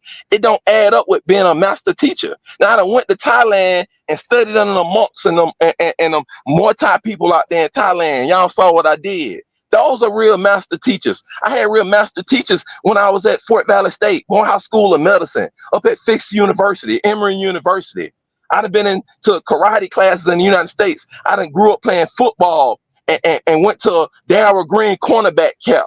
That's a master teacher when you can put other brothers and put them in powerful positions. So Skyler's calling himself master teacher, but he teaching the young guys how to trick. Come on over here, let me show you the cheeks and pay this $30 and I can show you how to keep your money low while you tricking. Come on, fellas. That ain't master teacher, and it's time for us to call it out. So if we're going to give it a new face, we got to call it these guys out that they bullshitting, but present it like they stand up. What master teacher is going to troll about kids being raped? We saw that thing with Floyd, then he going to come out. That's one word we definitely got to stand for. Great. Okay, great. with kids being touched. When Floyd touched those kids, y'all saw Skylar DeRozan do what? Come out, oh, I'm leaving, it's hot for me. If he trolling or not, why troll when kids have been touched? We wouldn't do that because I'm a father. Something's up with the Skylar guy. He done went 20 years in the military and had no kids, ain't got married. And then when he get out, he act like he's 17 or 18 and like he ain't never seen women, doing YouTubes and Patreon showing cheeks. Like he young, like he Austin them age. Austin them started this, they was 21. Skylar acting like he 21, like he they age, but he been in the military 20 plus years. And you wanna troll and make a joke about kids being touched in the red light district. See, he ain't a father. And then when he did it, got a peep game. He back at his mother's house doing the trolling. That's some white kid. I'm being honest with y'all. That's how white boys roll. Young black men ain't never gonna sit there and joke and troll after somebody actually been arrested and for touching kids. That's what white kids do. White kids do that kind of type of comedy relief and stuff. So y'all got to peep game. Skylar calling himself master teacher. and then he trolling about kids being touched. And I had the conversation with Richard Mack. Hey, what's going on with your boy Skylar? Call him and tell him, hey. And Richard told me, Zoom told me, oh, he just trolling Yoga to get attention. And then that's when I told Richard Mack. So Richard, so you cool with y'all playing YouTube games to get clicks, but real kids been touched. This ain't a trolling matter. Grown men don't use this situation to try to build up their YouTube pages. And see, that ain't a master teacher. See, Yoga being real and talking to y'all. Skylar is mixed, and nothing wrong with that, but Skylar is mixed, and Skylar ain't been in no real struggles in life. He went directly to the military. Which branch did he go to? Any guys been in the military? Air Force. Air Force ain't doing no work. I ain't dissing them, but I'm just telling the truth. Unless you a fighter, unless you flying them airplanes, that's the easiest ones. And now we see why Skylar went to there. You ain't got to jump out no airplane and no parachute. You ain't got to be on the front line with no gun. And if you ain't flying the plane, you doing supplement work. See, so we got a peak game. A master teacher ain't nobody just went and got a regular 9 to 5, and then all they did after they got the 9 to 5 is just kept going to the job every day. That don't make you a master teacher just because you got perfect attendance at school. No, you got to do something. You got to get on the team. You got to play ball, football. You got to be in a debate team, a chess team. You got to help with after school stuff. You just can't have perfect attendance and then say you're a master teacher. I'm gonna land the plane there. Tell me what y'all think. I mean, you're Anybody 100% want to chime in on that? No, he's 100% right when it comes to that. You know, there's a lot of people that like to perpetrate. They've done certain things while they're in the military, and he's right. The Air Force is one of the easiest. We call it corporate America. You know, as a Marine especially. You know, I could never get into the Air Force after I served in the Marine Corps. They consider me crazy. Yeah. You know, so there are certain things about certain military branches. I mean, I'm not going to take that away from him. He did 20 years or something. I mean, he retired from the post office for 20 years. You still can't take that away from him. But at the end of the day, his actions demonstrate, you know, the lack of. He's not a master teacher. His actions basically demonstrate the lack of morality and some of the things that he showed. I mean, I'm sitting in the Philippines right now. I'm not sitting there putting this kind of content out. I'm either contributing to the community or trying to teach people how to do certain things. Hold on. I got a question. I got a question. So, did he really do that whole trolling thing? I don't think I saw the video. Did he really do that? My bad, Ronan. Go ahead. My apologies. No, he said something about I'm leaving to Brazil or something like that. He put out a thumbnail that made it seem like it was hot. The area was hot, and he needed to go. Oh, and then I think and then he was like, "Oh no, you know, Brazil's a good place." He was essentially He spent the block and he went right back because he's supposed to be throwing a yacht party on January 31st. Yeah. Like a thumb in the nose, like, hey, I'm back in Brazil. Ain't nobody gonna do shit to me. And by the way, I'm throwing a yacht party. Go ahead and sign up now. And on my what's that website y'all sign up for when you want to go to concert? No, it's something else. Some other Bright or whatever. Bright or something. He did have his own page made, I heard. But it is what it is. Like I say, it is what it is. Like say, it's gonna be more brothers that get their channel took.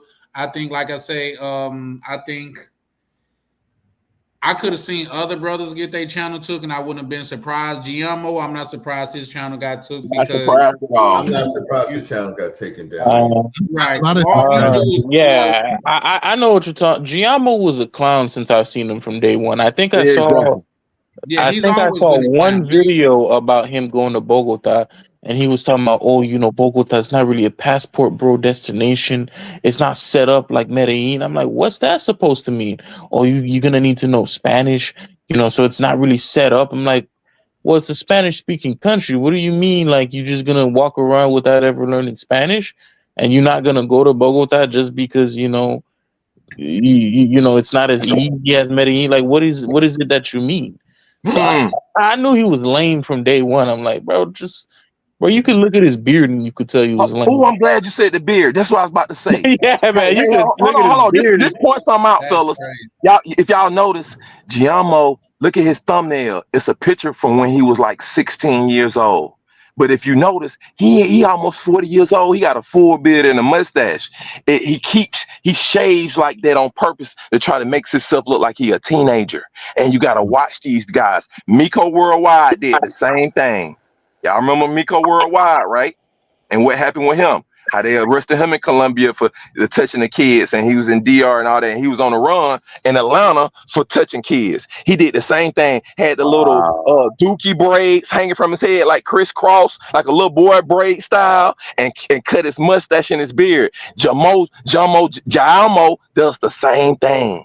He does the same With thing. Giammo, I'm just more because I'm like, as an adult, He trying to look sometimes- young, and I don't like when they Nah, doing that. the thing is like as an adult, when my beard kind of looks patchy, I'm like, man, shit, I gotta cut that shit. I gotta do something with it. But him, he just walk around like it's whatever. Like he doesn't look in the mirror and he thinks, man, I should do something about that. So it's like, you look at a person and it's like, is he just not self-aware? I'm on beard side. Let me say this: when you growing it in, it's gonna be a patchy face. He has a permanent patch, bruh. I've never seen a video. When you growing it in, it's gonna be a patchy face. Can't grow You know what I beards. mean? So yeah, because I'm trying to grow mine in now, and Some people can't grow beards. You got to shave for several years before you can actually grow a competent beard. It just ain't gonna grow in on your first time. Yeah, some brothers never get it like me.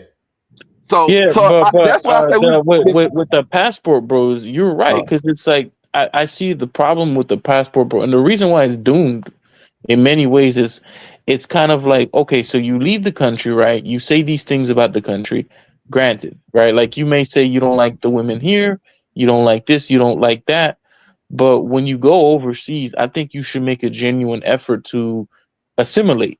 Try to learn the language. Don't just come in and say, oh, it's not as easy as like, Medellin, where everything is catered to me. I gotta actually learn Spanish and do the work.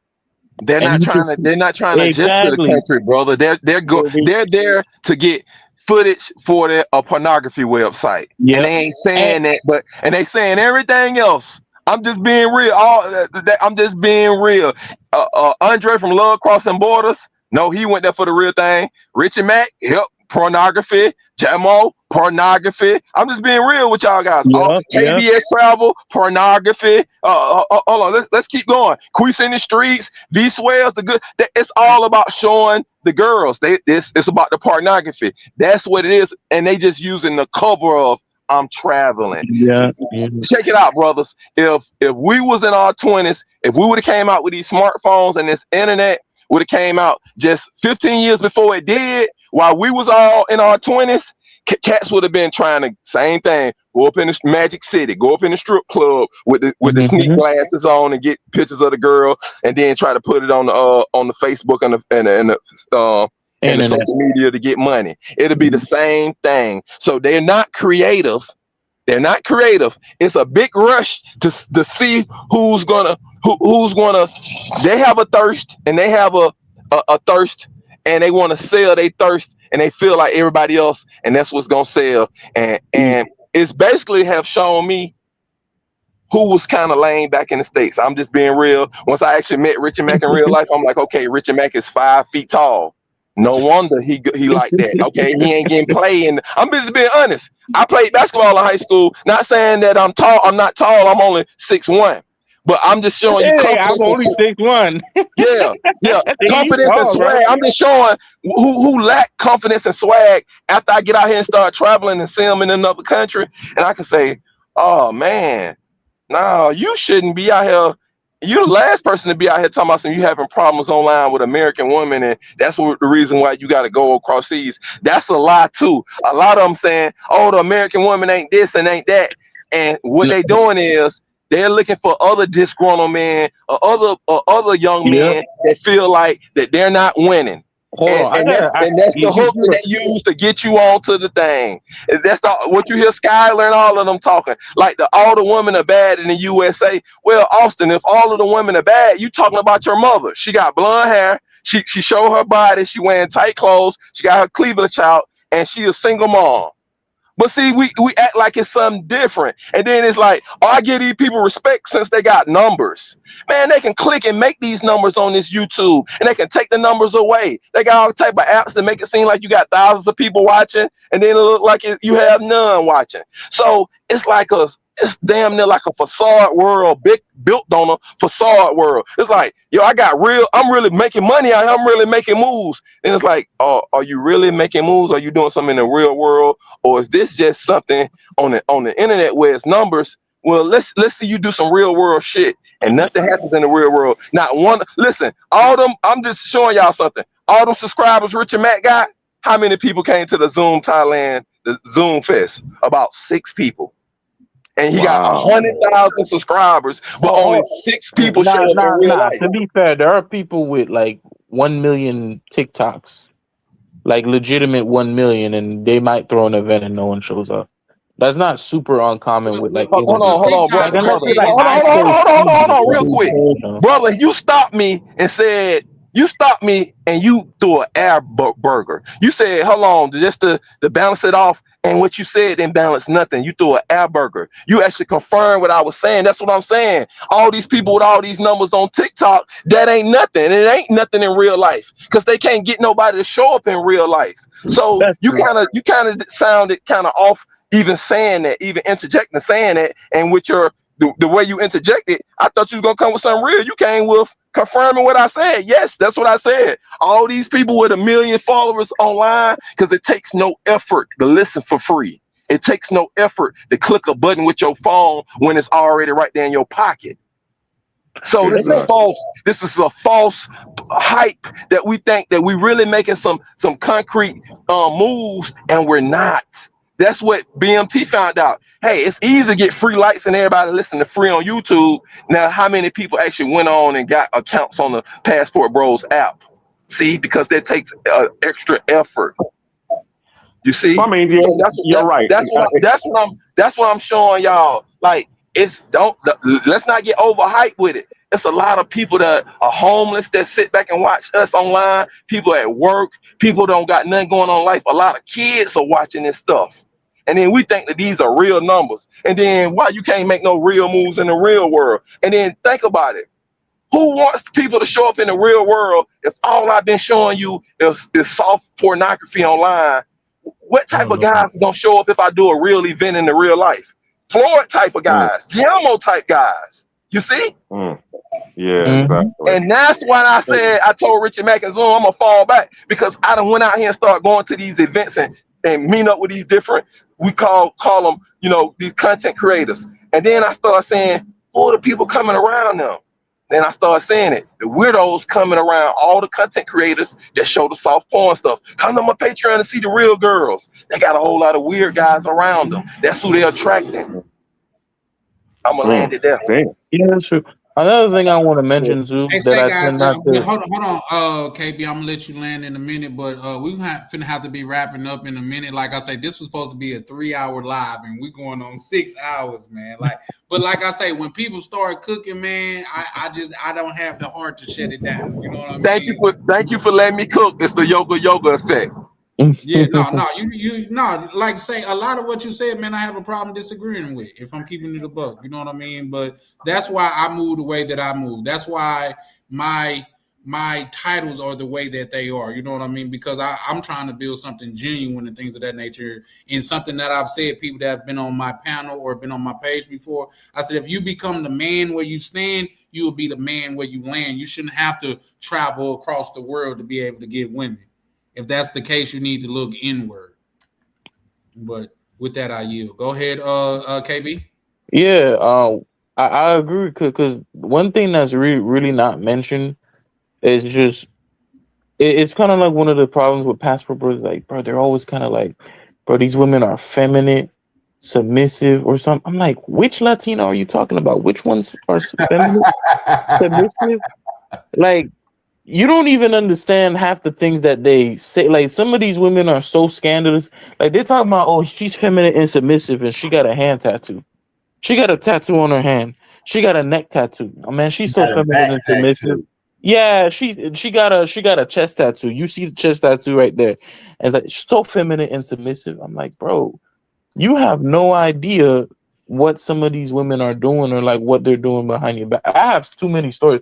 Like some of these women are so scandalous, you have no idea. And you coming in and you thinking like these women are just submissive, feminine. Nah, you can't trust them. You really can't. I see them But every day, KB. They will yeah, leave but their like they husbands. they think like, oh, that's not to say you can't find a person that really likes you there. Because there are taxi drivers with 3, 4 families there. No doubt. But it's like people, I don't understand why they seem to think like they're somehow feminine or submissive. It's like the only thing I could think Because of, they they don't haven't speak the had it. language. They That's don't speak. because they haven't had it, KB. You know, I watch these women over here.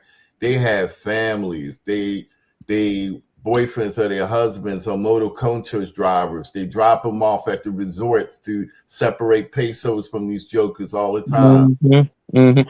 What's funny is I've encountered situations. This is how scandalous some of them are.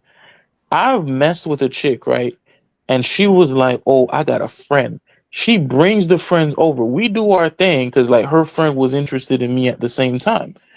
Next week, she's putting because I have her on WhatsApp. Next week, she's on WhatsApp talking about how this is my forever man. It's another dude from the barrio. Last week, Yes, she yes. was busting out. This week, she's saying how she has like she met the love of her life. Bro, not even the guys there can trust these women. And you thinking you're gonna come over there and like with no language skills and you just gonna understand, bro? I can't But that's the even. lies that they're selling, though. That's the lies Yeah. that they're. I think Yeah, that's yeah. the important part. But But yeah, I'm guys. masculine because I fix my own brakes. Wow, you're back on. Yeah. Tomorrow's a paid holiday for me, baby. Oh yeah, Yeah, I Martin just Luther noticed King there was Day. a lady on the panel, and I was asking her was she there the whole time. You know, there's a there's a thing about being Super overseas. regular. You forget about holidays. Like I forgot it was all MLK Day. Yeah, yeah, yeah. Since we're So already a day ahead, it's actually MLK Day for me already. Yeah. Oh, okay. They asked me to work, but I told them no. So I had a 4-day weekend. There You you say go. you fix your own brakes? Yeah, because I wasn't about to pay $900. So I had What a type of car? mechanic. What car do you have? What type of car do you It have, don't man? matter the type of car. The fact of the matter is they tried to charge me $900 and I Hold wasn't on, about to hold on, pay hold that. on, hold on, ma'am. That was I don't know, a little rough for some reason. I'm saying, ma'am, to show you that I'm of kin. That I'm coming in a humble way. So I was asking because I'm handy and I do stuff like that. So I was impressed. So the reason why, you don't have to tell what type of car you got. Do you know what type of brakes you're gonna be changing? Were you doing the pads or the shoes or the caliber? That's what I was gonna get into. I was impressed that you said that you know how to change brakes. So I was gonna get into the technical part of it and see that you know how to did you know Oh, she about already brakes? changed the brakes. She already You did already it. changed them. Yeah. Tam got man hands, Don't ask me how I know. She got those Well, big well, old well, man well hands. hold on, I hold Nah, on, really bro, I hold saw on, her myself. don't. You see what she hold did. on, hold No, on. Well, don't tell really, you really, that, bro. I'm gonna She, be honest. I'm gonna she be took the nuts on the brake. She took that shit out with her bare hold hands. on, Which I'm No, I gonna be I did too. honest. didn't. No, I Hold on, didn't. hold The Yes, on. she did. She mechanic got did them that. chairs. Listen, She got them listen. shake I'm gonna be hands, bro. honest. I'm be honest. I don't care about her doing the breaks and none of that no more because I've just showed her humbleness and she was low key kind of disrespectful in it. And I was like, ma'am. So I'm not gonna even speak to her no more because she was just kind of brash with me and she didn't have to be. I was just like, well, what kind of car you had that you fixed the brakes on? Well, the car don't matter. You Da, da, da, da. you She was Yoga, think that I'm yoga, she was yoga, brash because argumentative. yoga. She was you've She was never just argumentative and I had was an calm. Oh, interaction come with on, She was me. man. It's argumentative and I always was good calm. fun, yoga. man. She was She ain't mean it traumatized that by the way, last man. I person. know she didn't, but that's what she actually did. I don't Wait, know what she excuse mean. I'm me. talking about what she did. I said, Excuse me. ma'am. I said, excuse You've me, man. What never. type of car do you have? She said, oh, it don't matter what type of car I got. And da da da da. Da. So Yeah, I just because don't you've want. never had an I interaction I with me just. before. I just don't want any type of negative interaction with no There's no sisters. I negative can't. here. I came to build with the brothers, and so I'm gonna excuse myself. Peace out, brothers. Y'all have a good one. And I'm gonna listen from the chat. It's yoga. Peace. What? Hold on, What yoga. was Don't leave that? yet. Appreciate you pulling up, y'all. Why? I ain't. Why You did it scared even them have to off. go there, bruh? We was just. Because that's the type of people that I happen to expose. I mean, Why all would of you? y'all, all of y'all have had interactions with me, and Clearly. And Clearly. But clearly anyway, what? no, KB, I didn't do that part of the brakes. The only thing that I did was I bought the rotors and the brake pad set. And then he Nah, helped you me. got like you probably snatched that shit straight off, huh? No, With them he giant hands, showed huh? me how to do You one of just them, took them off, and then I had to bang, do the other one. straight like that, huh? And you rip that shit off. He's like, no, I Nah, got I this, didn't do bro. that part. I didn't do You Okay, that guys. part. probably grabbed the Like I mechanic say, by his neck too. we Say, about sit 8 your ass minutes from down, man. 6 hours, guys. Like I say, my goal was a 3-hour live, man. So we gotta be wrapping up, man. Just because I got to get better at shutting my shit down. But like I say, man, you brothers pull up, man. And then I'm not gonna even lie, bro. We had a panel full of big dogs, in my opinion, on here tonight. So I wouldn't dare. I think that was the first time.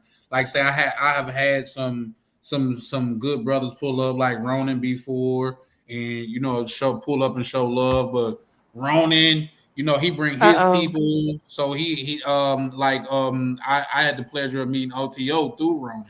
So you know what I mean, good brothers like that, to where once they start cooking, man, I feel like I would be doing a misjustice, disjustice, whichever one, to to end it. Then you know what I mean, especially when brothers is dropping real gems, tangible gems, things that we could actually apply in the real world, man. So there's that. Oh, by the way, Charlie, I have a suggestion too, because I've been thinking about this too. I think maybe you should start a second channel because I think these conversations are important and there's a community for it. But if you can, because not all topics are going to be related to the travel space, like the Minnesota incident. So if you Yeah. started like another channel, I think a lot of people would be really interested in seeing something like that, especially, Black people who may not necessarily be into the travel space or passport growing or something like that. I Well, think you have I like toyed with that idea yeah. because I'm really into financing things of that nature, but I figured out a Hmm. way out on brainstorming to how I could tie the two together, like how I Hmm. use my credit cards to travel for free and things of that nature. Hmm. That fall under finance as well as travel. You know what I mean? Yeah. How I Yeah. use my credit cards to get into these lounges or like benefits that come with credit cards. How did I get the American Express Platinum card? Things like that. You know what I mean? So, but I have been toying with the idea of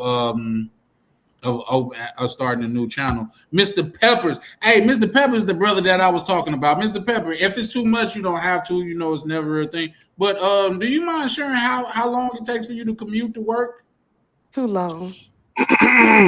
Well, I am currently doing that right now. It takes me an hour and a half to get to work without traffic. Probably This hate that shit, morning, don't you? there was traffic.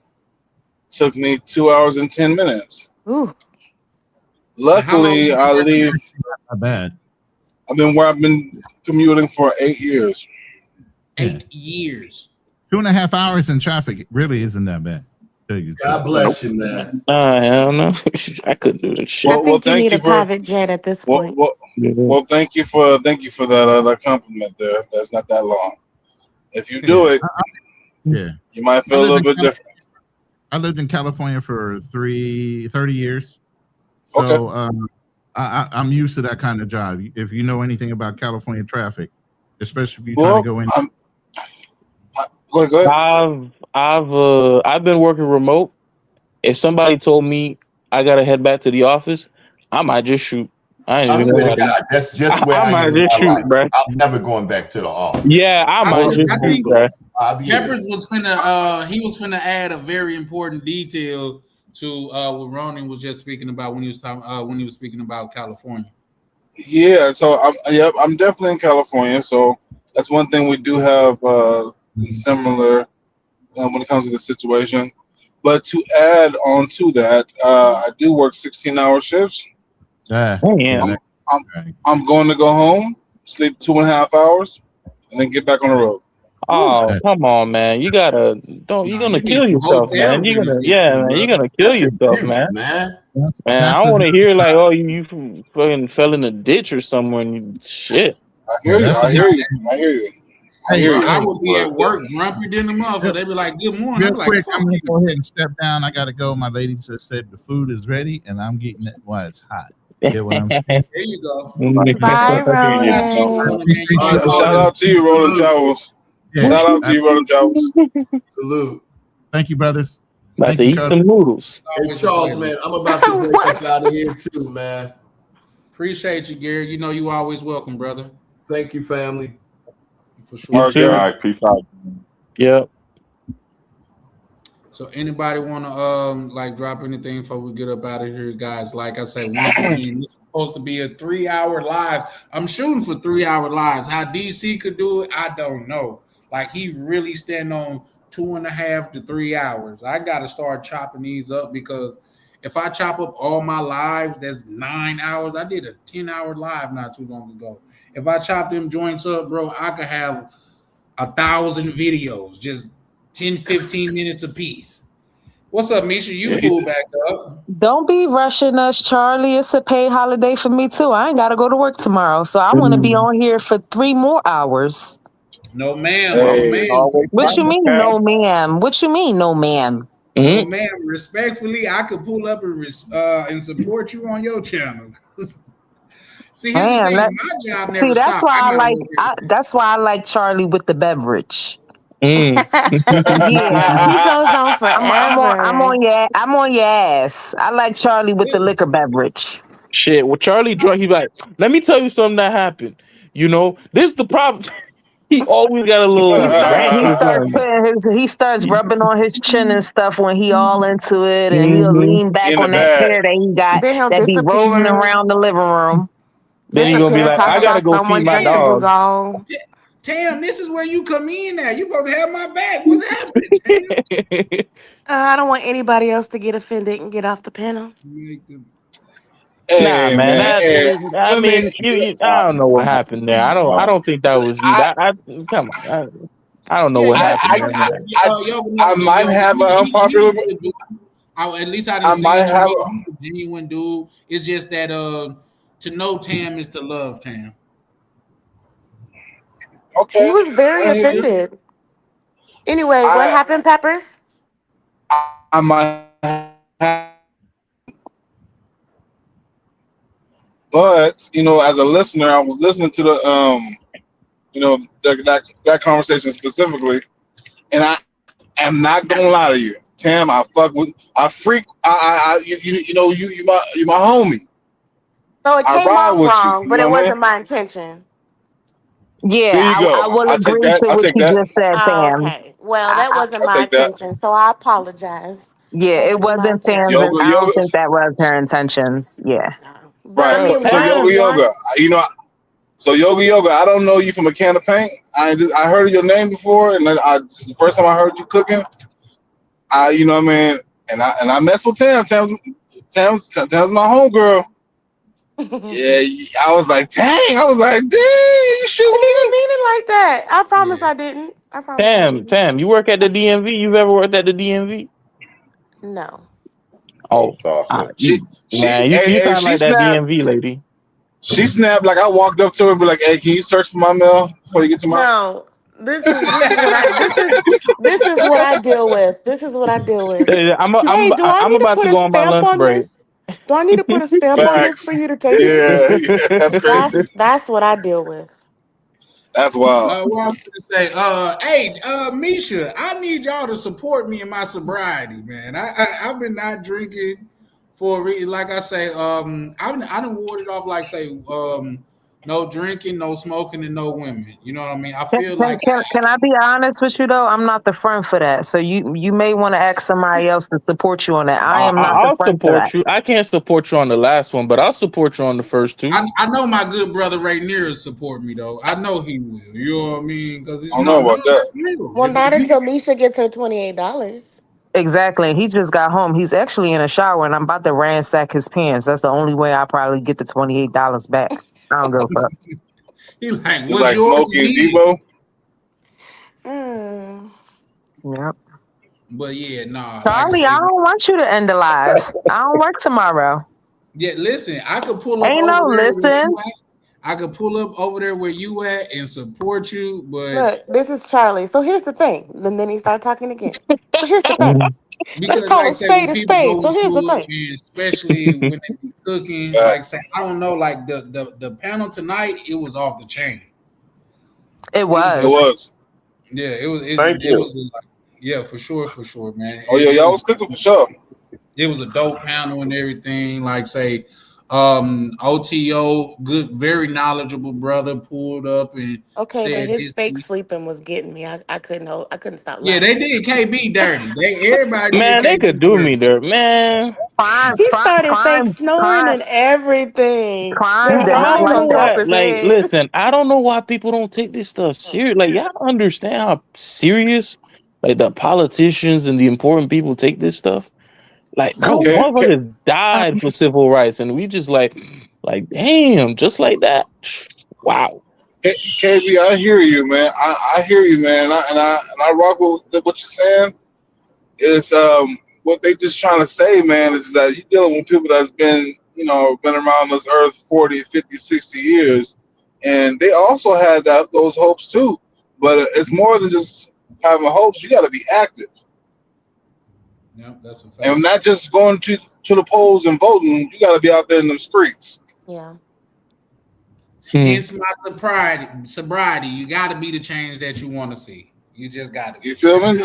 You feel me? And that's why you left that Brugal bottle alone. See, listen, Charlie, let me I was tell you sick of something. people breaking in my house. Go ahead.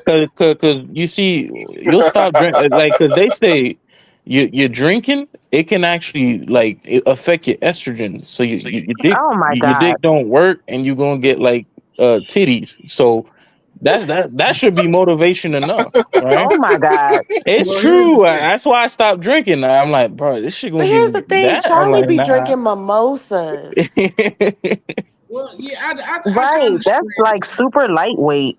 Right. yeah, But the thing here, if you put some like Brugal on the rocks with a little splash of cranberry just the juice, splash though. You got to just a little splash. splash. See, well, You here's the drink thing. Let me tell y'all mimosas? something. And I'm Cleaner, pretty sure I yeah. told Why y'all this you before. never see him with his mimosa? Yeah, I drink a lot of mimosas. Yeah, for sure. Damn. The very Like I was first just live gonna I go was on, into that. Charlie had a I was just mimosa. gonna go into that. Why I drink mimosas and wine and things of that nature is because, like, say, throughout the week, I have to wake up early. The mimosa, champagne, and wine don't give you the same next morning effect. Like, say, if I'm drinking some hard liquor, I literally got to reset the next day. Like, That means so, you're getting old, Charlie. well, everybody's getting old, baby. That's kind of what time will do But to we you. talking about you, not everybody else. Right. Well, Because you getting there way before us.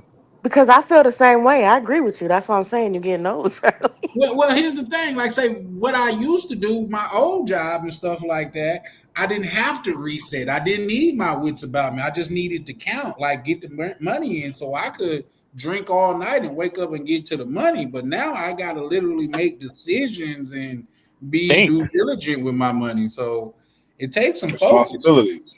Yeah, responsibilities, like they used to say in the Rugrats. Responsibility. Hey, Charlie, Yes, ma'am. when's your next trip? Me and the person that watch my dogs, we are kind of Oh, at odds y'all right still now. beefing? It's not even beefing. It's just like Okay, I'll be in Cartagena by myself. I got it. Thank y'all. Right. You Thanks for see, I letting me peep know. how ain't nobody asked me where I'm I going. That was kind of crazy too. no, we know where you going. thought You we all going know to you Yeah, want that was Boba kind of Talk, big crazy dog. too. to vote. We know where you going. You going to vote. That's where you going. You said the vote. He's gonna vote. Yeah, he Yep. going to vote. That's his next trip. He going to vote. Yep. But Yep. Wait, I thought other people were going to Cartagena. Ryan, them, They I think Ryan them canceled. still going. Who did? No, No, I he think. canceled. He canceled because of his death threat. Oh, Remember, he had the yeah, whole I video remember about that. the death Like, threat. yeah, That's no. crazy. Here's the thing. And this, y'all may think I'm whatever for this, but I think Ryan should have that nigga channel took for that. Oh yeah. I need to Oh go yeah. watch that one because I Oh Yeah. haven't yeah. seen it. I haven't been Because not watching only it. did it was it a death threat, but he was talking about how many people he have contact with. You know what I mean, Wow. in the country and stuff like that. So It's this is where credible too. if I gotta choose to be Anton Daniel, which is corporate, or Corey Holcomb, which is street, I'm choosing Anton Daniel. He should contact the FBI legitimately. If he thinks it's a legitimate threat, he could do that. That is something Carl would say. Hell yeah, Right. shit. Something Carl was You know, Shout as out soon as to you got two people, sir, why don't you come with us for a second? Oh yeah, Wait, what did Ryan supposedly do? He it's was the trying to bring internet. Ryan and Skylar together, and which was crazy while we was going on it. Why he was going over it. That's when we learned that Skylar channel had got to it. But what does Ryan have to do with all of that? That's what Ryan was saying. He was like, "Papi, that know me. You know what I mean? Like That you know me. It's like he's like, you trying to hide it, but I caught you red-handed on the boat. He's like, how did you catch me, bro? I put it on YouTube. It's not like I'm hiding shit on YouTube. I'm not gonna answer that. Who's calling us, Charlie? You want to answer it? Yeah. Nah, I'm just joking. It's the start of a Saw movie. I don't even answer my own phone. Why would I answer yours? No, I ain't gonna lie. I will let you answer because I don't care. Like say I don't answer my own phone. My phone stays on do not disturb. So yeah, I hate people that do that. I don't like to be. I be working. Yeah. But I still call you though. When we talk when I be working. I just can't hear you. Yeah, you and I, we talk, but at the same time, my nephew like, I'm just on D&D because that's what the kids call it, D&D, I guess. Just hit me twice. Like, nigga, if I gotta hit you twice, I don't want to talk to you, man. Well, that's just like making you trying to feel important for nothing, man. Why? Called you once. Just text me. That works for me. Just text me.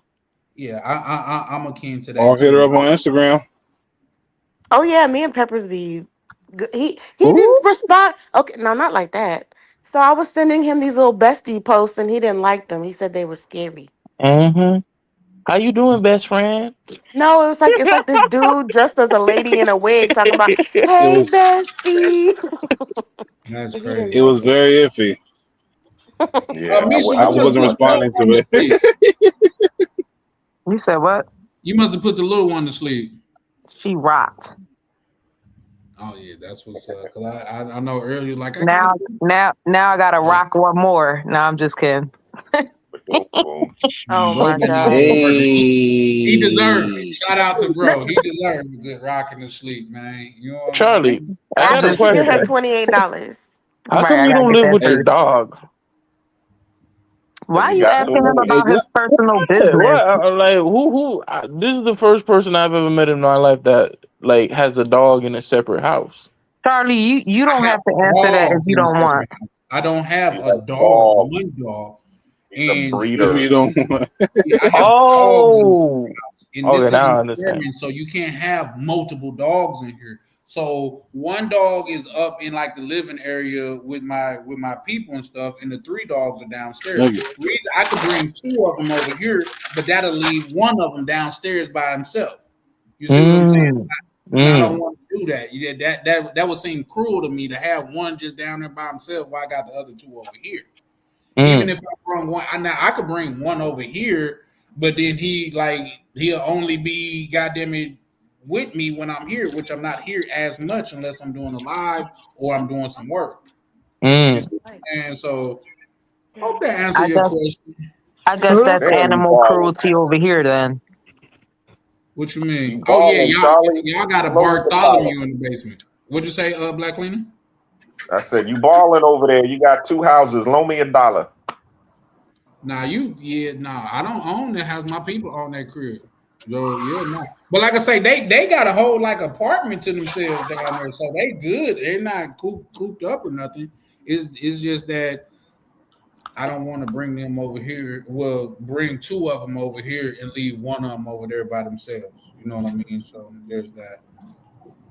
Look at you, Charlie. I'm a compassionate man, baby. I leave with compassion. I wouldn't know. I'm just saying. That's crazy. Everything I do with compassion. I make love with compassion. I even annihilate my enemies with compassion. Again, I wouldn't know. So that's crazy. You're gonna find out soon enough. I'm not. Nah. I'm not. You're gonna find out soon enough, love. I ain't gonna find out nothing. So it's getting late. It's about 2 a.m. I knew Paul I'm was gonna head gonna off. do that. Remember, Carl is our son. He's our Got the son. old people out here. All right, yo, you guys have a good night. All right, Peace out, Facebook. KB. But Carl is yeah, our I gotta. son. All right, bro. I think you out too, Peppers. Oh, He I thought he lost the said. Oh signal no, real I'm quick. still He sticking left. around. Hey, when we Oh, pulling up I on thought you said Yara, but you when we said pulling Carl. up on Go ahead. when we pulling up on what's that dude name? Honcho. Man, I'm trying to get on that. Yeah, what's good? You know what? Huncho ain't pulled back up. Yeah, what happened to him? I don't know. Our last live that I he don't was know. on, it was cool. And Berlin and Avery. What happened to all them? Well, We I just ain't got gonna get into some all on that, Avery. but Say Well, that I, again. I don't be on that much anymore. Did something Yeah, happen? Are they okay? Everywhere I'm trying to be. yeah. yeah, I just Oh, got Avery in the Avery in deep. the DR right now. I forgot. Yeah. yeah. His redemption tour is Yeah. going well. Hey, he sent me a picture, man. She I got that nice. picture too. Yeah, shout out to Avery. You know, like I didn't have high hopes, but now, yeah, it's like watching your son tie a shoe for the first time. You know what Oh I my mean? goodness. He's not with Mount Fiji no more. He's not with Mount Fiji no more. He's with Little Fiji. Wow. Little Fiji. Bro says I'm Man, when you Little start Fiji. at the bottom, man, you can only go up, baby. That's a fact. Not really.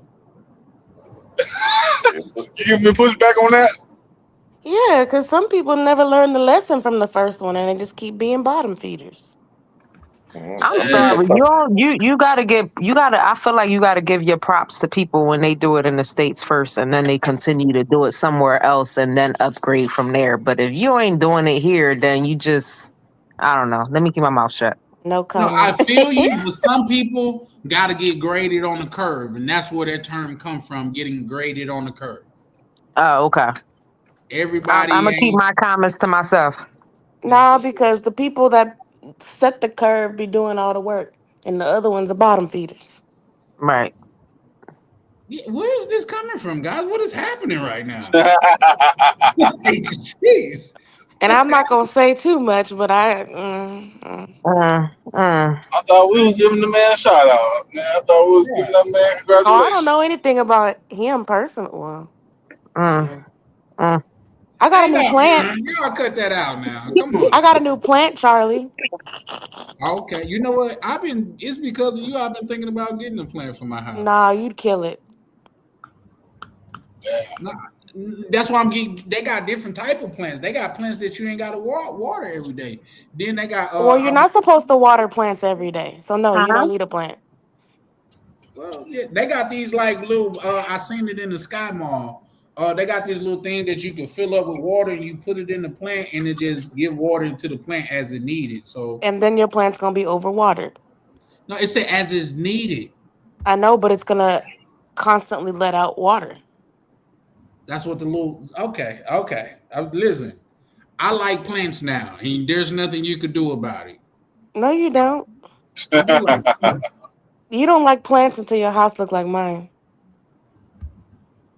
Okay, that's a fair point. Yep, nope, not gonna do that. We gotta call her like You know, I quit Joe my Joe other Rogan. Rogan job. Wonders.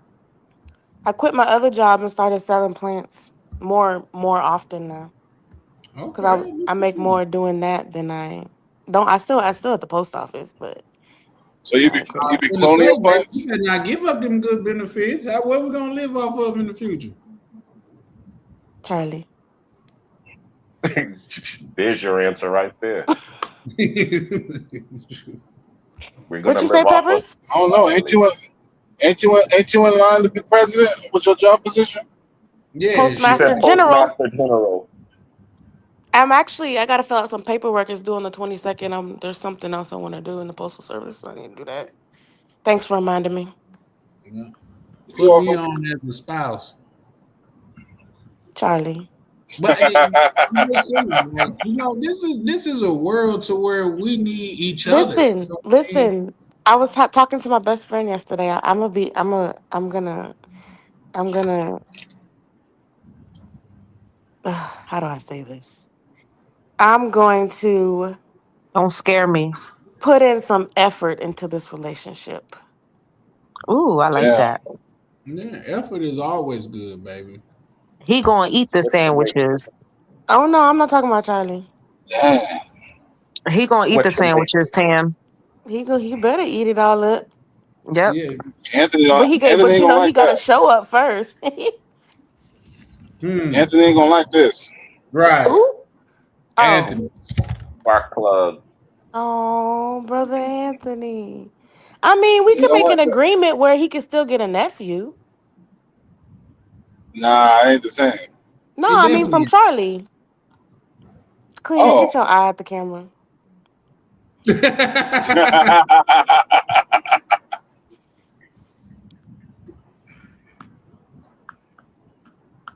Oh, wow. Well, yeah, now shout out to y'all, man. Listen, I'm about to have to go to sleep, man. Shout out to You ain't going to sleep. Exactly. Stop capping. Try to be up till 3 a.m. Don't you ain't going to sleep. No, I done been y'all trying to bully me. We ain't trying to do nothing. Charlie, you like 8 foot tall. You Y'all ain't about bully. to be bullied. I feel Although I how did bully Peppers, I ain't gonna lie. I did bully Peppers and made him take that Don Julio shot and I before I think even said Peppers. hi to How him. tall are you, Peppers? 6'5". Yeah, he taller than me by a long shot Sam, too. Yes, how tall are you? 5'3". Yeah. Okay, we the same height. It's a Yeah. little adorable 5'3" though. You You know, know what I mean? 5'3". That number is.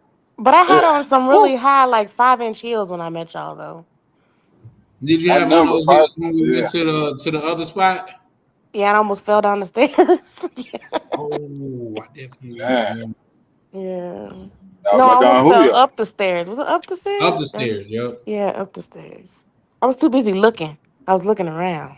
I feel like 5'3" is the perfect height. When girls, shout out to the short girls, ain't nothing wrong with them. I feel like it starts looking a little weird when they're just too short. Look like little That's just my pet peeve. people. Yeah, yeah, like you was meant to be a midget, but Can we use that word, Charlie? Nah, here's the yeah. thing. Isn't that a Am I I think we can use that word. I'm not sure. okay? Should I I'm have just said saying. should I have said minion? Say little person. Oh, little person. Okay. Yeah, that's like a dwarf feeling tall around a little person. You know what I mean? They can reach. Charlie and Peppers, everybody gonna be little to y'all. You know what I mean? Y'all some, Everybody when got. I first saw Charlie, I was like, dang, Charlie, you tall. And I'm in my heels and he's still looking down at me. The first one. What? Yeah. What'd you say? The shortest woman I ever dated was 4'11". How did that work? That's much. Yeah. She had a ladder? It was fun. It was fun. She used a ladder? I mean, I got 2 arms. Oh. You ain't feel like you was taking advantage of her? I mean, it's a serious question because 4'11" and Hey man, shout out to no, she was everybody spicy. that's She was watching, Mexican. man. If you She haven't, took the challenge. Go ahead. What'd you say, Peppers? I said she took on the challenge, man. She was spicy. She was Mexican, so Mexicana. she had a little spice to her. Some sazon. SpongeBob built. That boy. SpongeBob. Nah, she wasn't SpongeBob at that time. Yeah. Oh, At that time, she was that's SpongeBob. not very nice. No es He's a simpático. SpongeBob built. Oh wow. Okay, I have a serious question, Charlie. Go Do ahead, people in the Tam. comments be talking to themselves? I think so. I don't know, babe. I just acknowledge it by putting it up, but a lot of times if I don't know, shout out to you, bro. A lot of times if I don't know what they mean, sometimes I just kind of gloss over it. If they add some context, I try to acknowledge it, but like say it's a person put a Bible verse in the chat earlier. I was like, I can't block that. I'm gonna be blocking my blessing. What you know what I mean? Yeah, So, that's true. you know what I mean? He said I can't block it. I'm gonna block my blessing. That's funny. You know what I mean? So I just let it rock out. So it is what it is. But Well, so guys, yeah. Anybody got any? I was gonna try to play this video again. Did y'all see the video? which one? The video that I put some Going at the visuals. beginning. Say that again. Cleaner, quit turning on the camera I with said, your yeah, the eyes one at the all up beginning. in Yeah, I it. saw it. Yeah. Hey, you know what, Peppers? I started to put you in it, but the best shot that I had Man, of you is when we was leaving mixers, bro, and you was lit like a Christmas tree. You could tell you was lit too. oh, you gotta show me that thing. Hey, I mean, show it to me, man, and I might, you know, man, approve that message. Yeah, okay, I definitely will. Like, it's a couple brothers that I didn't show. Like, I know Prime, he don't like to be in the limelight, so I didn't show him. But Prime. Rolando in there, Tam, she also not in there as well. Wait, in But I what? laugh every single time I see that in the part. video, What video? I told you I put together a video, baby, Oh, I don't for need to be in it. I'm too masculine. for the for the song that Peppers put together for me. Oh yeah, Oh cause wow, I was listening Rick to it. James, the Travel POV. Yeah, I was travel. listening to it, and I was like, "Oh, I'm in the song." Yeah, Yeah, I was so proud. Charlie Tyer, he said the song that Peppers put together for him. Is Right? that what I said? Yeah, you did. That's why I was Travel confused. POV. You better Travel. get it right. Travel Shout POV, out to Rick him. James. He's in Cuba right now. He ain't really got that much, good Wi-Fi. Yeah, that's what he Yeah. said. Speaking of that, Oh yeah, y'all y'all just stay away from Cuba. Cuba is not the move. Don't go to Cuba. Why Red not? flag to Cuba. Oh, okay. I got Everything you. going on. Nothing. There's nothing over there of interest. Like the brother said, they've been hungry all day out there. Ain't even no food. So don't go Hey, I out know there. Ronan. I seen a lot of trash, man. I seen a lot of trash. Yeah, So it's a I lot agree of with you on trash. that one, brother. Yeah. Yeah. So, Don't go Charlie, out when we there, when we folks. going? When we going to Cuba, Charlie? Alcohol and cigars. Yeah, you see what I'm saying? And they ain't even got good alcohol. I mean, good cigars. When you talking Oh, about the y'all saw that Cubans, post today? overrated. You pay. Say that again. Hilarious. Let me stop saying the Yeah, secrets. I know, Ronan. We getting up out of here. He said, "Stop it, though." Are we though? Yeah, Are we? yeah, we are. We got to, man. I just said Mr. Peppers made me a song. Take me through there. Take me through there. She said, "Damn all that. Take me to Look, there. Take me to there." Hey, how you doing, good brother? But yeah, Shaquille Oatmeal.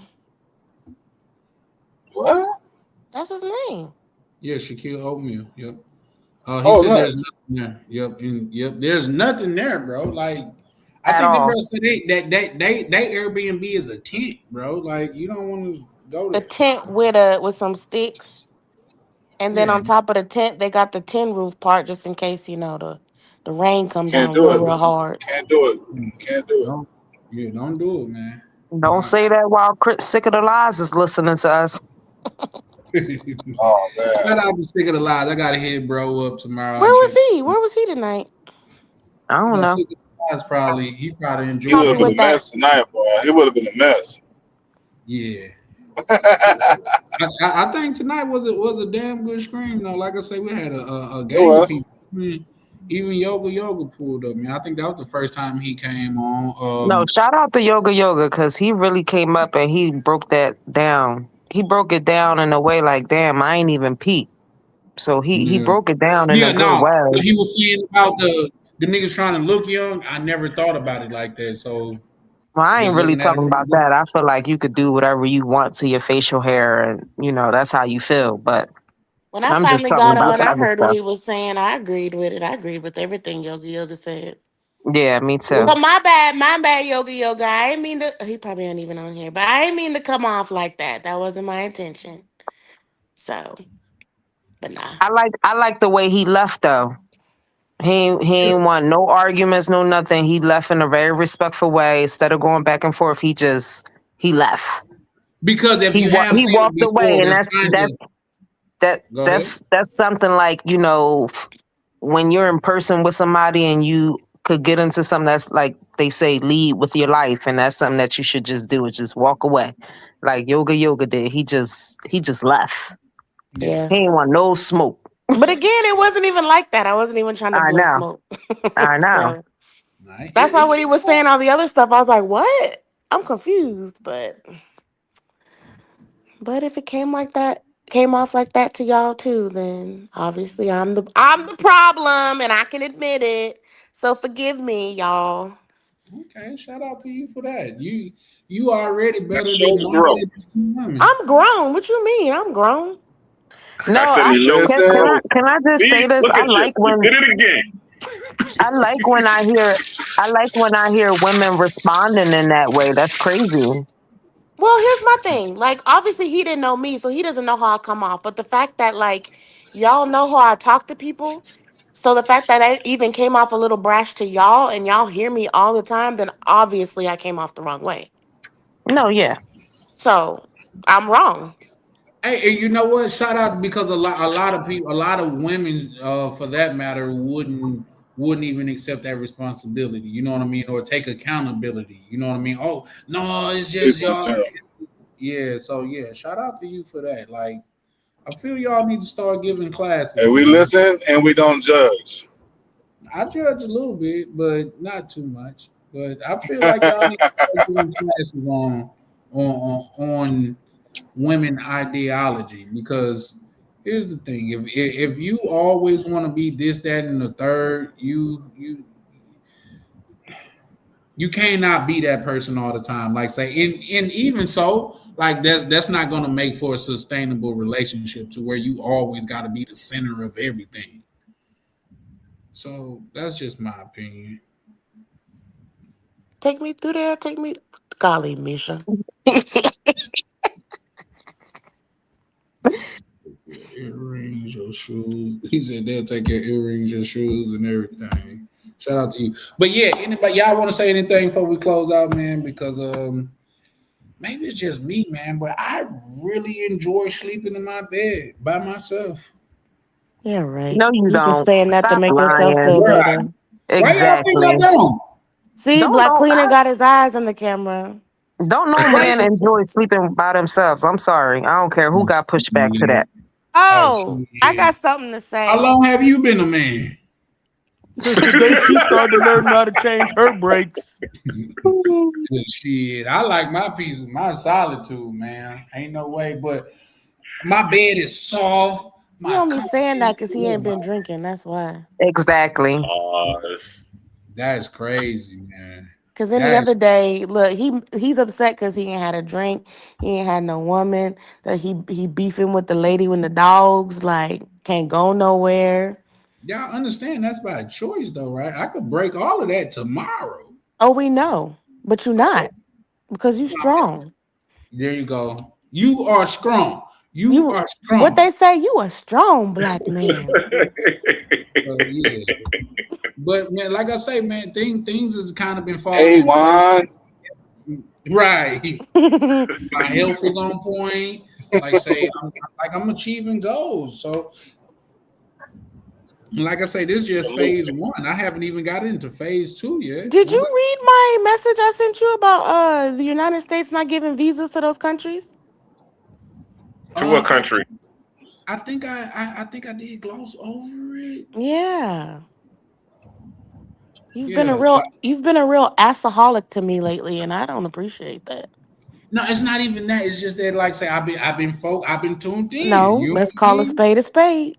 Women take my attention from like things I'm supposed to do, I'm not a drinking. woman. Oh shit! Believe me, you are a woman. You don't know that. Okay. When I saw you, What? Hold on. What you see? Right. I Oh don't know yeah, what that's you right. You. Oh yeah. Look, What she you like she. mean? I forgot that Pepper saw. All of a sudden we wasn't I thought there. it was just POV that saw that, but I forgot when Peppers was actually shooting pool. Oh, I had a And you POV. made him miss the shot. Shut up, Peppers. I caught that. Yeah, I you had made a POV. You feel me? Oh my gosh. Right. But that don't make me a woman though. Listen, They Nowadays, do. you really would never ever know. Like, if I brought somebody on live, which I would never do to the homies, but y'all ever know, because I actually have a friend that don't look nothing like a man. See, that's why. That's Exactly. And that's So you she, can call me the- Tom. yeah, like No, she is very, very respectful, and she never disrespected me, and she carries things in her purse stop that saying that. um that I would accidentally leave home. Like she's just on point with everything. Like you would never ever know that she's not her. Like she got everything changed up. I hate motherfuckers, man. I me Yeah, too. like I was just saying that. And Wait, the don't you funny gotta thing watch is, your language too? I do. I do. she she also got the throat thing stop done saying to where she. A shaving? She got it shaved? is that what it's called when they change it to Like sound the feminine? Adam, I know the Adam's apple, they just shave it so it won't stick out so Well, I'm much. sure she did that too, but she got her voice changed. And So she got bread.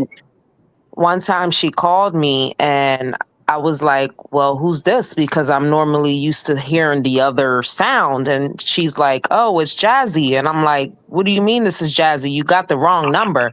She was like, no, no, no. I just got my voice done. I'm like, oh, snap. Like, you would never ever know at all. Yeah, y'all. So y'all still don't know. And she's Hmm. Puerto Rican. I did I too. So fuck with bitches with I think kids. my If you a certain age and you ain't got no kids, I need to see your picture as a baby and all of that stuff. I know. you could have a kid, but it ain't come out of you though. dad. That little motherfucker need to look like you. You could tell for the most part. That's man, Yours this is a world is straight getting twin. too Who much, my man. kid? That's your twin. That's your twin. Y'all so cute together. That's my baby. Oh yeah, I did post something with us together. That's my baby. This Yeah. world just becoming too much, man. That's just too far, man. You're just doing too Yuck. much. You know? Charlie, this Why seems to really hurt your you soul right now. Just Amy? because motherfuckers out there tricking whole niggas, bro, and that's just some bullshit, man. The only thing I don't like is when they purposefully hide it and then after the fact they say it and then it puts a lot of people in danger. Oh yeah. That's a fact. Because there's a That's lot of people that feel like that they don't need to disclose that, but I feel like at a certain point you kind of just like if you have an incurable STD, you need to tell them. that's just crazy, man. I never asked her if she actually told people She she went to the before, extent I can almost guarantee you that person don't. because Nope. she be with like baseball players and all that. Like, Oh. She won't do Dang. that. Oh, Oh yeah, that's she ooh. going He's gonna have to go and get she up out of playing there, with her y'all. life. That's just too far. Can That's we just too change the far. subject because yeah, it's, That's just too far, man. let's move past that. Let's move forward with that. Because people like say because after a while we're gonna get into what they'll consider like no, I'm hate not speech. talking down on them or anything like that. I'm I'm trying to talking about like far watch as what me I though, the say. men on here. Huh? I said, far as the men go on here, just because I can't express how I really feel, like you get to do what you want and shit like that. But when you involving other people unwillingly, I think there's See, an issue. I don't know that though. I don't know. Oh, believe Yeah. me, if a person is getting those upper echelon men that could pretty much get any woman, they're more than likely hiding that. Well, you Well, to don't be think that fair, some some of men are them into that? exactly that's what I was about to say. To be That's why I fair, some said of them more are. than likely. Oh, okay. More That's just than like I used to have a girl I hung out with. She had oh, I thought you was gonna say you used to have something else. oh no. Like I you got was a kid. what I have right now, the Lord blessed me with that birth or Okay, that conception. No, what I was gonna say was I I mean some stuff grew obviously. Anyway, so what I was gonna say was I used to hang out with this girl. We were real cool, right? And like she told me she had an incurable thing going on. And we were cool. But then I was like, well, it came to the point to where I was comfortable. I was like, do you let these guys know? She's like, well, I don't have any outbreaks, so I don't feel like I need to tell them. And I'm just like, oh. Okay. Not. So then there was a situation that came up with one of my gay guy friends. And I guess the guy that she got it from was bi and she didn't know. Long story short, I was in a very awkward position because I was my best gay guy friend. And I was like, I didn't want to put anyone's business out there, but I was like, do you trust me? Don't talk to that guy. And it just made me realize like I couldn't be friends with her because she's not letting people know her status and she's not using protection. So it's just like I couldn't do it. I dropped her. Couldn't she's a cool girl. But I just didn't agree with that lifestyle at all. You did the right thing because sometimes those problems could come your way. Exactly. Like And I talked to my mom about it and she was yeah. like, well, I couldn't because number one, like it was one thing if she was open and honest about it, but the fact that I had to kind of like out her in a way to protect my friend, I couldn't do it. Couldn't do So it. anytime I brought this person around, I had to tell the homies because the homies will always like attempt to try to holler at her, and me and Rainier will have to tell them like in the club, like, yo, do not. Isn't that awkward though? Like it's awkward. It is Because it's because not then really you our start job, but staring it a lot. is. Yeah. Yeah. It's just like my son was sitting right next to her at a New Year's event just this past January when we were all at a hall, and I told my son after the fact, I'm like, the person you was sitting next to, and he was like, are you sure, Mom? My son doesn't really know what's going on. Like I have to break things down really, really good to him. So he was just in shock because the way she looked, she looks great. And you just never ever No matter freaking what know. he get done, it's still gonna be what God decided for you to be. I'm sorry, it Exactly. just is what it is. I'm sorry, I just say she because that's just what I'm used to calling That's your her. people. Like I get that, but listen, I don't care how much an orange feel like an apple. I still a goddamn. Oh. no, I believe that way too. I don't I like believe that that way too. analogy. I don't like that. I'm just How saying it much is. your orange feel like an apple? Maybe a kiwi or grapefruit. It is what it is. I'm just saying, like, Hey, is it just me, or like 17 years ago, you couldn't pay a girl to have unprotected sex. Now it's like you pull out a condom on a female these days, they're like, "What you using that for?" Yeah, I'd agree with you. Even from the girl's standpoint, they'd be like, "Oh, I'll pull out. What's that gonna save me from?" that's a dumbass. I always thought niggas that said that was dumb as hell. Like, you That's what don't they even know say. how this shit work, do That's it? what Like, they say. Oh, you're not gonna get pregnant. Okay, that's the last of my my pull worries. out What about game the other strong. stuff? Shit, dude, like Nah, your thinking game is weak, nigga. You I nah. just dumb. leave it. I just Your leave it in God's thinking. hands. I leave it Huh? in God's hands. You girl, I'm too Hey, I've heard paranoid. people say they protection is this. Oh, Like, see, No, nah. I just leave it in God's hands. I'm not. That's it. I think it has something more to do with like the stories I hear. Like people are really out there reckless. And again, like I just told you the situation about the girl not letting people know her status. So you really out here smashing with no protection, talking about because you don't have an outbreak. What? yeah. I So don't I think that's how that just, works. huh? I don't think that's how that works. I just, Yeah, done that. Got the T-shirt. I mean, what oh, y'all talking about? No, not but that part. Charlie, Charlie I'm popped like, I up know so this is a fast. safe space, but god damn. No, I'm just saying Charlie, when I was in the military, you know what I'm saying? I was in Japan and I was dating this girl and I was dating her for a couple of months and, I'm on my lover boy. Oh, I think she loved me. And I'm, fine. And I'm hearing all my friends on the boat and they talking about, having unprotected. And I'm like, well, shoot, I've been dating her for 6 months. Why don't I try it? That was the biggest mistake of my life because 3 days later, go see oof, the doctor. Yeah, oof, I got burnt. oof, So oof. I had to That's go scary. You had to I go had to through go that, get the good shot. brother. And see, that's what I'm talking about. Like I've dated guys and they be like in their 40s talking about, oh, I've never been tested. I said, what do you mean? He's like, well, I don't mess with nasty people. It don't take a nasty person. It just take that one time. Yep, and there'll be stuff lingering around that you can't Yes. smell or See, see. I To do can't. something nasty. I can't. I'm too paranoid. And then never mind. I'm not gonna say that. Never mind. I ain't gonna put Yeah, my I think the one that you can't smell or see isn't that the trick one? I think it's called trick trick. trick is foamy and Idiot. green. Oh, Because that's a parasite. That's a parasite. oh. See, I'm the one that does all the education to the people because they don't be That's why I knowing. said something. I said, wait, let me ask a question. Yeah, the trick is the one that is usually like foamy and green because it's a parasite.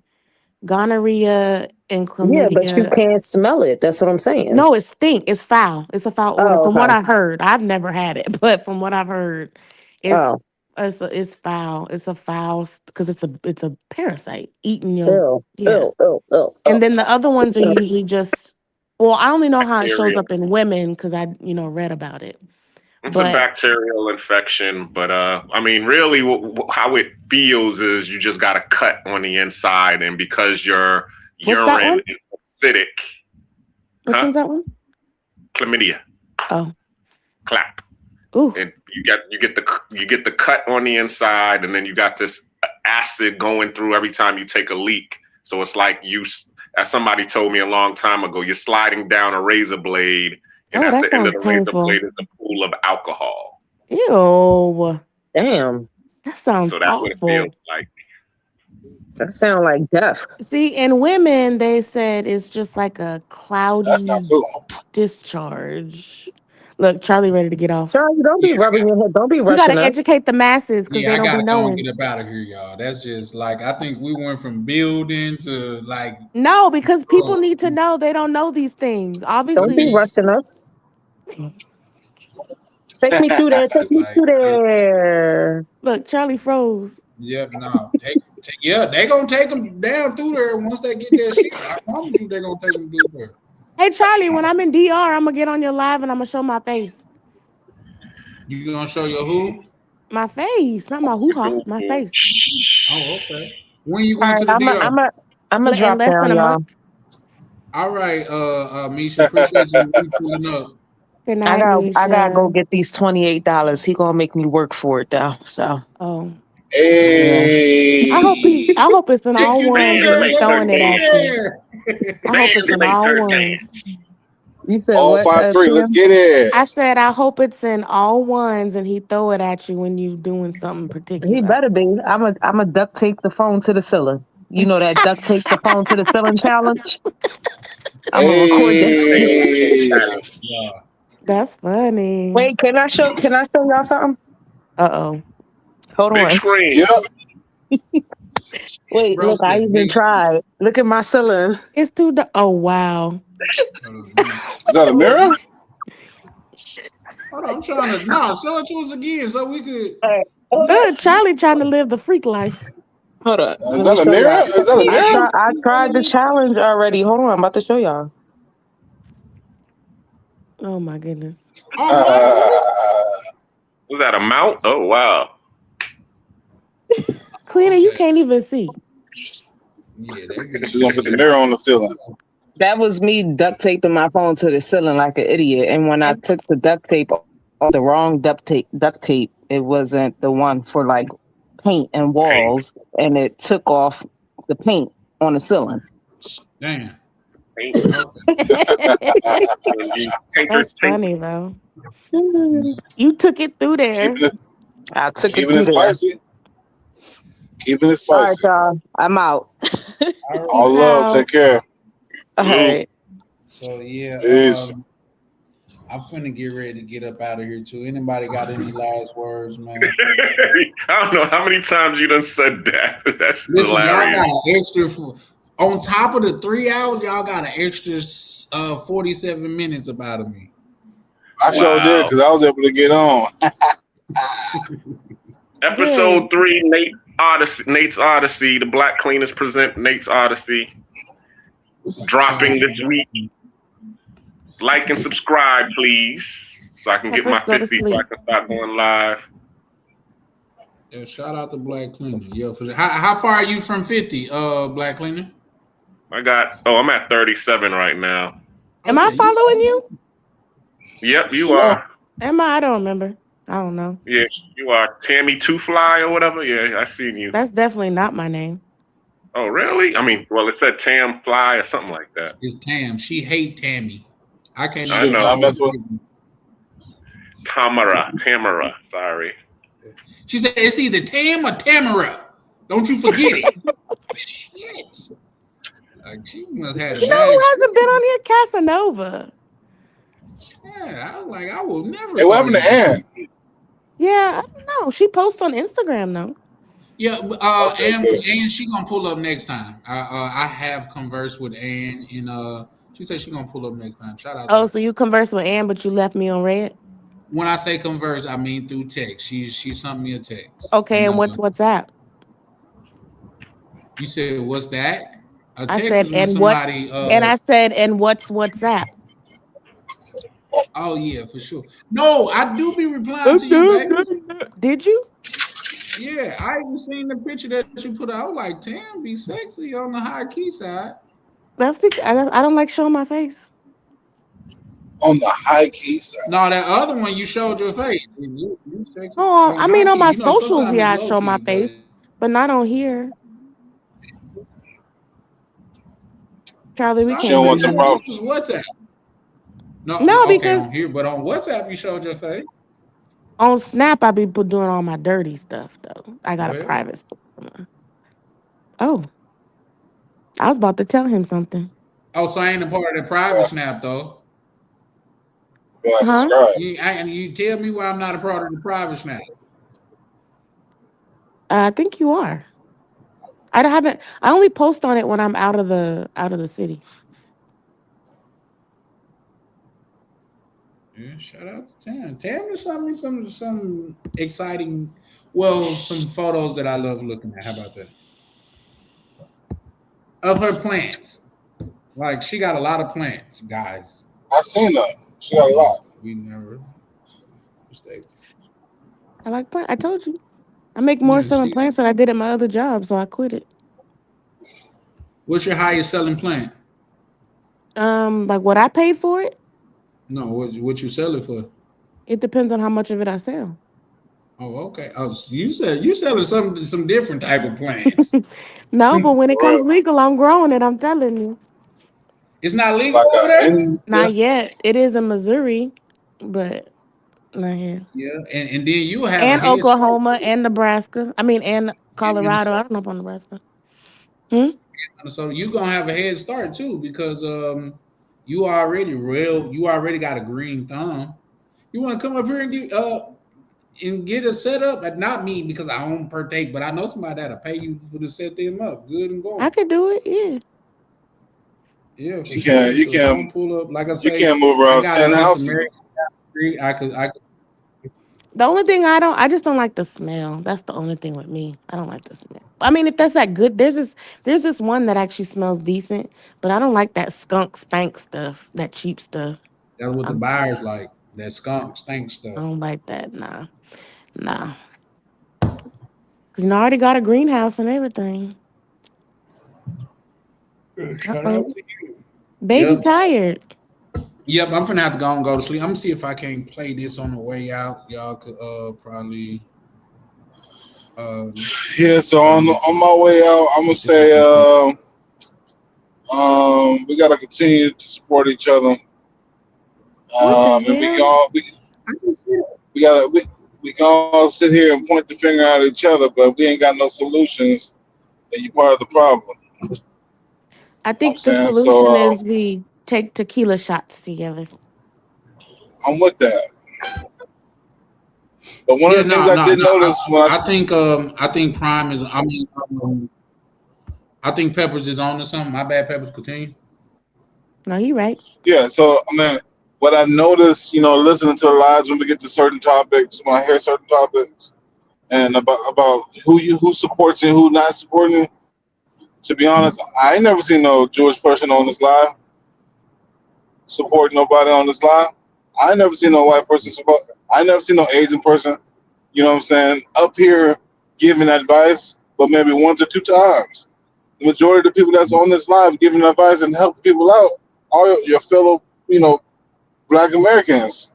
People, So, I mean, and by that very definition, Peppers, Black people are coming together. right. In lifetime. So, you know what I mean? You can't mess with everybody, but you know, you can't mess with somebody. You gotta just like you gotta vet. You gotta vet people. Yeah, and here's the thing, and I'm gonna say this too, because like, you know, I'm working on not being as passionate as that, because people starting to understand that's one of my triggers. But to it's easy to point out a problem, but how about you point out a solution? Here we go. And it's always like, and I think that's how Black people a lot of times, or even people of color, try to separate themselves from other people of color. Oh, we could never get together, or y'all could never do that. I'm not one of y'all. They this, that, and the third. But it is what it is. They act like white people don't have trash people in their community, like Asian people don't have trash people in their community. Are we just supposed to be the super Negroes and everybody over here is above? God damn it. It just don't make sense to me. But my thing is, I'm not going to never be on this internet and be talking about a community that I belong to in such a negative way. That's just that's just something that I can't see myself doing. My daughter might see this in the public or things of that nature. That's why even so much so, I don't even say Black women. 97% of the time, I say Western women. Because I'm not finna get on here and downgrade the women that look like me. That just don't make sense. And even though people say, oh, they get on there and they get on the internet and downgrade us as men, since when men make moves off of what fucking women do? Since when has that been a thing? That's y'all fucking problem. Y'all too fucking feminine, and you gonna change what you do according to what a woman do. That doesn't compute with me, but I digress. Somebody said I gotta read this. He said, I think better off living in a white neighborhood. That is crazy. That wasn't even what it say? What it say? I think read it, Peppers. In the white neighborhood. I'm driving, but you know. Still, I thought you made it home. Well, no, I'm still driving. Here's the thing: white neighborhoods have crime too. Yeah, they be selling drugs, cocaine. Tam, what it say? It says, I think you would be better off living in white neighborhood. Who is that? I don't know. I don't know neither. So they can call the police and the police shoot you for breaking in your own house. That's why. So they can ask me why I'm there? Right. Or tell you, you don't belong here. No, you're renting, I own. You don't belong here. So either or. Right. Y'all got anything that y'all want to say before we close out? I appreciate y'all. Well, you know I appreciate you so much, Tam. You and that big old beautiful smile of yours. Oh. Can you do me a favor? Why did that O come out like that? Oh, okay. See, that's why I be mad at Tam. Try to get that dollar. Try to get the dollar. Can you tell Yoga I apologize? I will, love. Okay. But I don't me and Yoga is not Ronan. Ask Ronan. Hold on, let me change my picture back so you know who it is. There. That's the apologetic picture. Oh, Mr. Kid, somebody said, fuck Yoga. God, well, here's the thing. The perfect time was to say that was when he was up here. That was just the perfect time to say that, but it is what it is. He was cooking. Shout out to my good brother Ronan. Nah, so the general. I think this is the community effort. Man, hold wait. on. What is Mr. Ronan. Why is Mr. he Ronan. You supposed to be gone. Yes, ma'am. I'm supposed to be gone, right? So there was a general consensus that even though people, they know how I am, I did come off rude to Mr. Yoga. So if there's any way you could extend my sincerest condolences to him. Condolences? Wait, apologies, my bad. That's our Southern Belle. That's our Southern Belle coming out. It's past my bedtime. Slip. That's that Freudian slip type of stuff right there. No, listen, I started back going to the gym at 4:30 in the really morning, so it's past my bedtime. That's phase 2 for me, Tam. I'm supposed to be starting the gym this week, but see, y'all keeping me up so late. So Charlie, you get that. up late You know anyway. what I mean? You get up late anyway. If he's still in the room, Yoga, she's apologizing to you. So he did come over on my horizontal channel. So horizontal Mamba. Yeah, because you have a horizontal and vertical broadcast. Oh. So he was on my horizontal channel line. Oh, well. Even Pepper said it came off wrong, even though they both know me. So obviously if they say it, then obviously I was. So I apologize. I was wrong. Okay, do your thing, baby. I mean, it was a little rough. He could have gave you an opportunity to kind of like catch on and apologize. Well, he just kept talking, so I didn't have a chance to. So, yeah. But anyway, we're gonna stick with the apology. Yep. Well, yeah, brother Ronan, I'm trying to get up out of here. It's like I just finished eating. I was listening to another podcast, and then I looked over at mine. I'm like, the light's still on. What the heck? Let me go back and look. I'm like, bruh, that was like what, 35, 40 minutes ago? 35. That was an hour ago. I was trying to get off at 6. No, it was 59 minutes ago. It's not an hour yet. Okay. 59 minutes. But Charlie, for real. Are you gonna put in the bed, Sam? Are you gonna put in the bed? Because you keeping them up pretty late. Listen. No. Here's the thing, Mr. Ronan. There's been times where I had to be at work at 7:30 in the morning. He had me up till 3:30, 4 o'clock.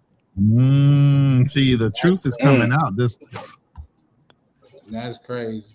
You got something to respond to that, Charlie? Why did you keep the young lady up so late? We was just chopping it up, talking.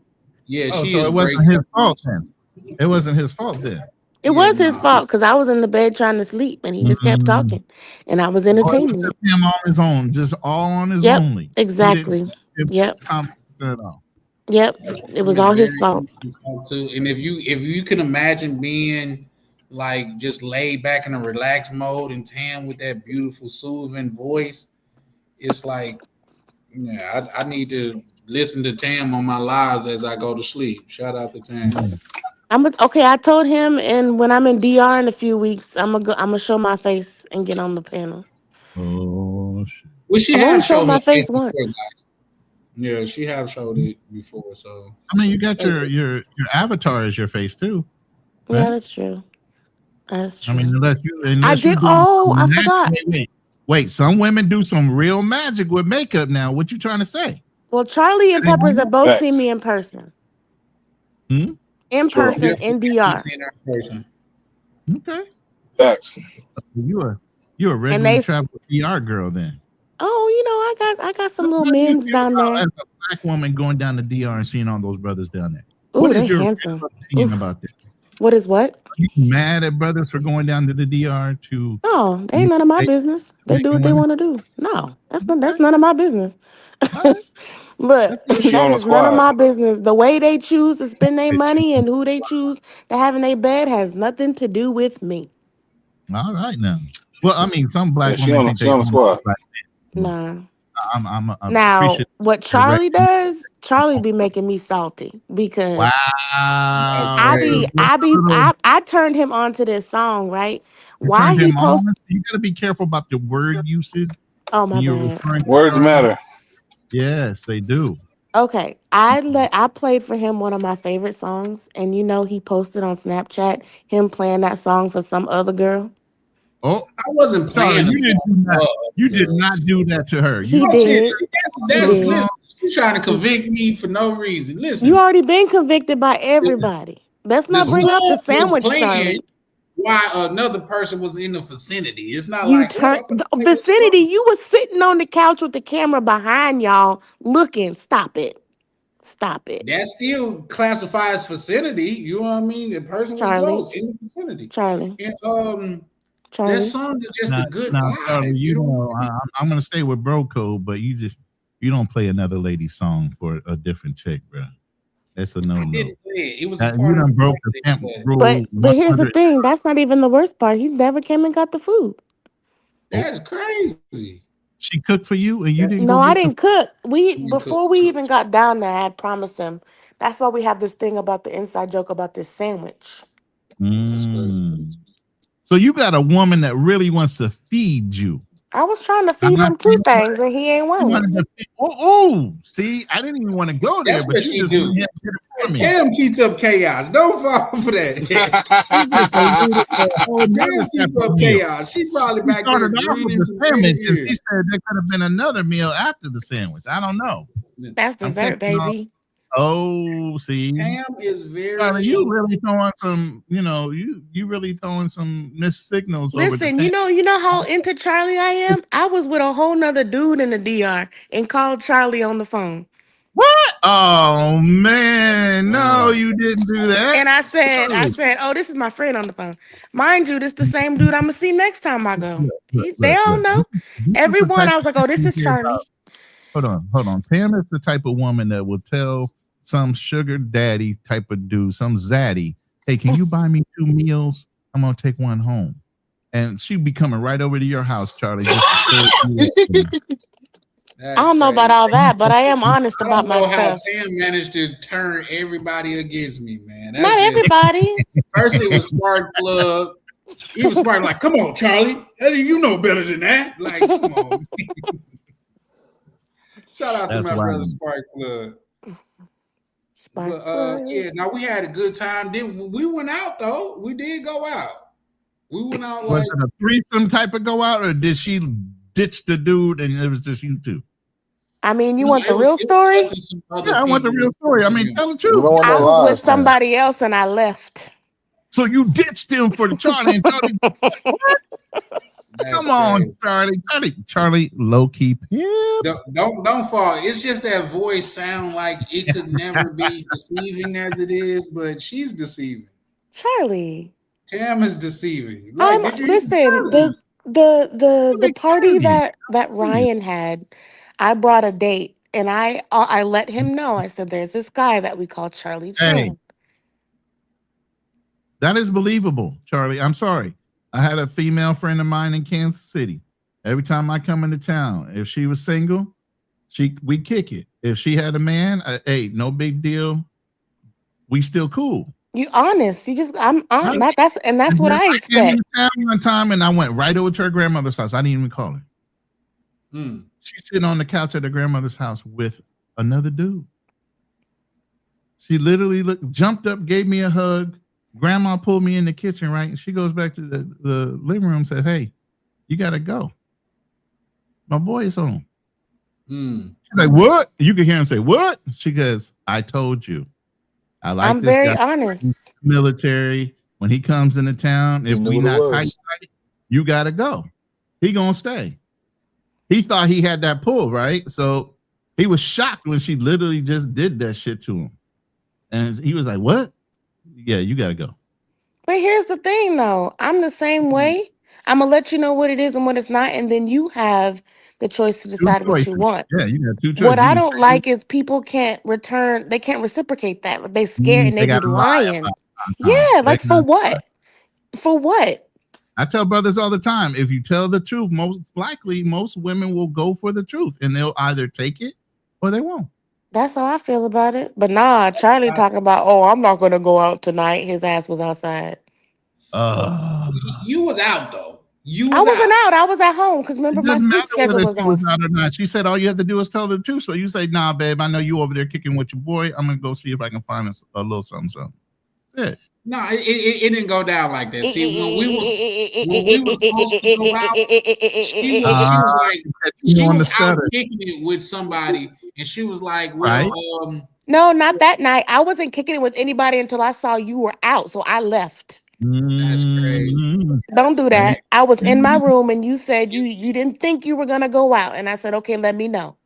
Did you let me know? Had the whole You sure did let me community know talking about by posting it on Snap. So then guess what? I called my police officer friend and he took me to get ice cream. A popo with ice cream. Yeah, I got a police officer down there. Yeah, so Charlie, you be giving out I be looking out on the community though. You know what I mean? Like, man, Charlie, shut up. You I down be there looking doing at God's what work. I do. You down there doing God's work. You so busy.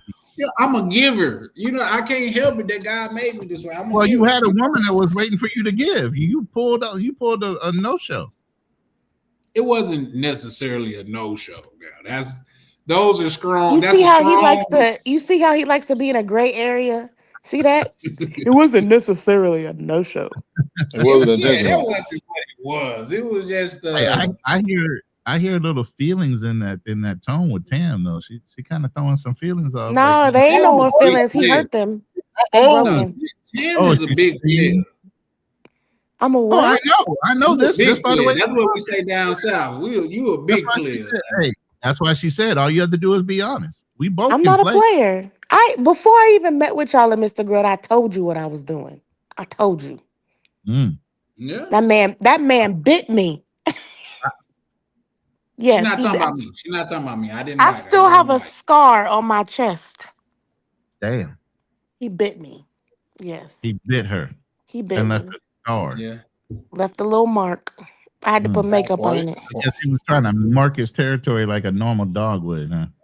Probably. Listen, that's what we call in America. We call those hater marks. It's like somebody trying to leave a mark behind. Like, oh, she been with me. Yeah, that's a hater mark.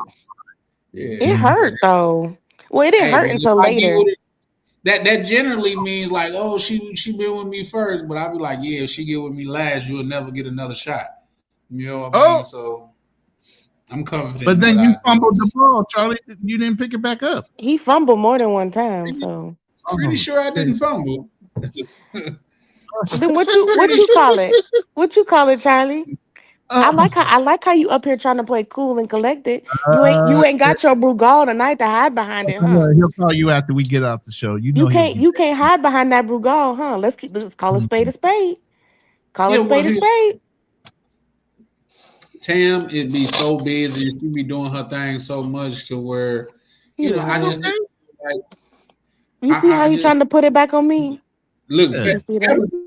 Jammed up on your ass. That's why his internet cutting out. Yeah. Oh no, I'm on Wi-Fi now. No, not you. I'm talking about Charlie. Pepper, she's throwing up too much energy for you not to pull up on the camera. You know what I'm saying? You real recognize real. You know what I'm saying? I like Peppers. Yeah. Pepper's my favorite. And here's the thing. Like I said, that's not gonna be the last time Tam and I can be.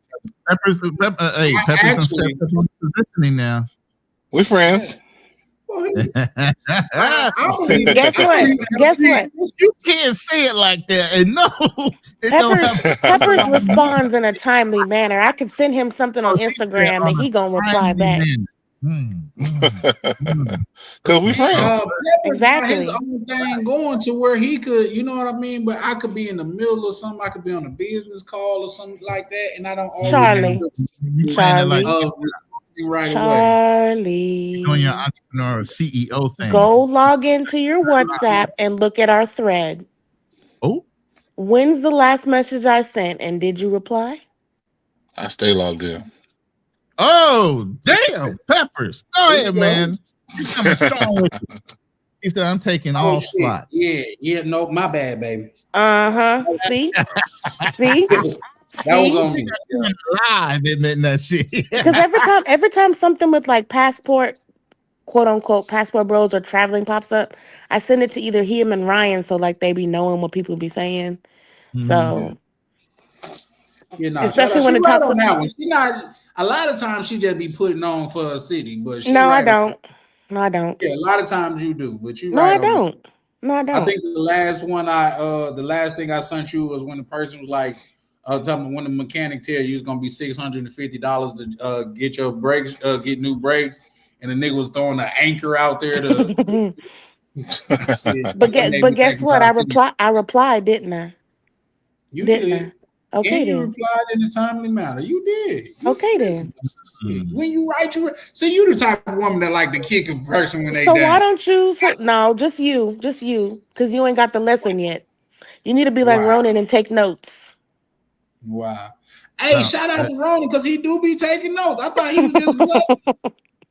Ronan really do be taking notes. Y'all think no, you don't understand, but I've forgotten more than I remember. So I know if I want to make a point on a certain topic or something is being said, and look, I have very good penmanship. Okay. So if I want to remember something while somebody else is talking, I'll forget it before they get done talking.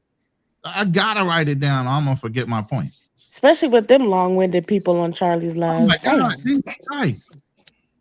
Tell me, say it again, because some of them are so long-winded. You need a damn. It's like I thought that was funny when you, the crusty man, and then the old Uncle Rico. dude were acting like y'all was asleep. Yeah. I swear.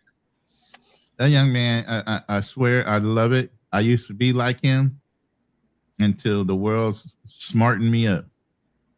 You know? It's just going to take experience. Yeah.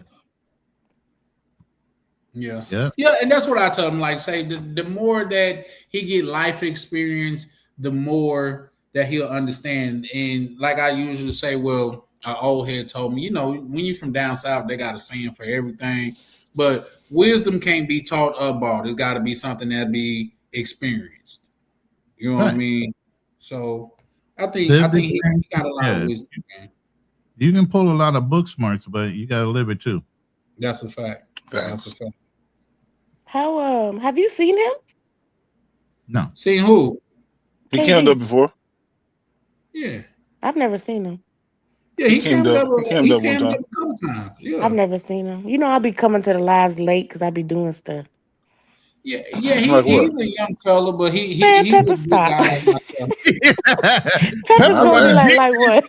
You want the details? Go ahead and tell on yourself. Like what? I be at work. Like Tuesday. Tuesday's gonna suck. These days we calling it at work now. No, because like Tuesdays suck because it's gonna be after a holiday. So I think I'm gonna go to sleep on my couch tonight. Like, hey, let me ask y'all something. Just as far as the man go, far what Misha said, do you guys agree? Like a man, like what she said. I said I like laying in my bed by myself. She said that's a lie because there's no man that don't like laying beside a woman all the time. I'm like, I love the company of a woman, but a lot of times I appreciate her getting up and going home. If she can't give me peace, she can't stay. That's a fact, though. And that's why Charlie don't be in my bed. I like that. No, you don't give her peace. Yeah, she don't not peace, but a peace. But here's the thing. It's too every woman that I have messed with and like she wanted to go for I make a point to wake him up at 2:00 in the morning and tell him I'm hungry. He always tell this story. We don't care about you being always hungry. do because it's the truth. You know why? You wake up at 2:00 in the morning and say you're hungry. Yeah, always. That's the criteria that I have. I wake him up at 2:00 in the morning and tell him I'm hungry.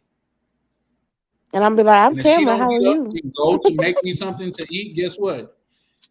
What kind of print psychological babble you gotta read my mind type of shit is that?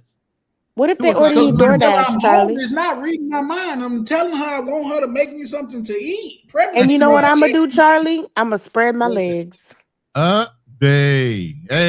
I'm gonna close them up. There you go. Munch on that. Munch on Okay, that. now you acting like cleaner. Right. Yeah, you can't say nothing like that. And the brother ain't zoom in. Them. No, the legs of the chicken. The chicken legs. Damn that. Get some drummies in there. They unthawed. What'd you say, Ron? Because you know when I made a spatchcock chicken and you got to take the bone out and then spread it open. Related to food. Definitely taking the bone out. Definitely. You trying to get the bone in or bone out? Huh? I said bone in or bone out? I like bone in wings, but I'm talking about the spatchcock chicken. Because you got to cut that bone out the back and then you flip it over. Chicken was like a metaphor for something else. You know what I'm Oh, saying? I don't want YouTube to shut nobody down, so I was just saying. She playing, and then she playing, and then she Listen, played the play. that's why I got a wrench. I gotta be careful too. So I gotta tell on myself. Definitely do got a wrench. Hey, shout out to YB because he had a good zinger, but everybody was cooking so well to where I couldn't bring it up. But you said something. You said my mouth broke, and YB said you got a wrench. Fix it. Oh yeah, I saw that. Stupid. Shout out to my good brother K9, man. Why he always come in after midnight? What he be doing? Hey, I think y'all got together. Say that again. Ain't he in Florida? He was on live earlier. I think he in California. Oh, was it? I don't think K9 was on the live earlier. Well, I didn't see him, but it was at one point that like everybody that was co-streaming, like say I think they chat show up too. So it was like just do. But shout out to YV, man, pulling up, showing love. I haven't seen brother in a while, but yeah, no, like I say, just to respond to you, Ronan, that's like one of my things, and I'll tell you why psychologically. If somebody broke into this house, and I'm saying this house metaphorically, like if I'm with a woman, at 2:00 in the morning, you're gonna expect me to get up and do my thing, which I'm gonna do with no questions asked. So when I come in and tell you that I am hungry and it's 2:00 in the morning, I'm gonna expect for you to get up and do your thing. Look around his face. Look around his face. That is some outlandish shit. I'm an outlandish man sometimes, you know what I mean? Get your ass up and get me But something. Ronan, did you hear that? He'll ask at 2:00 in the morning. But Hold when on. someone If the woman loved you, Charlie, she would say, "Fuck no, it's not a good time to eat at 2:00 in the morning. It ain't healthy for you. I'm looking out for you, baby." Yeah, but then when someone want to make him some food, he don't ever want to come get it. I'm hungry. You did miss a meal already. Now you want her to fix you another one? I think you owe her one. Ain't that something? I'll feed her. Call a spade. I don't want no chorizo. Yeah, okay. Damn. Damn. That's what's on the menu. See, listen. She got this thing too. It's called Tim and Chin After Dark, to where she don't do this on nobody else's panel but mine, to where she get real explicit. No, I'm censoring it right now. You keeping it clean, somewhat. Somewhat. You got to read between the lines. That's all. Everybody that brings up Tam in the back chat, they be like, "Yeah, man, you and Tam got something Hold going on. Tam in the back chat. Y'all get my name out your mouth. I hope it tastes like vinegar. The sweetest vinegar wine or something. But yeah, no. They asked me, what's up with you and Tam? I'm like, bro, nothing. Even if like say I claim Tam to be me. I'm disappointed with the way she said that. And real quick and short. Because my whole thing is, even if there was something, none of y'all would know. That's a fact. Because a real gentleman never tells, man. Listen, if y'all watching this, bro, you could win so much with a woman if she know that you could keep a secret. Hell yeah. I'm just saying. You could win so much with a woman, bro. Like, the only thing I don't like is when Charlie thinks he knows what I'm about to say, and then he'll cut me off talking about, "Oh, well, did it?" Charlie, I wasn't gonna say that. Yeah, sometimes you can walk yourself into trouble. But the thing is, I know what he thinks I'm gonna say, but I'm not gonna say it. You know, certain things people don't need to know. You saying that? I'm out of here. Are you at home? Yeah. Okay. You be safe and get your 2 hours. I'm back up at 2:30. That's 2.5 hours. Okay, go to sleep now. Good night, Peppers. Holla. All right, brother. Be safe out there. Peace. So, yeah, I got to give me well, it's going to be more than 2 hours. That's a fact.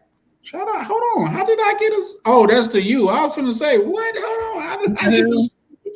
Yo, appreciate you, Black Cleaner. Thank you very much. You guys I said the same thing, Black Cleaner. I said the same thing. I said, what the heck? My light is still on because I went down to eat with my lady, sat down there for a while, looked over some social media, and I come back up. I'm like, the light is still on. What did you eat?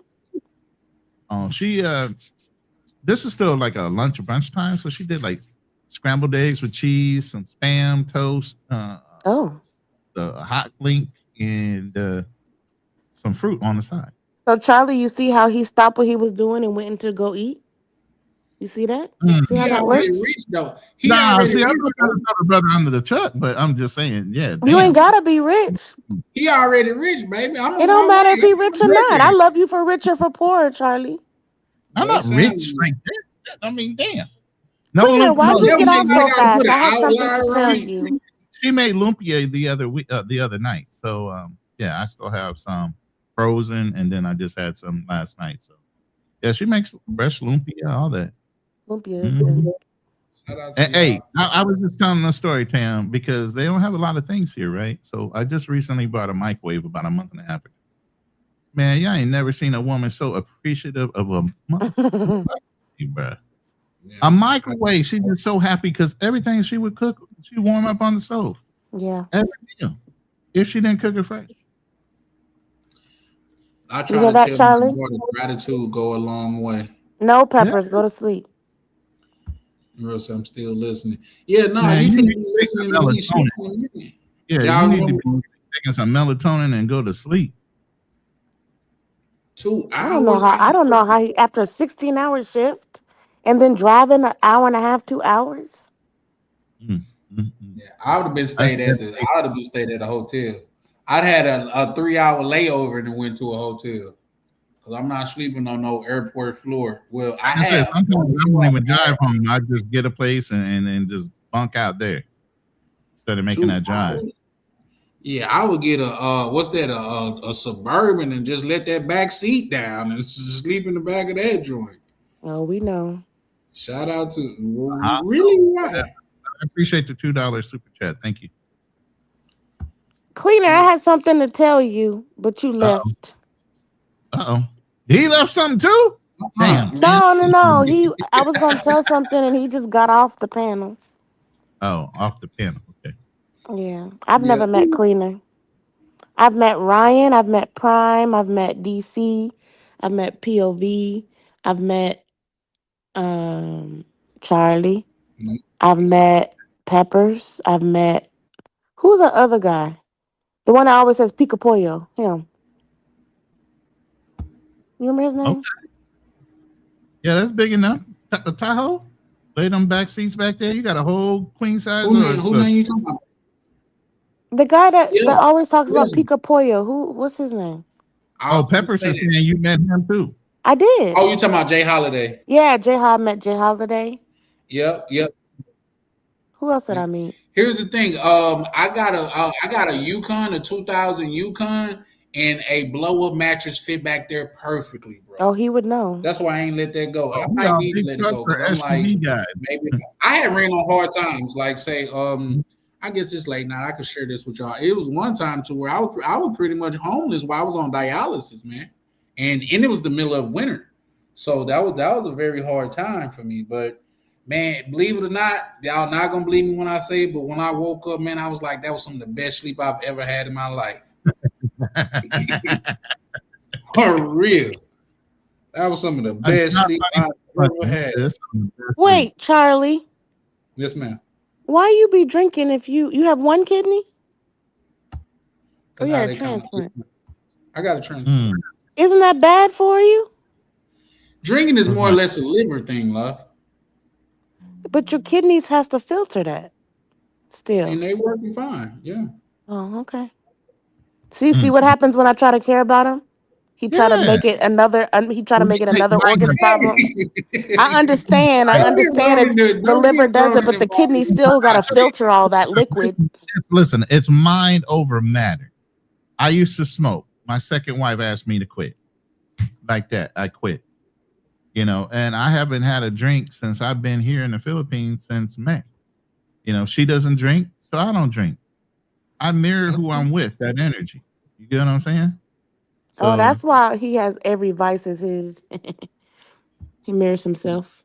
Tam be drinking. She the one put me on the Brugal. Man, I'd be sipping every now and then, but not like healthy kidneys and livers. Yeah, see, that's a fact.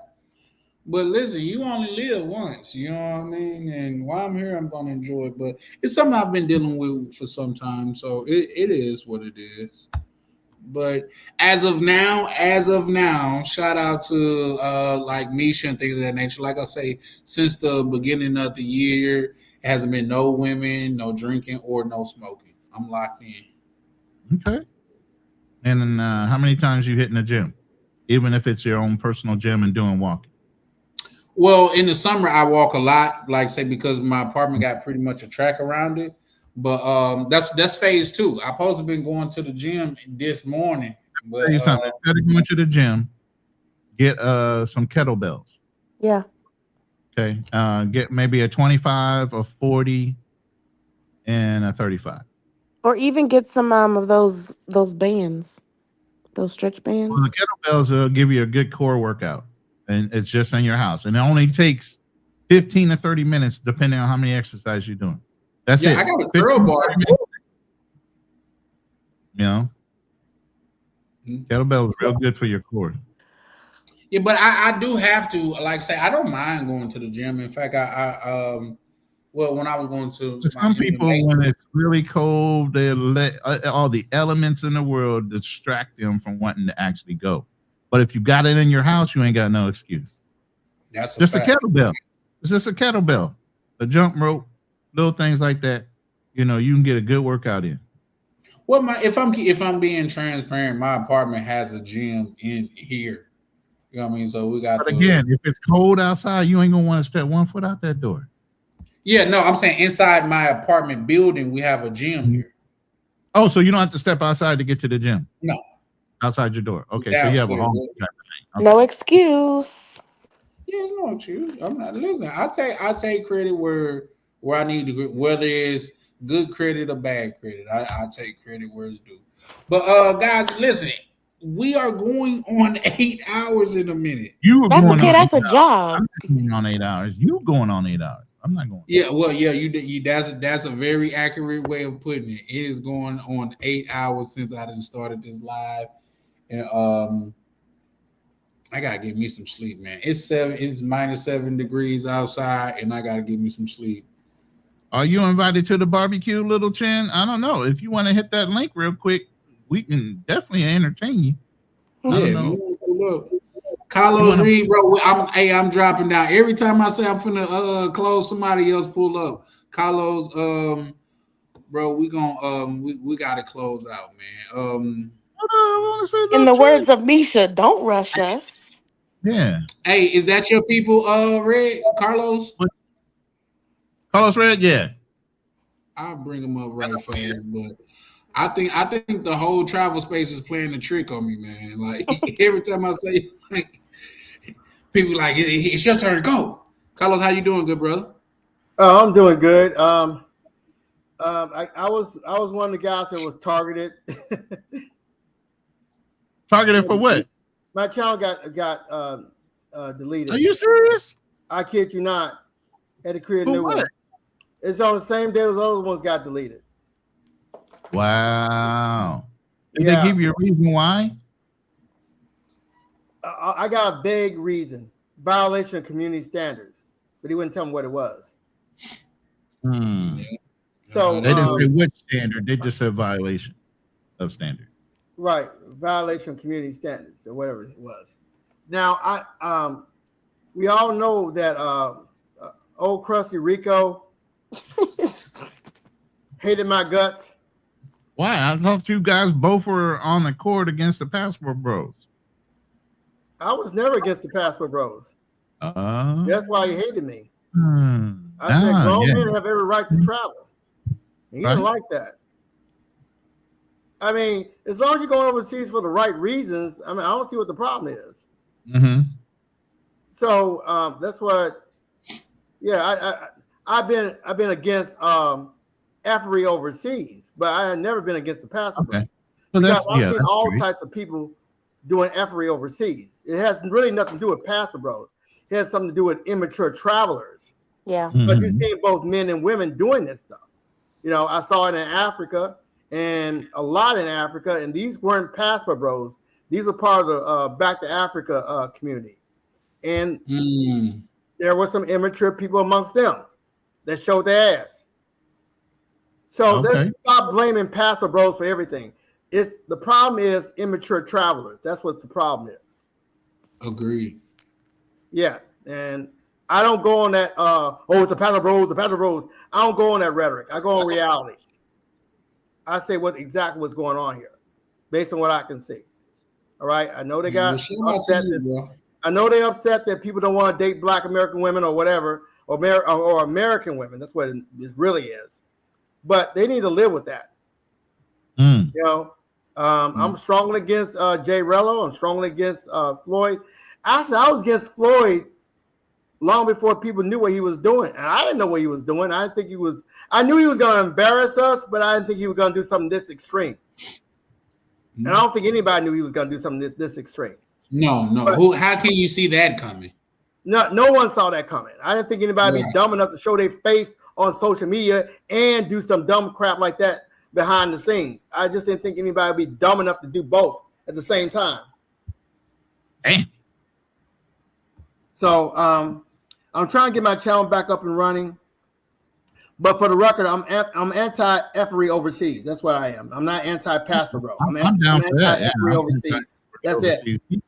Oh, I'm sorry. No, I'm same way. I'm anti-effery all day. Oh yeah. Okay.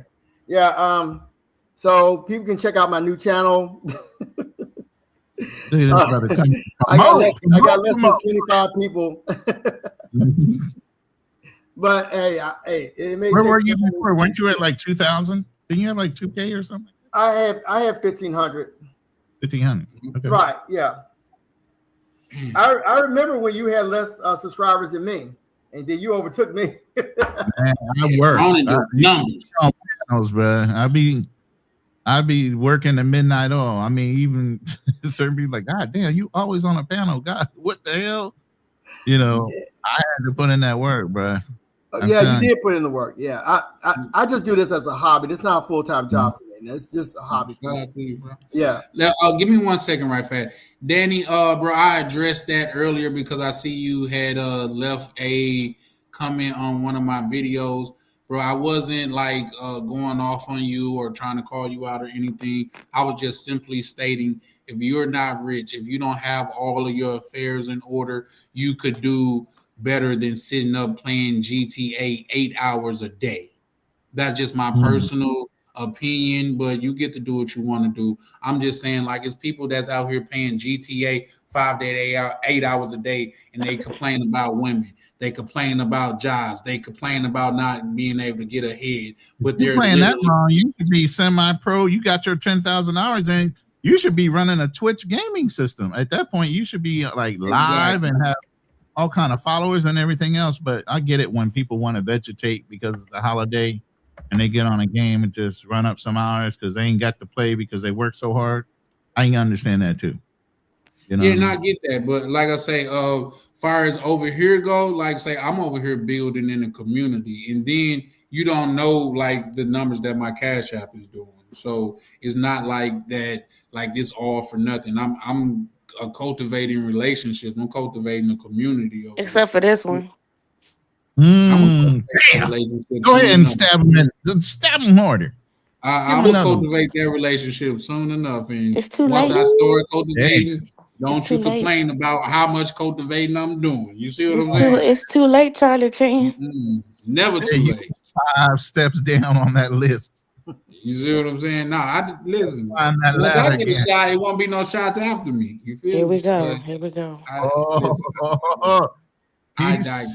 Anyway, back to the GTA person. You will never go back.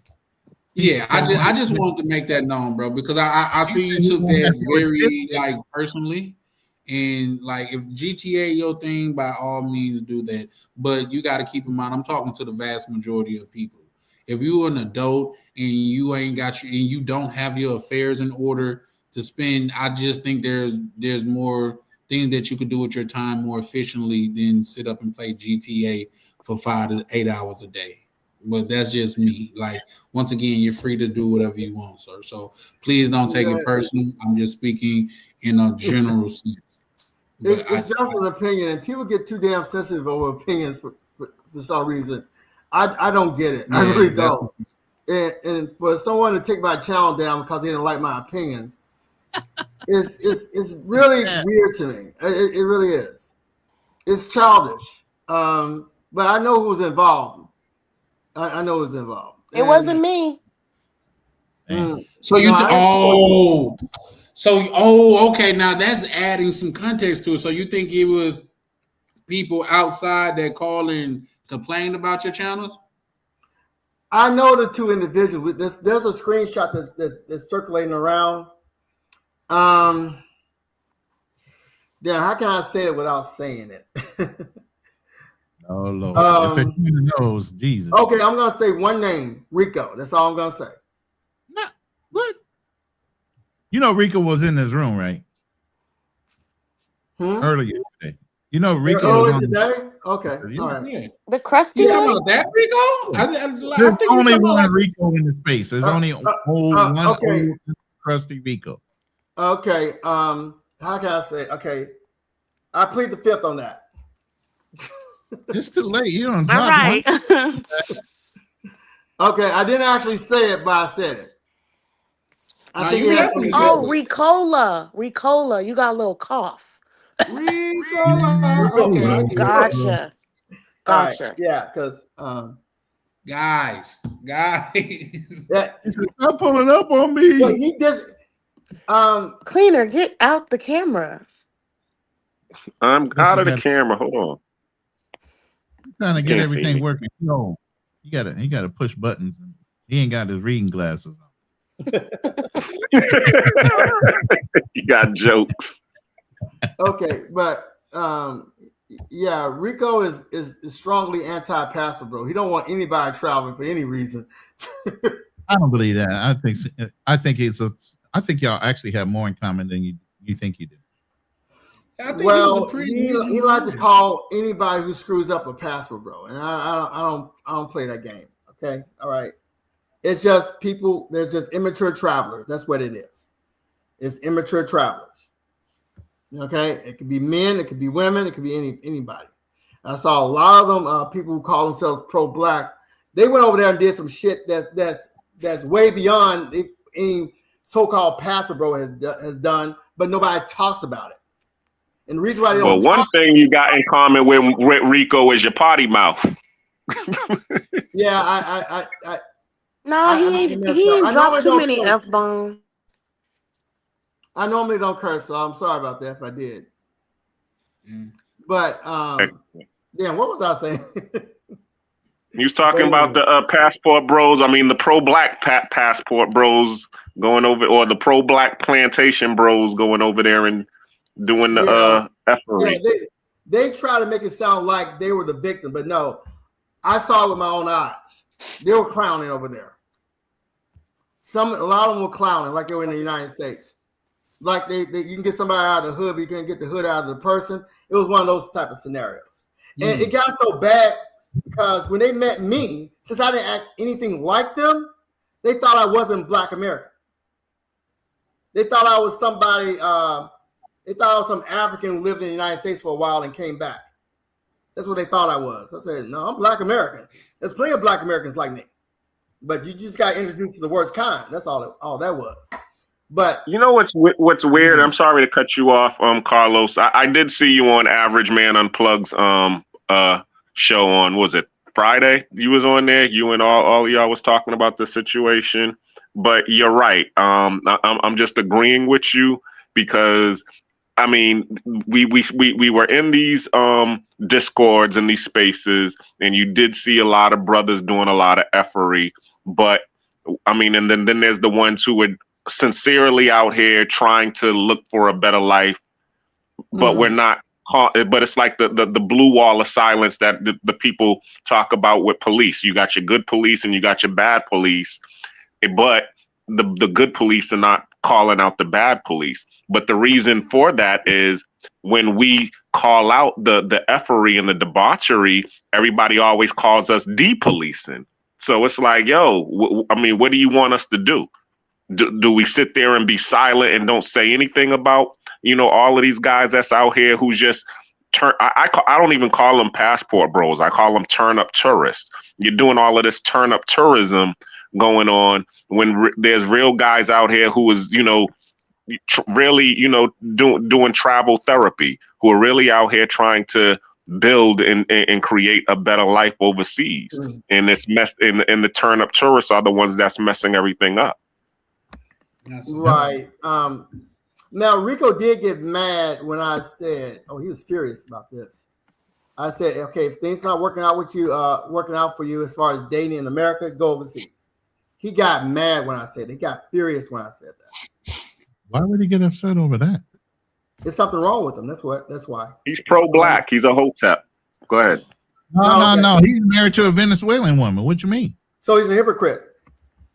Well, he's a hotep hypocrite. Interesting. Well, my woman's black. She's just in Africa. That's all. So I guess I'm more pro-black than he is. I didn't know there were degrees of pro-blackness. You either are or you aren't. No, but that's why I don't like these. Hey, he's a 5th degree pro-black belt. Yeah. He ain't got his full black belt yet. You know what I'm saying? Okay. She's Afro-Venezuelan or she's mestizo? Where is she? I think she's mestizo. Yeah. Okay. So he's a hypocrite then. Okay. All right. I got you. That's why I think they live in the DMV area, because she's part of the political agenda in DC. Like she works for some politician or something. I don't know. Oh, okay. All right. She snitched on Maduro. Okay, gotcha. Thank you. Damn. You didn't go there, did you? Right. Well, I was gonna say, guys. Listen, we got a hard stop in about 10 minutes, guys. I gotta get some sleep. I just got to get some sleep, man. You can sleep when you die, Charlie.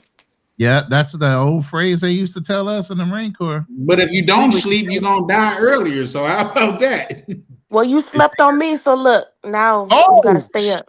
She's throwing hardballs at your ass right now. At 2 o'clock in the morning. Why are you so fresh? You drinking coffee, baby? How you so quick on the trigger like that? Because remember, this will be my 4th day off. I done been rested. I'm rested. I told you it's a little emotional behind words. She puts a little inference on some of these words, so there's some underlying meaning and anger behind them. Anger. Tam she just not angry. Tam don't care about me for real, guys. Like Tam is a big player. She say the same thing. If you miss one, another one coming in 15 minutes. Then that's what Gucci Mane said. I ain't say that. Ain't that the truth? You a big player. Gucci Mane said that. No, remember I told you I'm being good. I only got one now. If he thinks he's lonely now, wait until tonight. Yeah, wait until tonight, Charlie. Like I say, I can listen. Be snugged up over there on that couch. Listen, here's the thing, brother Ron. Tam stay a skip hopping a jump away from me. If she wanted to come, like I told her, hold on. What do you mean if I wanted to come? Your schedule has more availability than mine. So what you mean if I wanted to come? Exactly. Yeah, because I be working, and I got animals that depend on me, and you. And I don't be working. I don't be working. Animals. What kind of animals you talking about? He got a rat. Damn thing.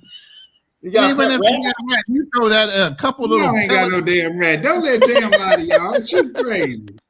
Throw a couple pellets up in that thing and go on about your business. No, he got a rat. No, I got dogs. Like he call them dogs because he trying to look like Big Charlie, but no, they rats. Wow. She called them rats because I got micro bullies. Micro bullies. That don't even. I actually didn't know what you had, Charlie. Oh, word. I showed my dogs online. What is a micro bully? Baby pit bulls. Yeah, no, that's the ones that be fat and low to the ground and look like they can't breathe. There's a special breed. In fact, it's a man-made breed. These of course, all dogs are man-made breed, but they wouldn't exist if man didn't breed them. They would cease to exist. Like they How can't cool even. Is it to give a bully some short ass legs though? Well, an English bulldog have short legs. Yeah, but you literally took a beautiful dog and made it made him stubby. Yeah. Made them compact. But you guys got to No. know all dogs are derived from wolves, so they all like bred for Well, different that's like things. the furthest thing from a wolf. So is Chihuahuas. Bro said Nah, gatekeeping. Chihuahuas will bite you. I think. Oh, who you talking about? Me or Ron? Like You forgot what? I'm a male lady. I know about dogs. Yeah, see, but these dogs wouldn't chase you or nothing like that. They probably Yeah, couldn't keep up. no, they definitely couldn't. Yeah, that's them. I don't know, Tam. You did that a little too good. You might have killed For somebody. real. What the heck you doing? See, I can't with y'all tonight. I don't be sounding like that. I wouldn't know. I mean, I'm quiet. Hey, okay. That ain't good. What you mean?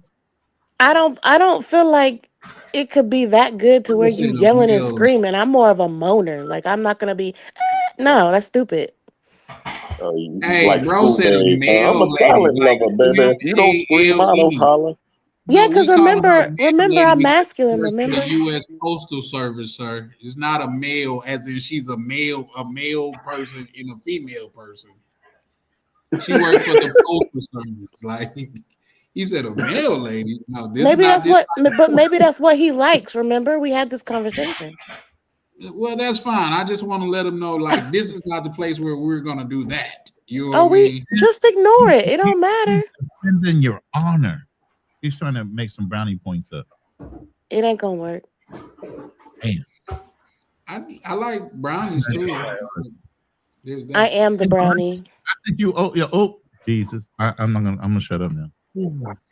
Hey, Tam be putting on for y'all. Don't let her do this, y'all. No, I put on for my city like Young Jeezy. Yeah. Don't let her do that. I love Jeezy. Look, that's one thing you ain't gonna know about me, but now you do. I love me some Jeezy. Especially when I get mad, I can rap that. I can rap it. Sound like you getting close to being able to rap it about Charlie Chan. Though. Oh, we've been past that. Oh. Listen. I got that Lil Wayne on Charlie Chan and Boosie. All right, said she said. So, you guys want to say anything before we close out? Because I gotta get up out of here, man. I'm about to get naked on camera. Well, not naked, but get down to my boxers on camera. Wow. Don't nobody want to see that except for your Dominican chick listening to my song. Okay, I want to ask. Okay, is anybody on the panel is actually anti-passport, bro, or they just anti-FRA overseas, or what? What? I'm anti everything, anti-life, anti-vax, anti-Brugal. You're anti-passport, bro, too, right?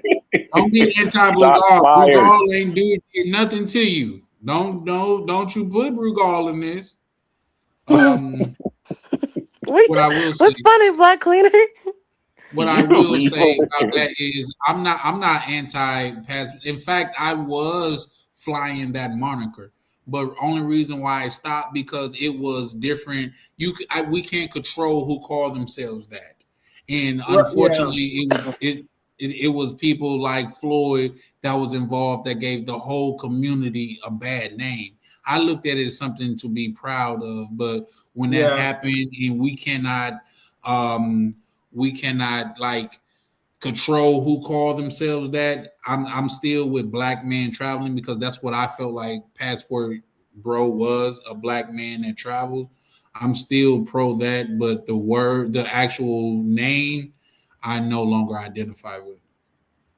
Well, I think most guys, most of the original Passport Bros don't identify with that name anymore. That would be my audience, and nobody identifies by that name anymore. 1,500? It was only 1,500 of y'all. I'm joking. Go ahead. Nah, go ahead. I'm throwing shade. He's throwing shade. I wasn't throwing shade out because I am one of those passport bros that you're talking about. I mean, I've been got 37 followers. Thank you. Exactly. Wait, okay. All right. Well, What makes you think I'm talking about you? I'm talking about people who did F stuff overseas. If you didn't do any F stuff overseas, then I'm not talking about you. No, Cleaner's just doing banter. That's it. Oh, Go okay. ahead, keep going. No, he's just doing banter. All right. He's Well, trolling. I would say, okay, I have never been anti-pastor, bro. I don't. That's why I know a lot of good people still call themselves pastor, bro. That's why I don't like people uh, talking crap on that name as though everybody who calls himself pastor, bro, is a bad person. Because a lot of people are doing that, and it gets on my nerves. All right. I just say what it is. Some immature travelers. That's it. Period. All right. Because I saw plenty of pro-blacks act a lot worse than what y'all seen of Jay Rello. A lot worse. I don't know about what Floyd did because what he did was extreme. But yeah, I've seen him act just as bad as Jay Rello. But since they weren't passport bros, nobody came at them. I saw some real major effery over in Africa trying to be a polygamist. They think being polygamist is impregnating women. Oh. They're part of the pro-black community. They weren't passport bros. Well, Yoga came up here and broke the game down, and I really like how he did it because I mean, yeah, he's been around. He's been on Ronin Travelers. I mean, following the original people who considered them who called themselves passport bros. It was the BMTs, Ronin the Wandering Traveler, and the likes who have inspired me to be a black expat and living over here in Panama now. Right. You know what I'm saying? It's just the name has been tarnished, but men are gonna still travel. Men are still gonna travel. We don't have to date in a toxic dating culture. We don't have to do that. No, dating culture is too damn toxic. Nobody should have to date in that culture. You know. So if you're one of those lucky dudes who are not dealing with that toxic BS, then great for you. But a lot of us are dealing with toxic BS. So, you know. So good man, you travel. Whether you call yourself a pastor bro or blue book gentleman or whatever you call yourself. As long as you're behaving yourself overseas, I'm cool with you. All right. Okay. All right. Okay. So you got any closing words for you close out, Carlos? Because like I say, I gotta start closing down just because I gotta give me some sleep. That was basically my closing words right there. Brothers, as long as you behave yourself, you can travel. It's your business. You're grown. It's your life. All right. Don't let anybody shame you into not traveling. Okay, that's my message. All right. Take care, man. Shout out to you, man. Appreciate you pulling up, Carlos. All right. Thanks. Peace. Bye, Carlos. Okay. Anybody want? You're getting a lot of heavy hitters coming on your page tonight, Charlie. I mean, you had Yoga, Rico, Carlos. What's going on, man? You coming up in the world. Shout out. You got to thank Ronan. You have to send him some of that Cash App money. No, I don't need none of that. I'm good. Hey, that's just like one of us to speak for another man's pocket. Go on, send him some of that bread. No, I'm trying to help him grow. That's what I'm saying. I've been trying to help him grow. I like positive channels like this. We need a late night space type of time slot type of person like him. Yeah, this is Tam and Chan After Dark. Yeah, that's what I'm saying. So, I mean, this isn't the normal Tam and Chan After Dark. No, Tam really gets explicit. Tam is, no, I don't. Tam needs you to give her some TLC, brother. No, I'm good. I'm good. Extra on the hill. No. See, listen. When a woman says, listen. When a woman says, it's like a guy when he says, "How you feeling, man?" "I'm good." When a woman says, "I'm good," she's not good. I'm good. No, you're not good. Tam. I got vacation in 3 weeks. I'm good. You want him to show you some attention, give you a little princess treatment. You know you do. Do I? You do. Don't be in denial. Okay. Oh, I got fans. Oh, I know you got fans. In the comments, I got fans. Yeah, you got trolls. Those are fans. And this one must really like men that look like ladies. For some reason. He getting excited. Hilarious. Excited. He said, "What's your OnlyFans page, male lady?" Yeah, he's a troll in my room for some That's reason. I don't crazy. even know who this kid is. He That's came through my hilarious. He likes He in your chair for real. Yeah. But anybody got any closing anything they want to say before they close out and things of that nature? But to allude to what Black Lean just said, man, shout out to you, Ronan, man, because I do sincerely appreciate you pulling up and not just like like bringing people over and stuff like that. Now, shout out to Black Cleaner, but say it has been some other like well-to-do people have pulled up in the space as well. You know what I mean? But it's always a pleasure when people like you pull up, and you just don't pull up and bring people with you, but you also sharing knowledge as well. So, man, that is something that is greatly appreciated. Yeah, I Thanks. appreciate you too, Ronan. I appreciate it. You know, like I said, when I see good channels, I support them. You know, because I'm not going to be here all the time. You know, so you got to have some options for people to hear instead of just all negativity and all this mongering things and everything else. I just promoted your channel on both of my vertical and horizontal. So that's why you're seeing a double subscribe. So yeah, if you're in my room, subscribe to Charlie Chan TV. I'm on his panel. I'm not running the room. I'm on his panel. So please subscribe to Charlie Chan TV. Let's get him up to 1,000. He's put in the work. He's got the hours. He just needs the subscribers now. So run him up if you can. I'll make some fake pages. Like, share, make a comment in the comment section. Tell the brother how much you like his channel, what other subjects you like to hear him talk about, whatever it is. You must have to have no life, really bored, to be 2:39 Central Standard Time trolling on some random person's YouTube channel. Like, I mean, to tell you, he looks like one of those dudes that tweak in the middle of the night because he's high on he has to be that white powder stuff. You know what I'm saying? He has to be, and he's looking for a male lady. That's why he was excited when I said I was one. He want to get piped. Nope, never mind. Hey, here's the thing. Never ever have I heard you say male lady and thought about a male that's a lady. Never. Well, just now I just said that because that's what he wants. But the whole thing is, you got to have that on your mind. Who else would think of that? Someone that likes something like that. I'm telling you, that's why he got excited.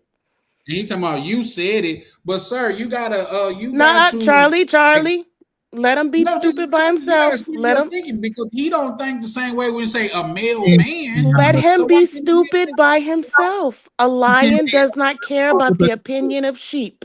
Yeah, you can't be analytical with a troll, bro. It just makes no sense for you to argue with.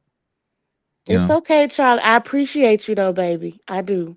I appreciate you. But you sound like my auntie, dude. I appreciate you, baby. Just go on back in. Okay, is this better? I appreciate you, baby. Like, no, auntie, he ain't gonna talk to you like that. I appreciate you, baby. Just go on back in the house. Like, all right.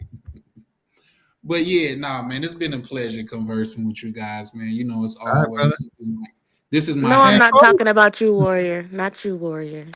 But here's the problem with you. You keep trying to close out and says just push the damn button. I generally like to play a song. My song. Play the song first. Play the song.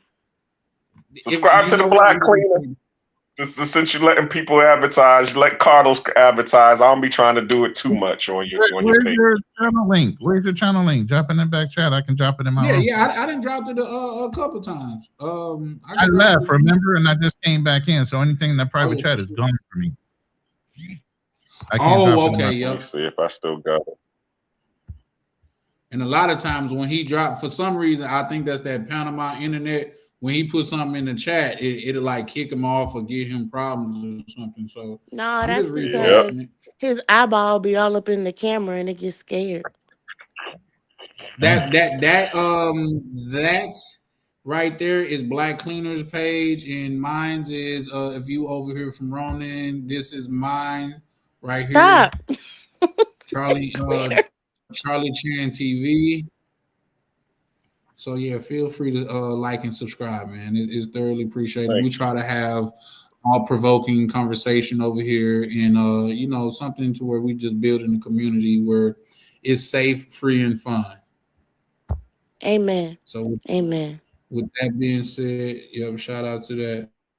You say you won't, well, don't. But with that said, man, shout out to my good brother Ronan. What I'm gonna have to go on. Oh, he asked me to play the song. I'm gonna play the song.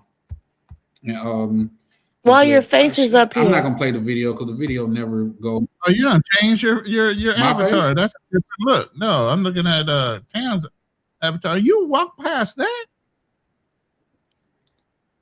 He ghosting her. Wow. Well, Come the on, first Ronan. night we met, I was with somebody. So you said it was okay. She was with somebody. There you go. And Charlie actually took us home. Wow. I did.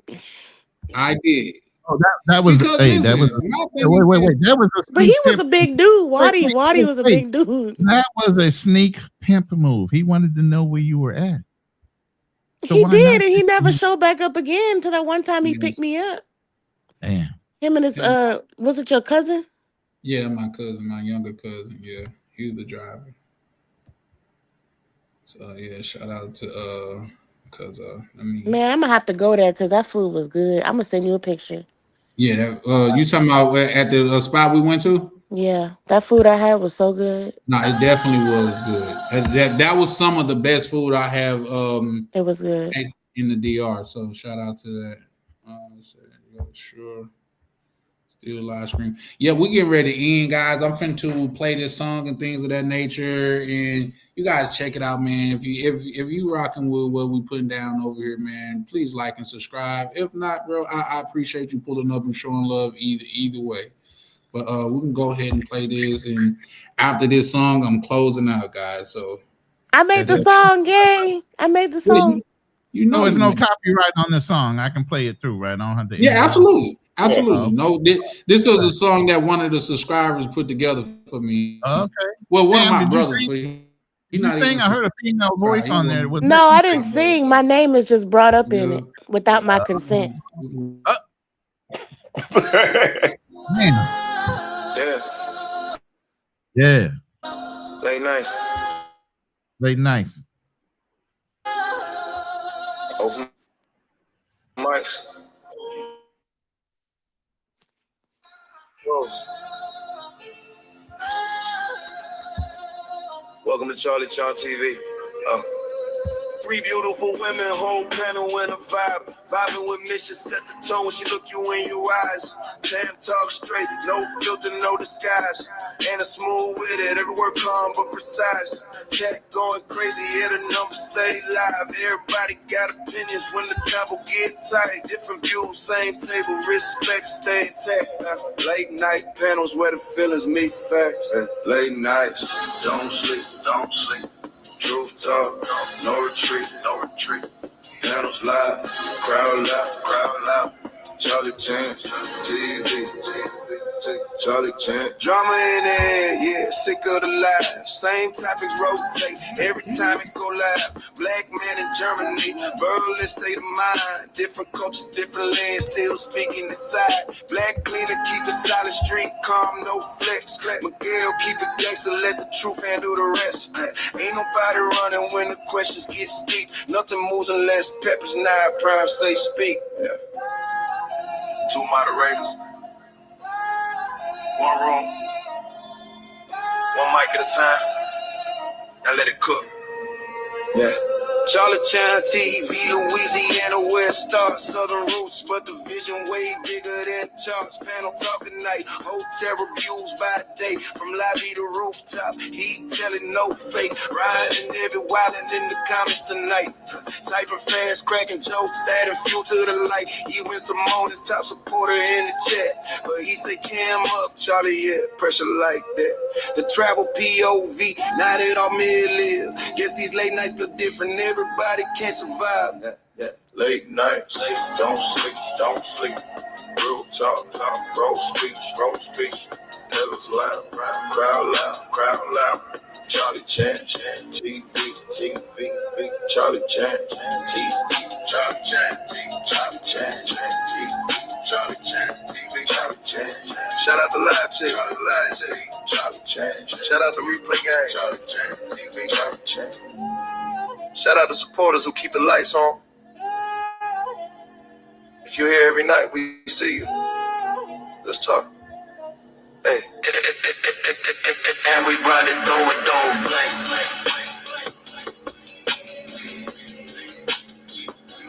Charlie J. Everybody doing dough blank. And that is it, ladies and gentlemen. Y'all have a beautiful night or morning, because that's what it is here, man. I'll be going live in the next 24 to 72 hours or 70. How many ever hours? I'm sleepy. I can't even count for real right now. So He ain't y'all on have, that liquid courage. no, I'm on the opposite of Water. liquid. That's what it is. So yeah, we're gonna go ahead and close out, man. Once again, man, I appreciate each and every one of you guys pulling up on the panel. I appreciate everyone that's in the chat. Don't forget to go, if you over here checking me out, go over there and check out Brother Ronan, man. He stayed dropping some good knowledgeable content, things of that nature, to where you could build with. Shout out to my brother Black Cleaner, man. We got to get him to 50 so he could start going live and be a true part of this community. Shout out to Tam, even though she gonna send shots at me every chance she get, man. Pew pew pew. So y'all have a good one, man. This is Charlie Chan, and we are over and out. Good night, y'all. Like that.